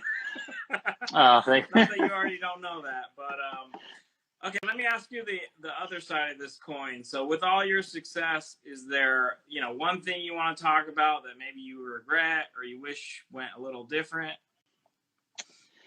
Well, you know, I think it's you know, it's like hindsight's always 20/20, which is great, because, you know, it gives you those things you can think about at 3 a.m. when you're trying to sleep, and you think you like, you know, you wish you weren't an asshole here, you didn't do that awful thing there. Probably the thing that I would have protected more dearly would have been the relationship that Peter and I had, is only in that we were really good friends, and then we became business partners. And the business part of it was one of those things that you almost had to set the friendship aside because you would then this is no joke. You were spending 90 hours a week working on the business side. Every time we saw each other, it wasn't like, hey, let's go to the comic store together. Hey, let's do this together. Let's do that together. It was all intense, detailed, and extreme deadlines on the business side. So the fun stuff went away. The drawing stuff went away. We still were being creative within it. But I think that I definitely would have fought harder to protect the friendship that we had instead of like having it evolve to just being married for the sake of the kids, so to speak, if you follow my line of thought here. But it was, at the same time, I was younger than he, and I really had a lot of ideas of things that I wanted to do. And so I really went down my own path, and sort of, it wasn't worth it for me to sort of, incorrectly wasn't worth it for me to sort of protect that friendship. And I was like, I'm going to start Tundra Publishing. I'm going to start a museum. I'm going to start this. I'm going to do this. I'm going to buy Heavy Metal Magazine. There's all these things I want to do and explore and be and travel and do all that stuff. So yeah, you have the things that regretful. Yeah. I think, well, thanks for sharing that. I mean, I think it's a good time to maybe talk about like The Last Ronin then. So that's something that you and Peter have in common. So why don't you tell us about that? What is that? Sure. The Last Ronin was, it's interesting. When I went back to comics, and it was a couple years before I moved out of LA, and, I'd worked on a bunch of entertainment projects and things with, developing a heavy metal movie with David Fincher and Tim Miller that never came to be. And we developed, there's a lot of other things, and LA can be an incredibly frustrating place. If you're looking to try to do entertainment, it's like you have better luck winning the lottery than you do, getting something going in Hollywood for the most part, in my opinion. And so I felt like spending all this time trying to follow that path of creativity was stupid, that I need to go back to why I got into this business in the first place, which is writing and drawing comic books. And so I went back to creating again, drawing again, doing that stuff full time. And then when the Turtles license was obtained by IDW, Scott Dunbier called me up, and I went down and met with Ted Adams, and they said, hey, let's see if we can bring you in to do a couple covers or do something like that with this new Turtle series we're going on. I said, well, tell me what you're doing. And that's when Tom Waltz laid out to me his plan for at least 12 issues. And if we got enough fans following that, hopefully we continue. And so I really fell in love with what his ideas were. And so they brought me in on a more intimate basis of working, consulting and doing covers and being part of the storytelling. Again, everything finally came down to Tom writing every single one of those issues. And so that was the team. That was the thing. That was the sort of the greatest excitement of going back into the world of comic books, especially going back into the world of comic books through the Turtles, because I'm working with some really fantastically creative people, a great editor, Bobby Kurnow, and then the artists that came in to work on the series, from Dan Duncan in the original series. We worked together on the first 12 issues, and Corey Smith, Mateus Santucolo. There was, there's so many, I can't name them all, but these guys are all half my age and they draw better than I do. But I just love this series. And as it evolved, we said, if we survived year one, let's shoot for issue 50. And if we can get there. And so we sort of mapped out this roadmap to there. And once we got to issue 50, we said, holy smokes, can't believe we got here.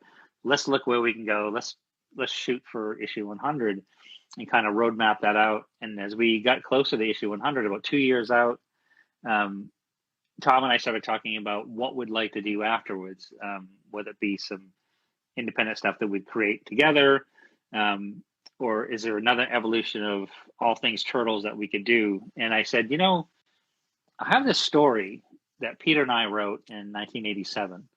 It's I think a 18-page outline, and it's a beginning, middle, and end. And it was Turtles set in the future. It was 30 years in the future.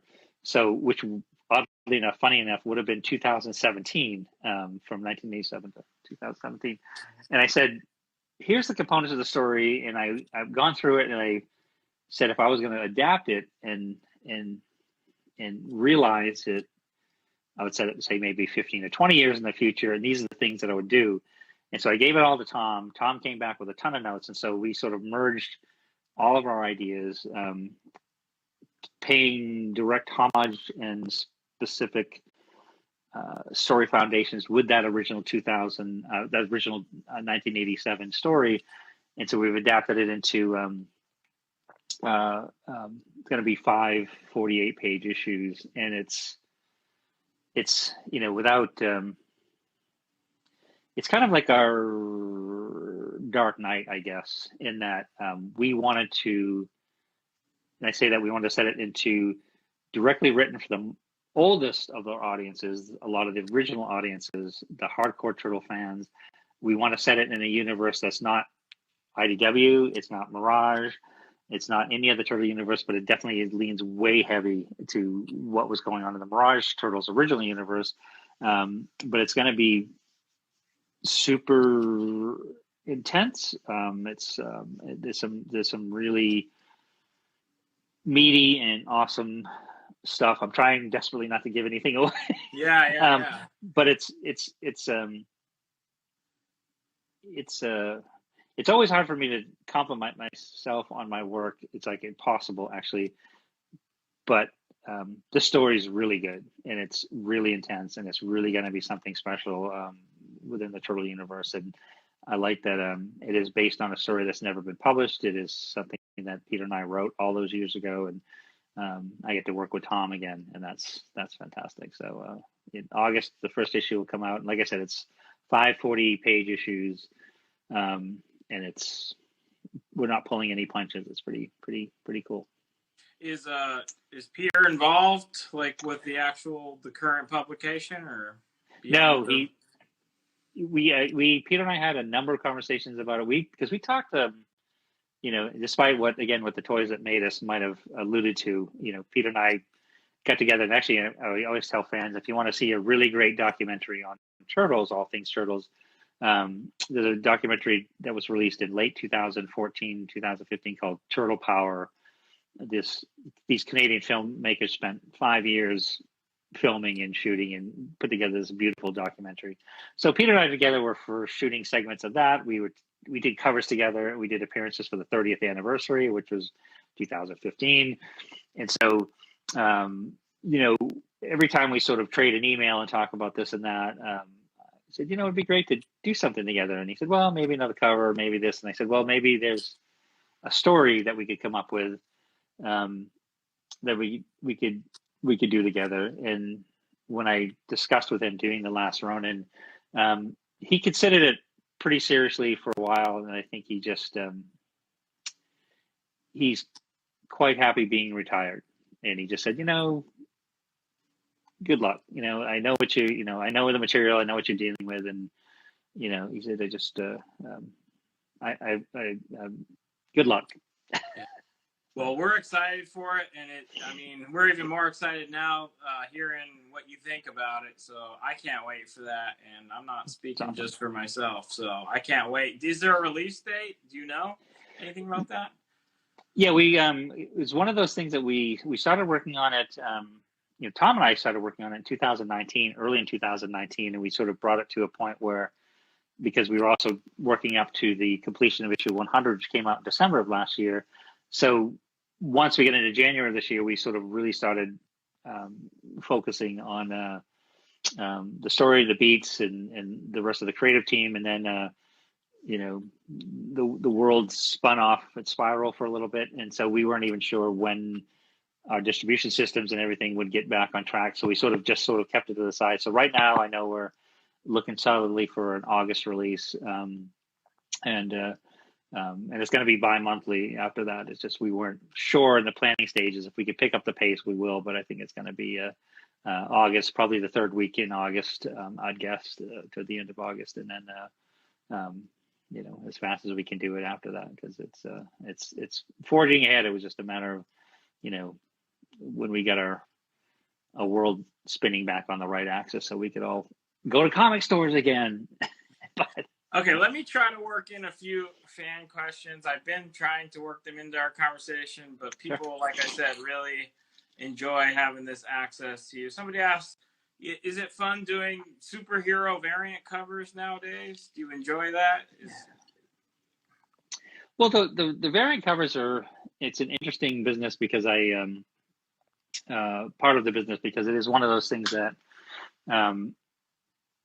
it's something, the connotation of when, say in the, when Image Comics was printing 1 million copies an issue for things that they were doing, they were doing like a, the 3D, mirrored cover version, and that was selling 500,000 copies, or they're doing this stuff, and it just seemed to sort of capitalize on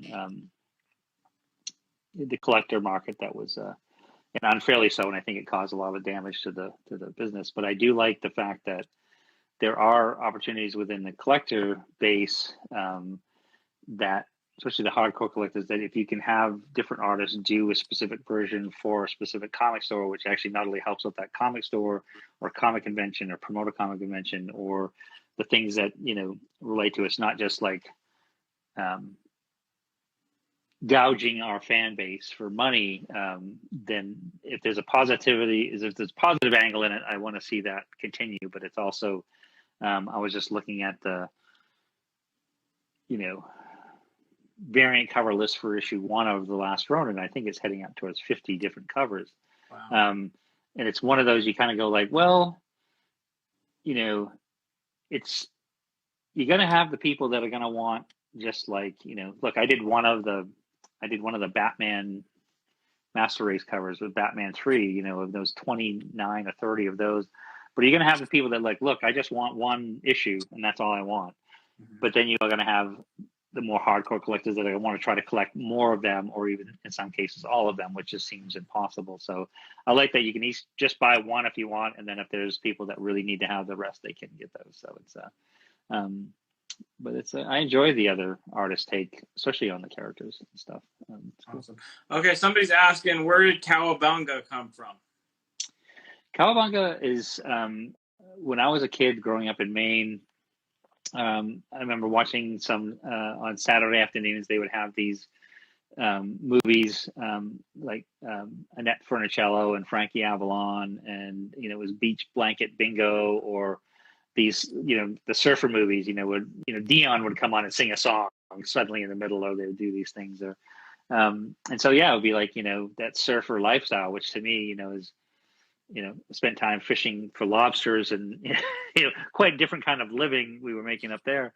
But to see Hang 10 and Cowabunga and Surf's Up, dude, and it's like so it just seemed kind of funny that it was we riffed on that. So we stole Cowabunga from Frankie Avalon, or from the surfer movies. All right, they've asked several times, so I'm going to ask it. Somebody wants to know, what kind of music does Donatello listen to? Do you know? You have it's he's a raver. It's like techno pop, sort of complete. No, I don't know. No, I would. It's funny because I always think of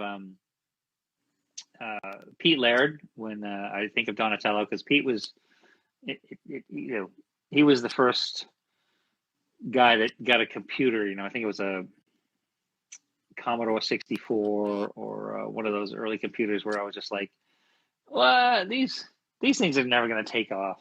But he was super technologically inclined, not only for his little Casio calculator watch or different stuff, but he liked a sort of a country bluegrass sort of heartful soul, maybe some R&B sort of roots, and so.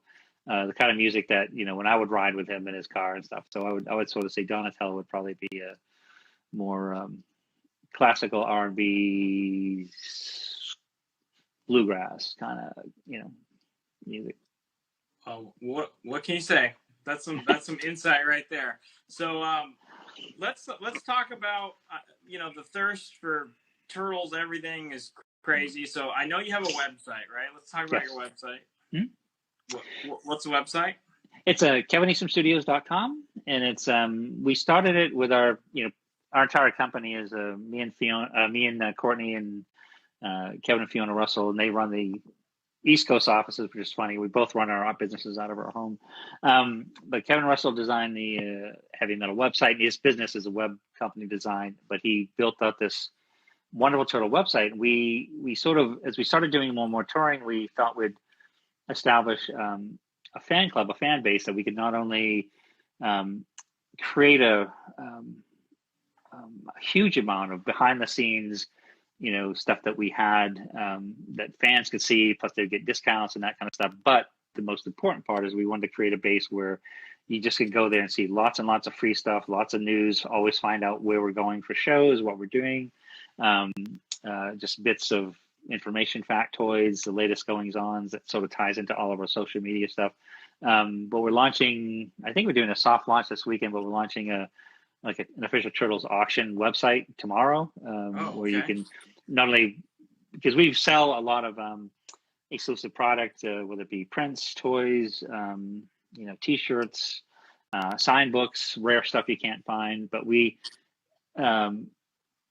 have these oddities and this stuff that I've collected over the years, and these sort of things that we would traditionally take to eBay, but we just want to do it through our own Turtle auction site. But also, if you yourself had an item you wanted to put on the Turtles auction website, you could do it a la sort of an eBay sort of process, and you can sort of sign up in an account and do your own thing, reaching out directly to Turtle fans. So it sort of builds on the incredibly wonderful and awesome Turtle community from all these different fan club websites and self-made and self-maintained websites that all the latest news and bits and pieces from our little place to hang out. We call it we have the Turtle Lounge that we call it, and then we also have these other things. So yeah, the Kevin Easton Studios is a place to find out what's going on whenever it's going on, like this event we're doing right now.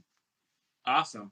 So yeah, if you can actually, that sounds awesome to me. So I'll get that information for the new site. We'll definitely put that out there for our fans or our followers as well. I'm sure they're interested.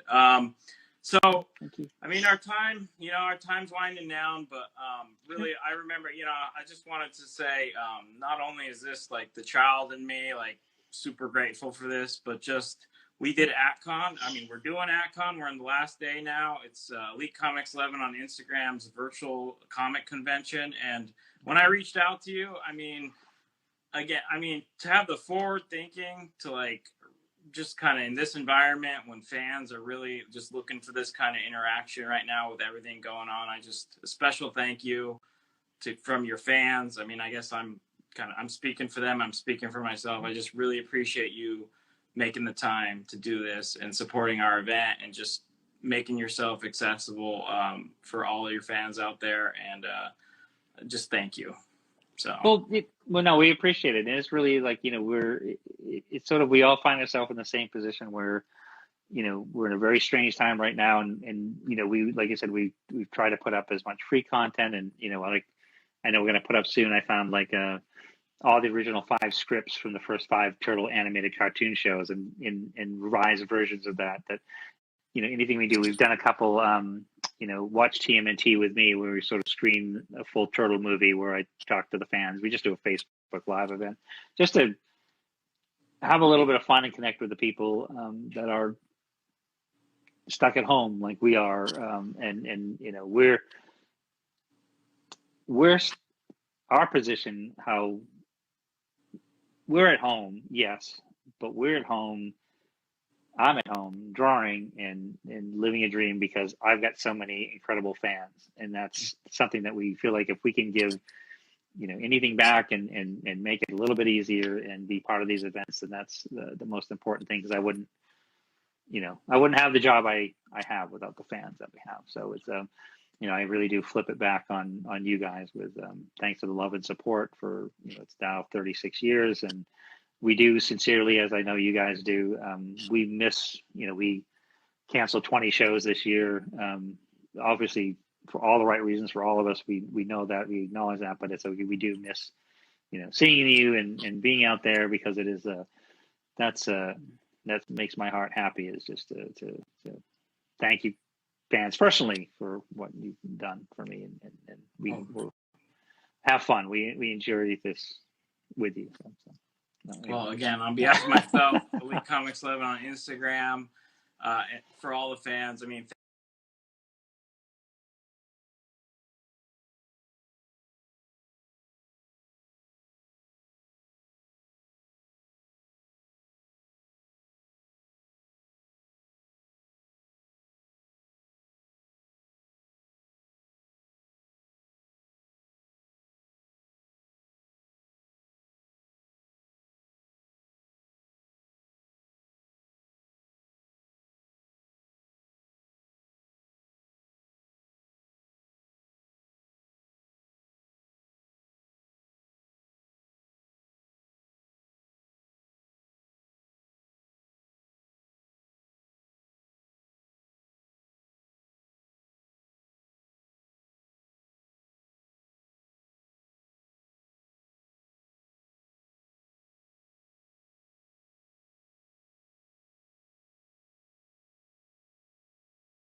there he is. What's up, Gus? Hey, what's up, Ali? Got a new cameraman. We were just chatting with a legend. We got a legend of a cameraman today, Alex. All right, so from one legend in the house to another. How you doing, man? I'm all right. All right, I think everyone here by now is probably a veteran of these live claim sales because we're on the last day of AtCon, but we are not done. Gus has told me he's reloaded. If you know Gus's shop, one of the oldest shops in New York, Queens. We're in Queens, New York right now, by the way. Gus has a lot of stuff. So we had one session, but that doesn't mean this is just leftovers. He spent a lot of time restocking. So I think we'll get right back into it. Gus, I guess maybe you want to cover shipping one more time. if you want to claim something, you got to write claim, a description of the book, and the price, at least, at a minimum. Now go ahead, Gus. So shipping really quick. It's $5 for one raw book, 50 cents each additional, $10 for a CGC, and $2 each additional CGC. And we do international, but we'll have to deal with that, after we pack stuff. Okay, so actual shipping on international, but it's available. Let me think if I can think of anything else. I don't think so. Oh, there's elite giveaways sprinkled throughout here, so we're keeping the track of the number of the claims, and it triggers giveaways. Let's just get started, Gus. There's a lot to get to.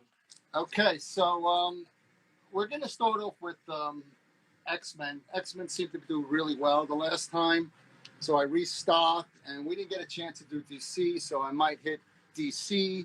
So X-Men, DC, and then segue into some of the rack stuff, and then maybe hit the rest of the Marvel Silver Age Bronze stuff.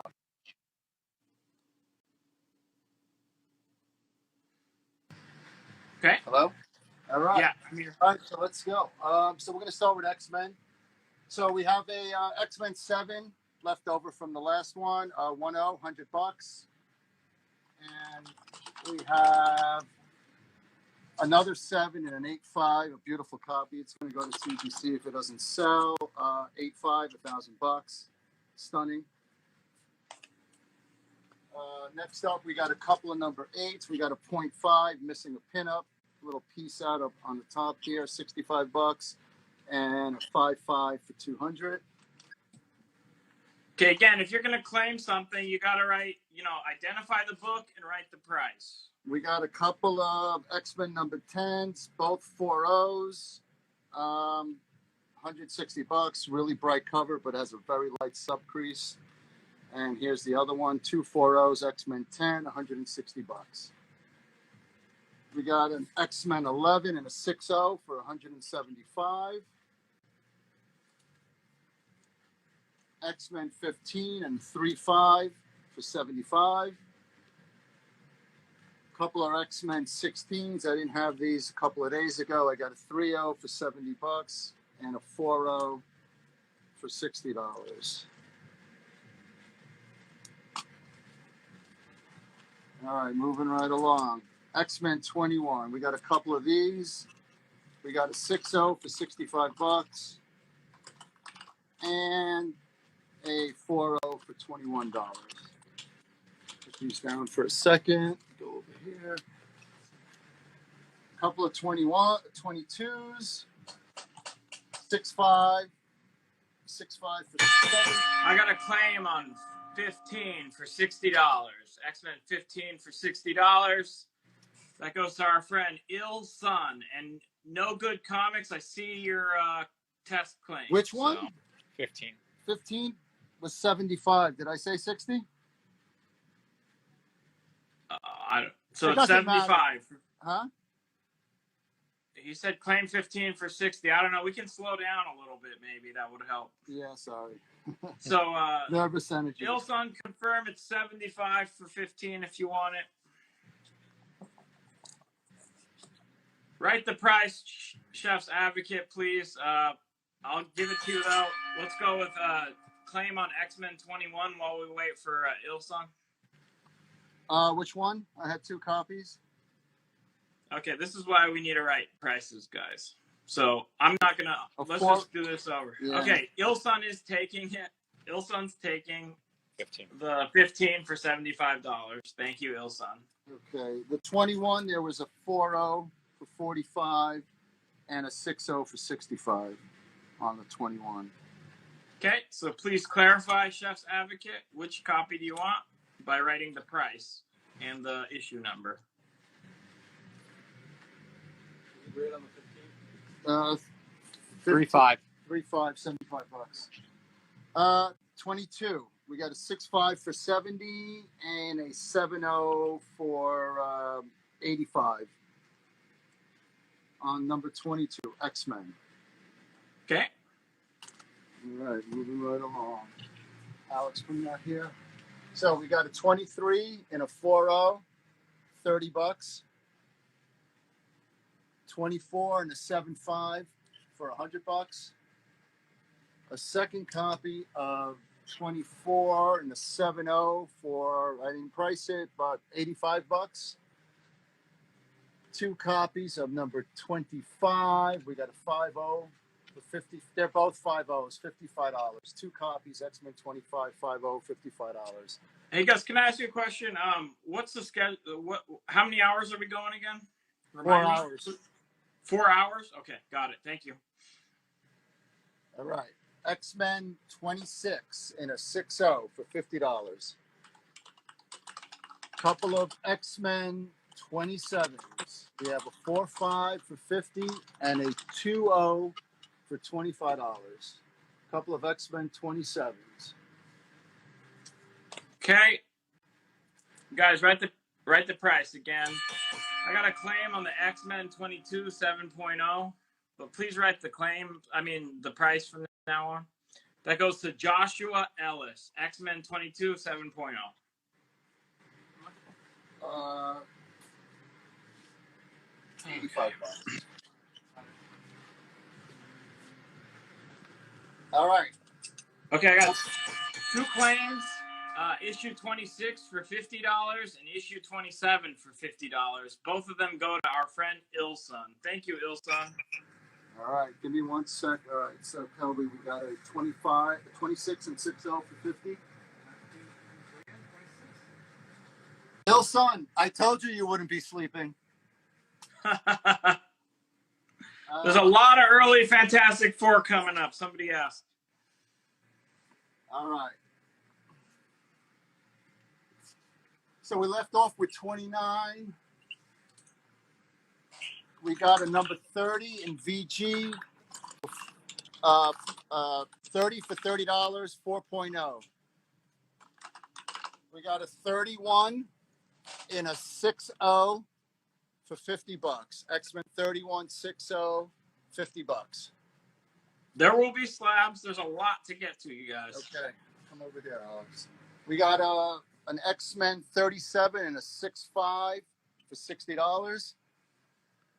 An X-Men 47 in 6.5 for $45. That's a new one. X-Men 52 and a 4.5 for $40.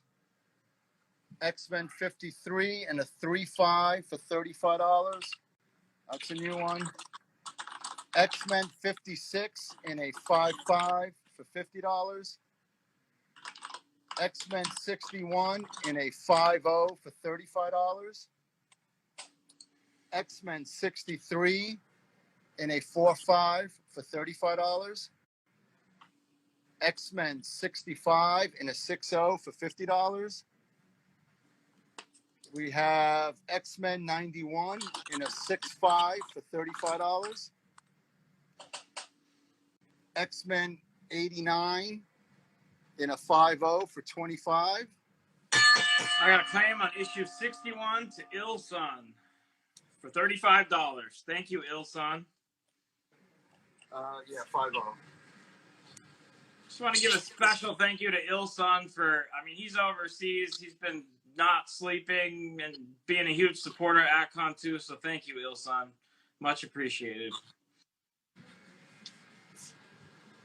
Okay, I think we left off at 89. Thank you, Ilson. X-Men 88, 7.0, $50.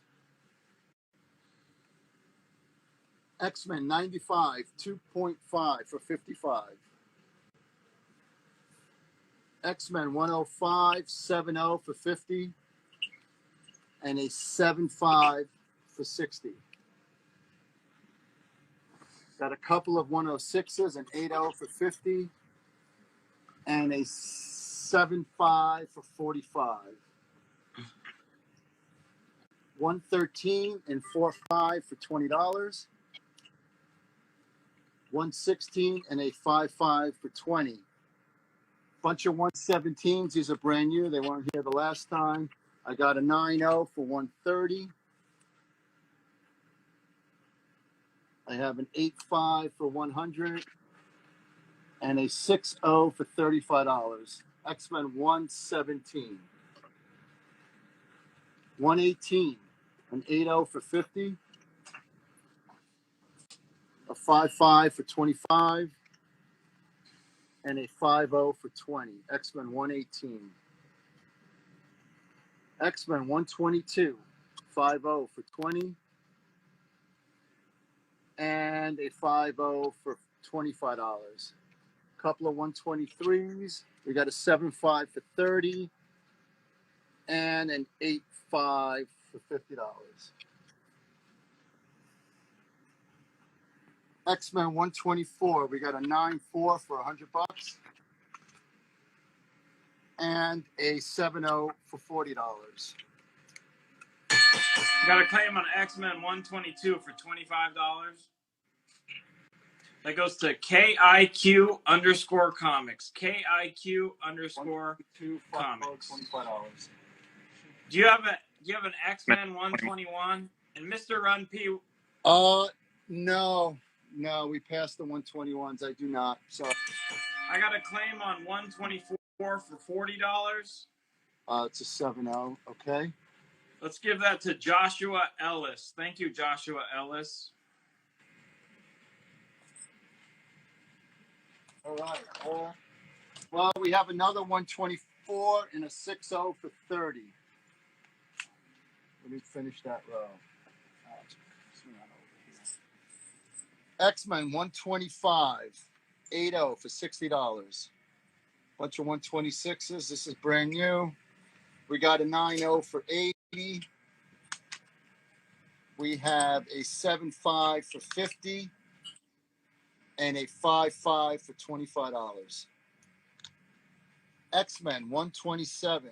We have a 9.4 for $100. A 7.5 for 30. An 8.0 for 35. And a 6.5 for $25.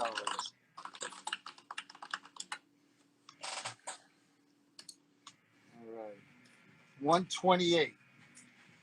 We have a 9.2 for $75, an 8.0 for 40, and another 8.0 for 40. Got a claim on X-Men 126 for $25. That goes to Rubberneck 18, RUBRNK 18. Thank you. All right. I think we're up to 131. We have a 7.5 for 50. First White Queen cover. We have a 4.0 for 20. I got a claim on 128 for $80. Awesome. That goes to Derek, DEREKM 212. For how much? $80. It's actually 75. Okay. 75, Derek? Is that what you want? We'll assume so until you tell us otherwise. Thank you.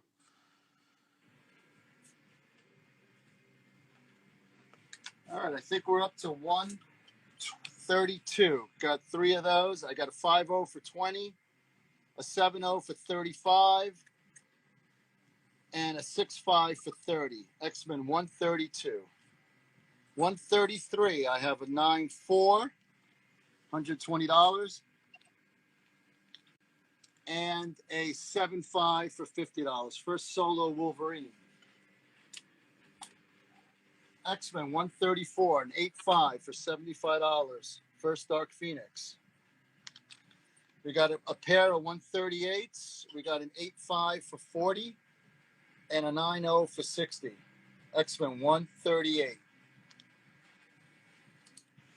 X-Men 139. We got a bunch of those. We have a 9.0 for $50, an 8.0 for 40, a 7.5 for 35, a 7.0 for 30, and a 6.0 for $20. X-Men 139, 4 copies, different grades.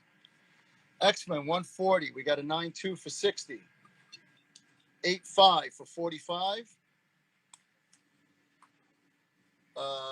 an 8.0 for 35,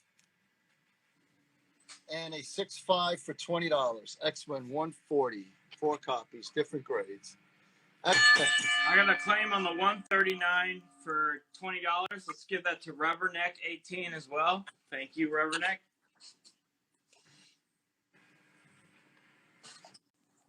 All right, I think we're up to 143. We got a 9.0 last burn issue, $40. A 7.5 for 35, and a 5.5 for 20. Couple of stragglers here. Uncanny 157, 8.5 for 25. X-Men 212 and a 9.4 for $30. And a 213 and a 7.5 for $20. Closing out the X-Men's for now. 256, 9.4, $40. All right. I think we're gonna do some rough stuff. I got a claim on the 143 for $20. For 5.5. Okay. That goes to Joshua Ellis. Thank you, Joshua Ellis. Yeah, I'll get you one in a minute, Cal. All right, so I think what we're gonna do is we're gonna come over to these racks. We didn't get a chance to do some of this stuff yet. Okay. And then we'll tackle DC next, and then do Marvel. So I got I just picked these up like between the two, Remedy and this. So I got Spidey ones, bag barcode editions, 9.4s, $20, and I have about 10 of them. If anyone's interested in those, UPC bagged edition Spidey ones, 9.4s. We got Amazing Spider-Man 363s. We got a bunch of 9.4s for $25. 1, 2, 3, 4, 5. 6, 7. All right, We got 8 of these. let's start with the Spidey ones first. Okay. So I got some claims to read off. So the first claim goes to R.NA_collectibles. Okay. Got it, Kelby? And let me get this out of the way. RNA, you win this web of Spider-Man #1 from Elite Comics11. So DM me and we'll get it to you. Okay, let me read off the other claims. Times Myth 12 gets 1. What's up, Octavio? What's up, Octavio? Out of Time _comics gets 1. Ill Sun gets 1. Z_KUSTOM Z610 gets 1. Got it. And there's one more left. Oh, Lendarian. No, we got 1, 2, 3, 4, 5, Okay. 7 left. Keep rolling. 7 left. LANDERIN Landarian gets 1. Yep, he's a regular. Thanks, Landarian. Any others on these?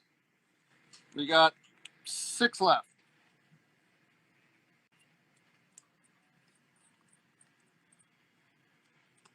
There's a little lag, but I think we can continue. Let's go back to the symbiotes. All right, we have about 363s, 9.4s, all of them. We have about 10 of them, I think. 1, 2, 3, 4, 5, 6, 7, 8, 9, 10. 10, 363s, 9.4. How much are they? $25. $25 if you want one of those. And they're what grade? You said high grade? All 9.4. Nice.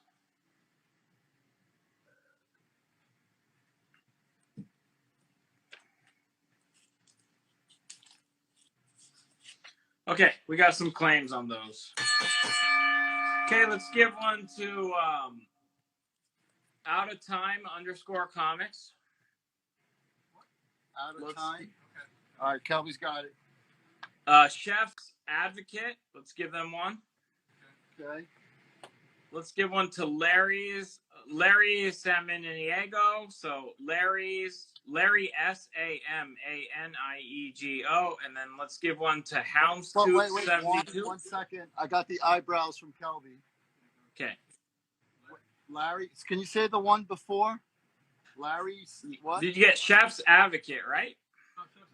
He's got Chef Advocate. Okay, it's Larry SAMANIEGO.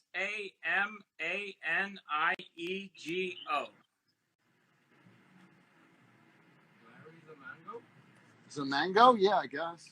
SAMANIEGO.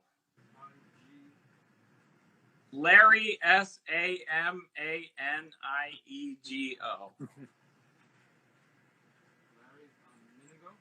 Minigo. Larry's a Minigo? Okay. We'll figure it out. All right. Larry Samaniego. SAMANIEGO. We got it. Look at the screen, someone back there. Larry's okay. a Minigo. He's looking at the screen. Okay. Houndstooth 72. What was that? You got it, Kelby, the last one? So, to be clear, we got 4 so far? Uh-huh. I got 3 so far. I got Chefs, I got Out of Time, and I got Larry's. And the one he just called. What's this last one you just called, Ali? Houndstooth 72. Houndstooth 72. Houndstooth 72. You got Out of Time Comics, Chef's Advocate, Larry Samaniego, and Houndstooth 72. Houndstooth 72?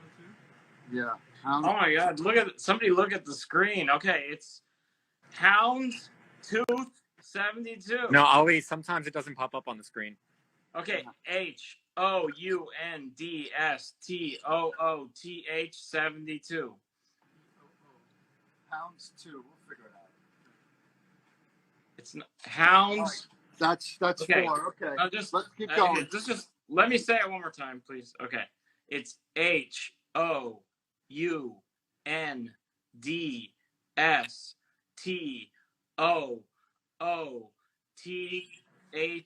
72. All right. I think we're up to date. All right. Let's keep going. Any others on this? Can we up the volume? No, that's it. $25 on this. Any We got other takers? We got 6 left. All right. We got amazing 796 first Prince, first Red Goblin. We got 4 of them, $15 each. How much each? $15. $15. We got 4. Week 52, number 11s. I've been selling these. These are the last 2, 9 4s. First Batwoman, $20. 2 left. Only 2 left, guys. We got 52, week 48. First Renee Montoya as the question. 3 copies, 9 4, $20 each.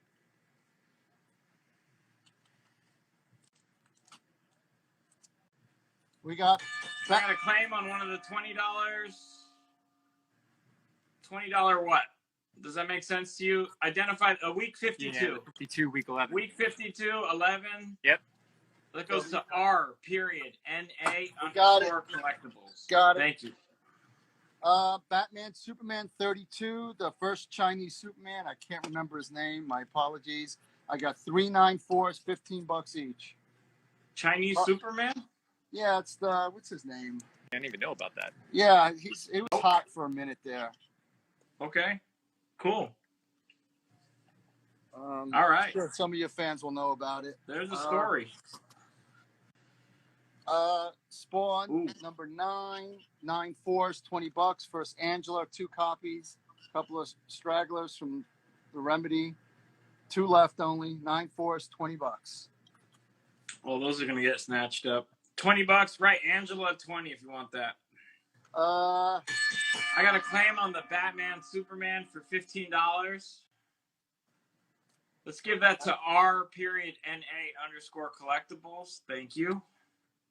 RJ underscore collectibles. RNA collectibles. RNA. The same dude that bought the other one. R period We got NA it. underscore collectibles. Okay.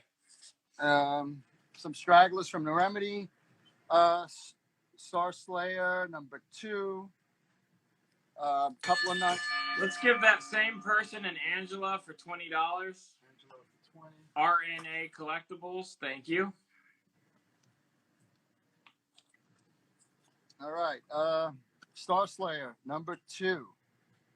9.4 is a couple for $50, a 9.2 for 40, and an 8.5 for 25. First Rocketeers. We got a claim on the last Angela. Let's give it to JIF7661. Thank you. All right. We got Crypto Dawn with certificate signed by Linsner. Crypto Dawn number 1's variant signed by Linsner. I have 3 of them, $20 each. We got Bloodshot 6 and 7. First Ninjak. We got 2 sets at $10 each. First Ninjak 6 and 7. $10 each.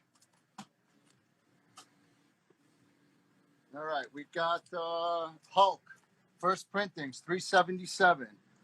We have a 9.2 for 40, a 9.0 for 35, an 8.5 for 30, an 8.0 for 25, a couple of 8.0s for 25, and a 7.0 for 15. So 9.2 for 40, 9.0 for 35, 8.5 for 30, 8.0s for 25, and 7.0 for 15. Couple of copies. They're all newsstand? Are they newsstand? No. There's a couple newsstand. We have a couple newsstand. 1, Okay. 2. We have three 8.0 newsstands for 25. Okay, let's keep rolling. If I get claims, you can get priority on whichever one you want. All right, we have 376s, 9.4s. 1, 2, 3. No, actually, 194 for 40. 1, 2, 3 9.2s for 30. Hulk 376. Okay, I got a double claim on a Hulk, the 8.0s for $25. I got 2 of them. I need 1 of them. The first one's a newsstand. Let's give that one to Landarian, Landerian. And then, are there any other newsstands? There's 2 left. Okay, let's give one to Chef's Advocate. Chef's Advocate. Okay, and 1 left. You have another newsstand. Give it to OutOfTime_Comics. Okay. And then I got a claim on a $15 newsstand, if you have it.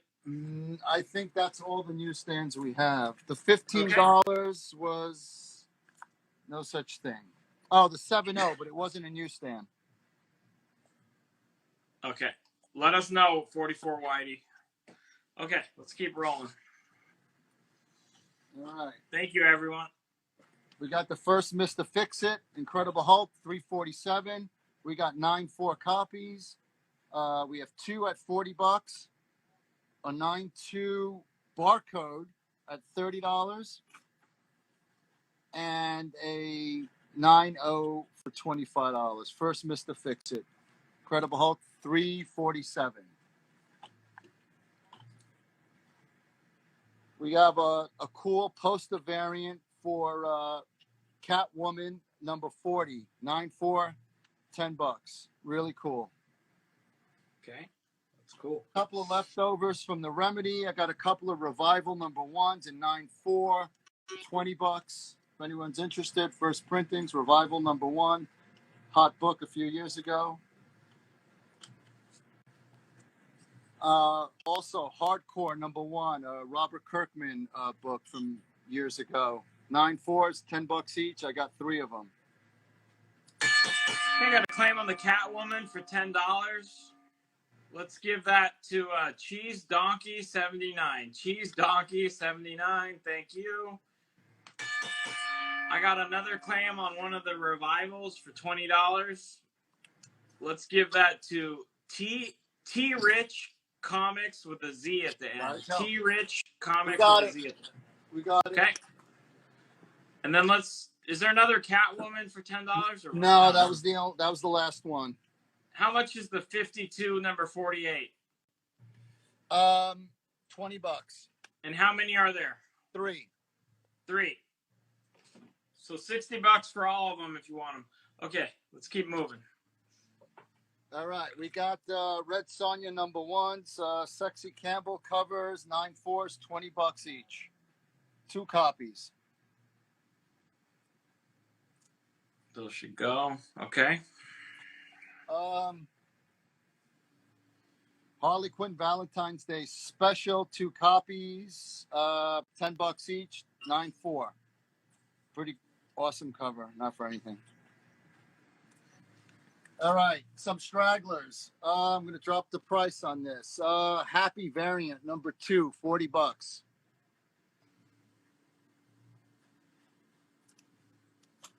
And then some stragglers from the Remedy. I got 1, 2, 3, 4, 5. I got 6 copies of Happy number 1, first printing, 9/4s, $10 each. 9/4s, Okay. $10 each. Somebody should claim something here. All right. I'm going to go on over to this other rack, and then we'll do DC. All right. I got a claim on Happy for $10. The first one I saw was JIF, JIF 7661. You get an elite bonus with that. You get this right here. Please DM Elite Comics11. It's courtesy of us. Thanks for watching at Con2. And then I got more claims. Happies. Let's give one to R.NA_collectibles. Let's give one to Bruce Leroy _23. Got it. Let's give one to Lenny Keach. LENNYKEACH. Thank you. 2 left. All right.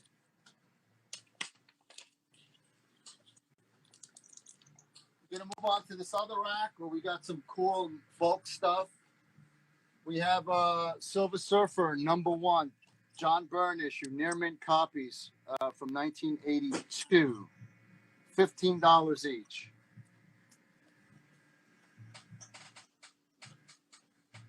And we have multiple copies of those. Silver Surfer from the ongoing series. We got a couple of 9/0s, 2, 4.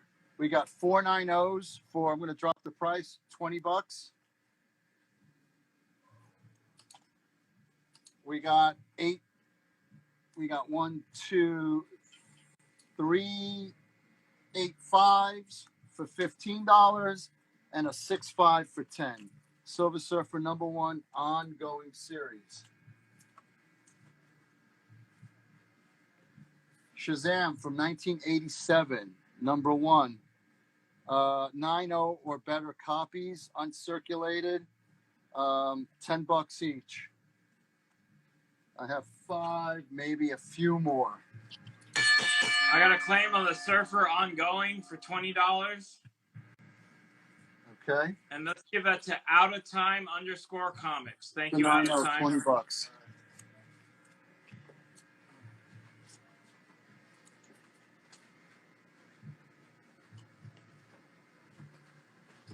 Okay, moving right along. 2 left on these Hawkeye and Mockingbird number 1, Solo Avengers number 1, 9/4 copies, $15. 2 left. We have Dazzlers, 8/0, 8/5 copies, 4 of them, $20 each. Dazzler number 1, 8/0 to 8/5 copies, $20 each, 4 of them. Blue Beetle number 1, 2 9/4 copies. I'm going to drop the price. I mean, they're barcodes. I don't know if that means anything. $25. Blue Beetle number 1, 9/4, $25. Got a claim on one of the Dazzlers for $20. Let's give it to JIF, JIF 7661. Thank you. Got it. Got it. All right, up to Blue Beetle. We got a couple of 9.2 copies from 1984, number one, $20. Blue Devil. Sorry, guys. Blue Devil, number one, 1984, 9.2s, $20. 2 copies. Doing great. Thanks. All right. We got Steel. First appearance of Steel. 9.4 for 35 and an 8.5 for 20. Steel, number one.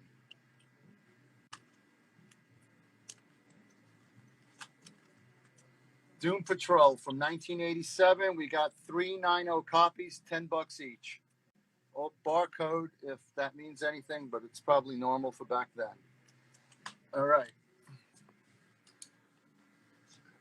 We have Action Comics 700, signed by Kurt Swan with certificate, $15 each. Kurt Swan, signature. Something new that we just put in this morning. We got Superman 75 fourth printings. So we have 1, 2, 3, 4, 494 copies at $20.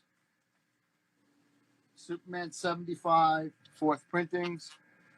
We have 275 copies at 12 and a 70 copy at $10. Superman. Okay, guys, write the prices. You got to write the prices. Fourth printing variant. Got the green. What was Action 15? What is Action 15, Gus? Oh, Action 700, 15, signed by Kurt Swan. Okay, I got the first claim on that. Let's give it to Meeboo 333. MEBOO 333. And then I got the claims on Superman 75. Oh, you have another one? Yeah, I have a bunch of them. Is it $15 or issue 15? Yes, $15. Let's give one to Chef's Advocate. Got it. Let's give a Superman 75 for $20 to OutOfTime_comics. Thank you. Okay. Let's give another 75 for $20 to Larry Samaniego, which we know how to spell his name. Got it. And then is there a $10 75? Yeah, it's a 7-0. Let's give that to Ilsun. Ilsun, okay. And then Chef's Advocate met 700. What's 700? Oh, it's the Kurt Swan Action Comics. Yeah, we got one. Yeah, okay, you got it. They're all fourth print. The Superman are fourth print, yes. Yes. Green logo. I think we're caught up. All right. Superman 15 for $15 or Superman 15. Let's give one to JIF 7661. That's the action signed by Swan, right? Yeah. Okay. Yes. Got it. Okay. Yeah, you have another one from Mikey DC. And I got another one. Yeah, Mikey DC 88 is going to take one of those as well. MYKEY DC 88. Thank you. Got it. We caught up, or we're caught up for now. Yeah, we're caught up. All right. Batman, 2 left. So a couple of stragglers. 294s. Batman 4, 57, 000. 9.4s, $25 each. 2 left. 9.4. Batman 608. First Anarchy. I have 2 9.4 copies for $30. Okay. We got a 9.2 copy for $25. 9.0. 290 copies for $20. First Anarchy, Detective 608. All right. Going back to the Hush, whatever's left. We got Batman 615. Jim Lee's Hush, $10 each. I have 4 copies. Anyone need to fill those Hush sets? We got Batman 616. 4 copies, $10 each.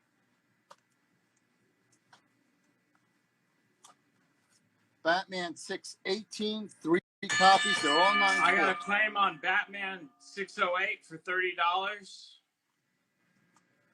Let's give that to Cheese Donkey 79. Cheese Donkey 79. Thank you. Got it. All right, I think we're up to Batman 618, 3 copies, $10 each.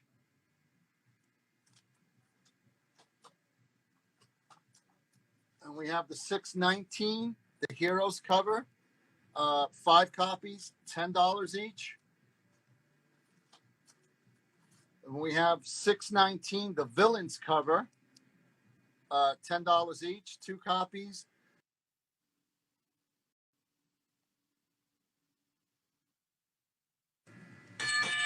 I got a claim on the $10 618. 6 which one? 18?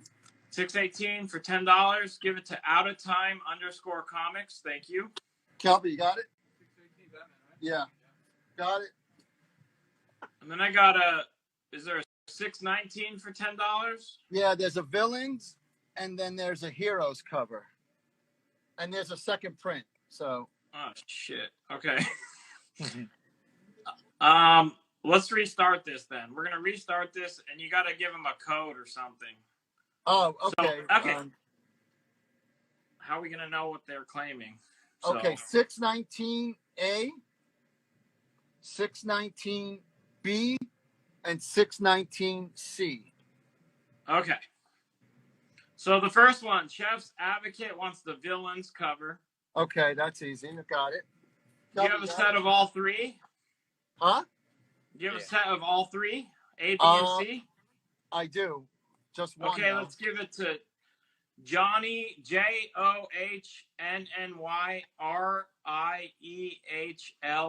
7. Okay. We got it. So it's one of each. All right. $10 each, Kelby. All right.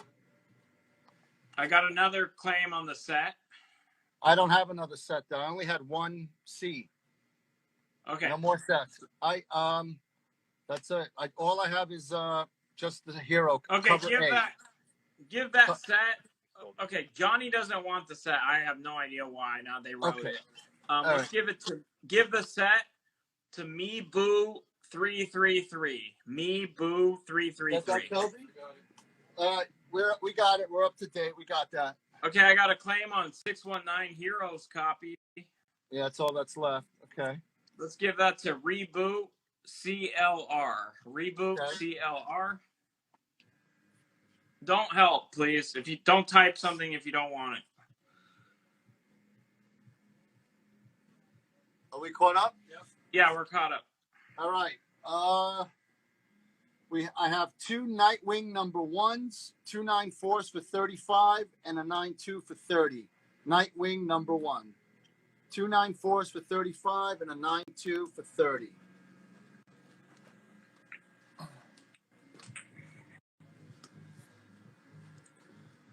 All right. The infamous .1s. This is all that's left. $15. First Sam Alexandra, the new Nova. I have 1, 2, 3, 4, 5, 6, 7, 8. I have 9 left. $15, 90 or better. Marvel .1. Hey Jane, what's up? Okay, any of those? $15. Hawkeye number 1s, $10 each. Kate Bishop. I have 1, 2, 3, 4, 5, 6, 7, 8 copies left. 90 or better. $10.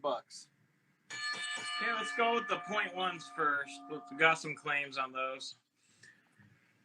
Let's give one to JIF 7661. Got it. Let's give one to DD Comics Fan. Got it. Let's give one to Larry. Got it. Larry San Diego.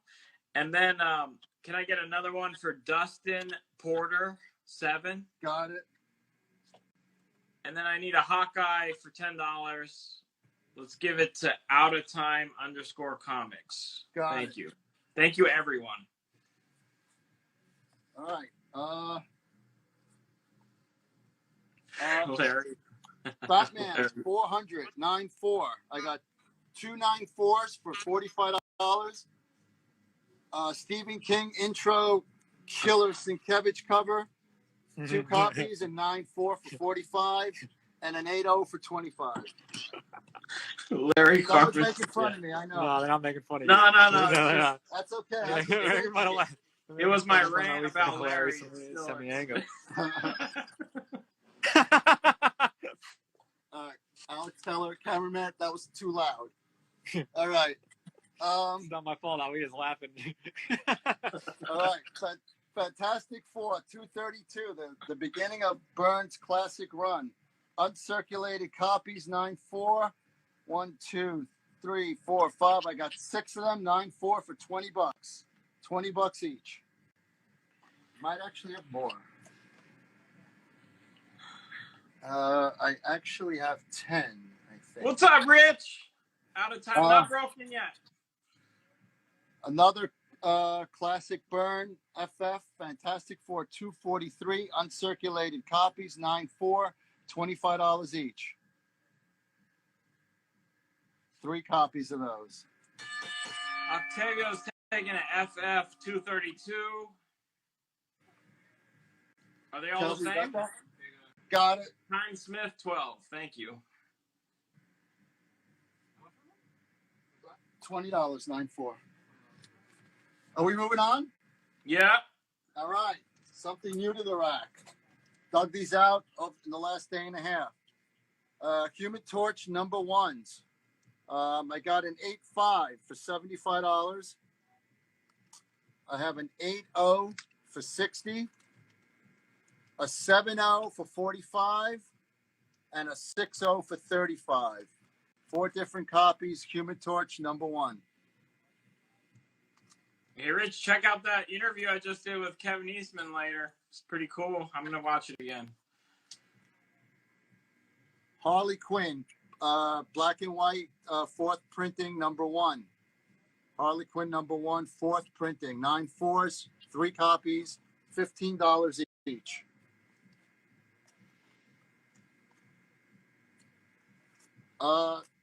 Star Wars, Tales of the Jedi, Dark Lord of the Sith from Dark Horse, number 1, still bagged. I have 3 copies, $15 each, still in the shrink wrap. Okay, I got a claim on 115. What's that? 15. Oh, Harley 1 for $15. That goes to outoftime_comics. Thank you. Shelby? And number 1, 4th printing. Got it.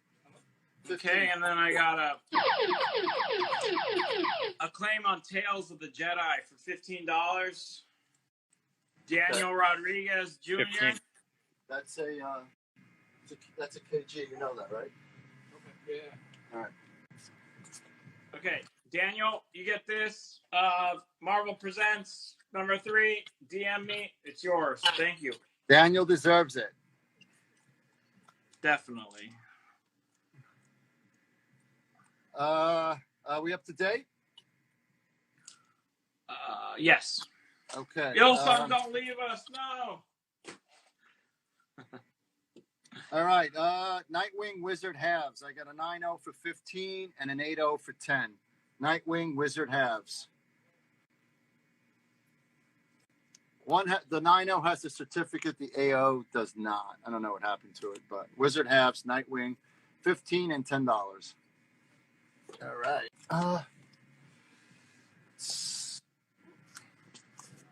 Okay, we got first X-Force, New Mutants number 100. I have a bunch of 9-4 copies. I have 1, 2, 3, 4, 5, 6, 7, 8, 9, 9-4 copies. Up.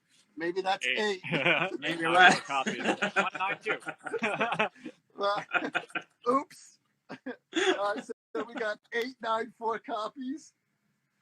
It's a half off sale for $25. They're okay. Okay, I got a claim on Batman 615 for $10.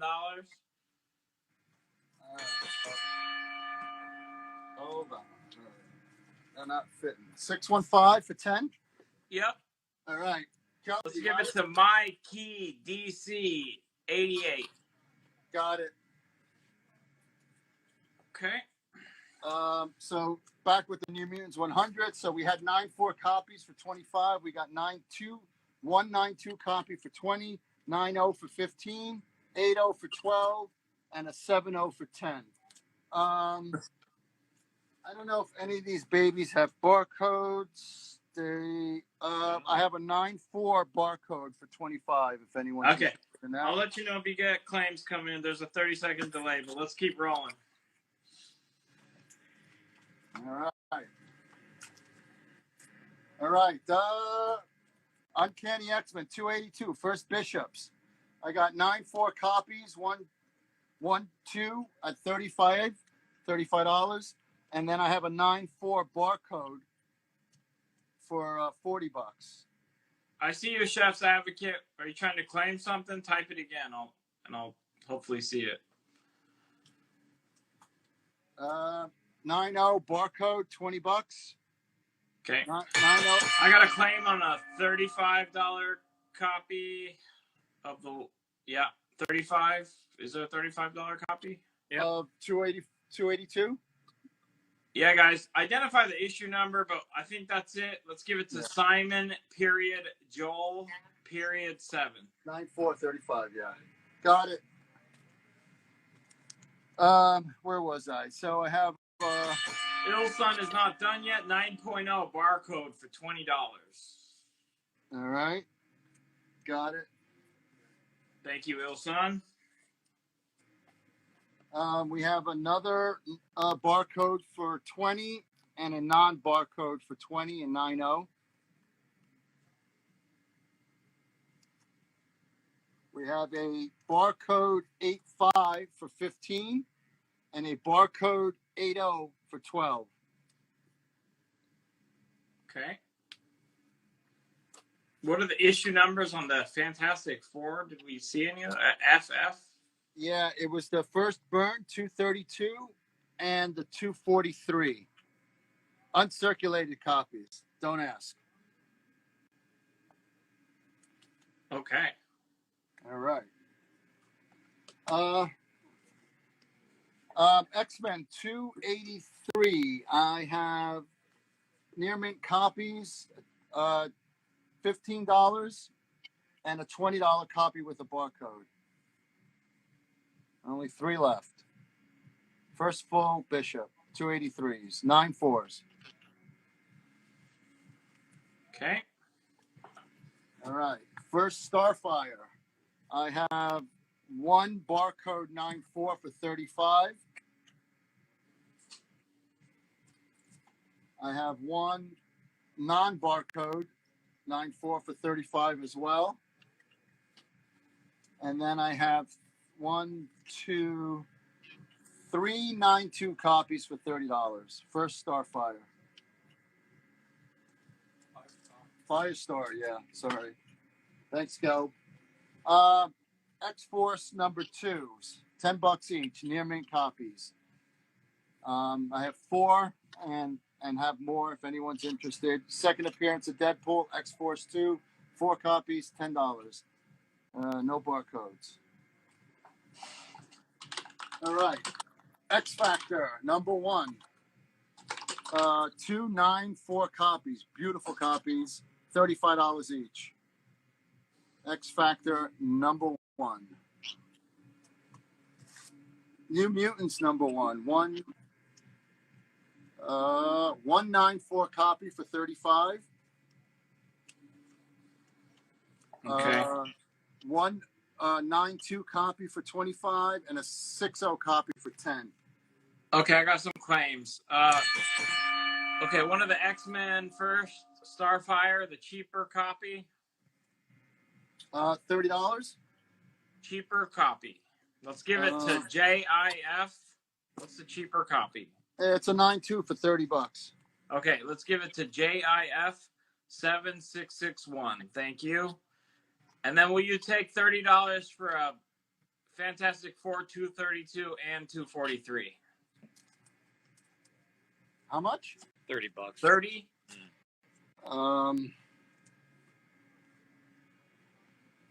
They're 45. $40. $40 would work. Let us know. Okay, I got a claim on X Factor for $35. Okay, got it.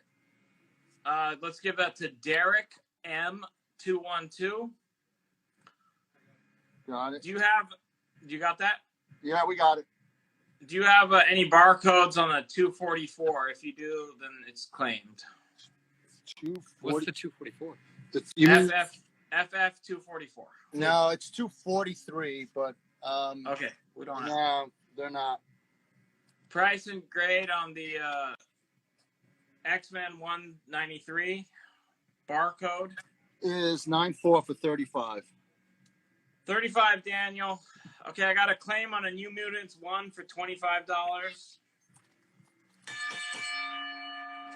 Let's give that to Out of Time _Comics. It's one a of the 92, $25. No, number one. Number one. New Mutants number 192, $25. Okay, and $40. Your counter is accepted on 2 of the Fantastic Fours. So, Calvin, you got that? Let's give that to Hildebrand Photography. Hildebrand Photography. Got it, Calvin. 240, 232, and 243 for $40. Okay, and then I got a claim on X-Men 193 for $35. Daniel Rodriguez _Jr., the newsstand one. Okay, Thank got you. it. Thanks, Daniel. 94 barcode. Got it. Will you do it $20 on just the FF for 243? I got 2 left. Anyone wants them for $20? Yeah. So we'll do one of them. Give one to 44 YD 44, and who wants this last one for $20? I see you, Chef's Advocate. Yeah, this camera work is great. Thanks, man. I appreciate it. It's almost as if Jane was there, but not quite. Almost. Okay. Oh wait, what was that last one? Yeah, there was a 243 for $20. FF. Who was this, Ali? I'm sorry, I think Kelly missed it. The last one for $20 was 44 YD 44. Yeah, we got it. 243 for 20. Yeah. All right. All right. This killer, Uncanny X-Men 354. One of the few actual variants, I think, from the 90s that weren't, like a variant like today. So anyway, I got 3 near mint copies, $15 each. Uncanny X-Men 354, $15 each, 9.4. Okay. Gus, just so you know, we got about 2 minutes left on this feed, and then I'm going to come back with you right away. Okay, so we'll finish up this rack, and then we'll go to DC on the way when we come back. Okay. All right, so we got X Factor number 5. I got the last 2 issues. Number a 9.4 for 40, and a 9.0 for 30. Barcode. The 9.0 is a barcode, by the way, guys. Awesome. And then, before we go, I got 3 New Mutants 25s. The first cameo of Legion. I got 9.4 copies for $20. 2 9.4 copies for 20. A 9.0 for 15, and an 8.5 for 10. First cameo Legion, New Mutants 25, and as always, Killer Sienkiewicz art. Thanks, Jane. Okay, I got several claims here. Let's give a X-Men 354 for $15. Let's give the $15 one to Hildebrand Photography. Got it. I got a claim on X Factor first cameo newsstand for $30. What is that? Oh yeah, X Factor 5 newsstand. Yeah, the newsstand. Let's give that to Landarian. Landarian. Got it. And then I got a. Do you have an X Factor 5 for $40? I do. 9.4. Let's give that to Derek M212. Got it. And then I got a claim on a New Mutants for $10. What is that? That's the 8.5 copy. Let's give that Yeah. to JIF. 25. New Mutants 25, I'm assuming, right? Yeah, for $10, right? Yep, that's it. Okay, JIF 7661. Got it. Let's look at this rack one more time. Any other interest here before we cut the stream? First Legion 8.0 was at $10. I just sold that one. I have a 9.4 for 20 and a 9.0 for 15. There's a 9.0 for 15 if you want it, Dustin.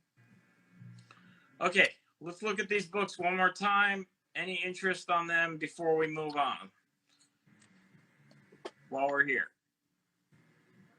Give it a second. There's like any 243 left, Gus. We do. We have 194. 194 left. I told you I'd take 24 when $20 bucks, Poker. You want it? $20 bucks. I got a claim on the 9.0 for $15 of that New Mutants.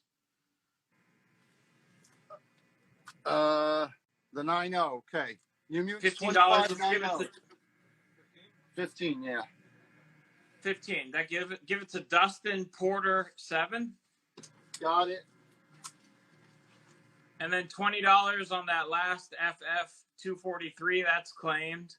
Let's give it to Poker 24_7. Got it. Okay. That.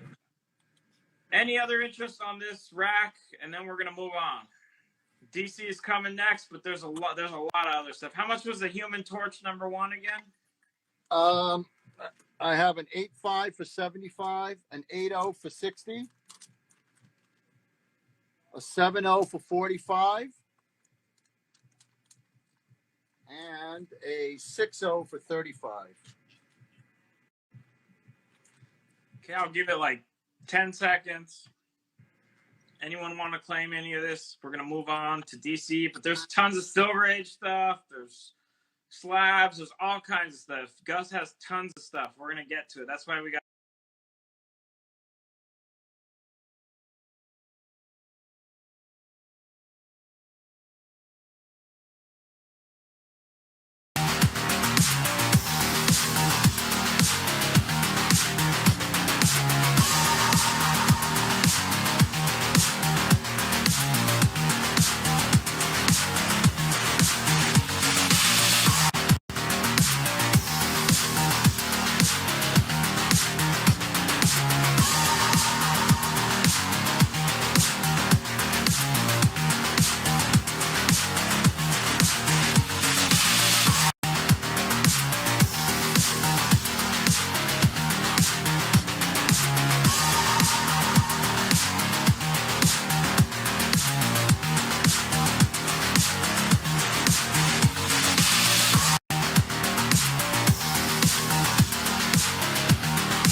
Barman.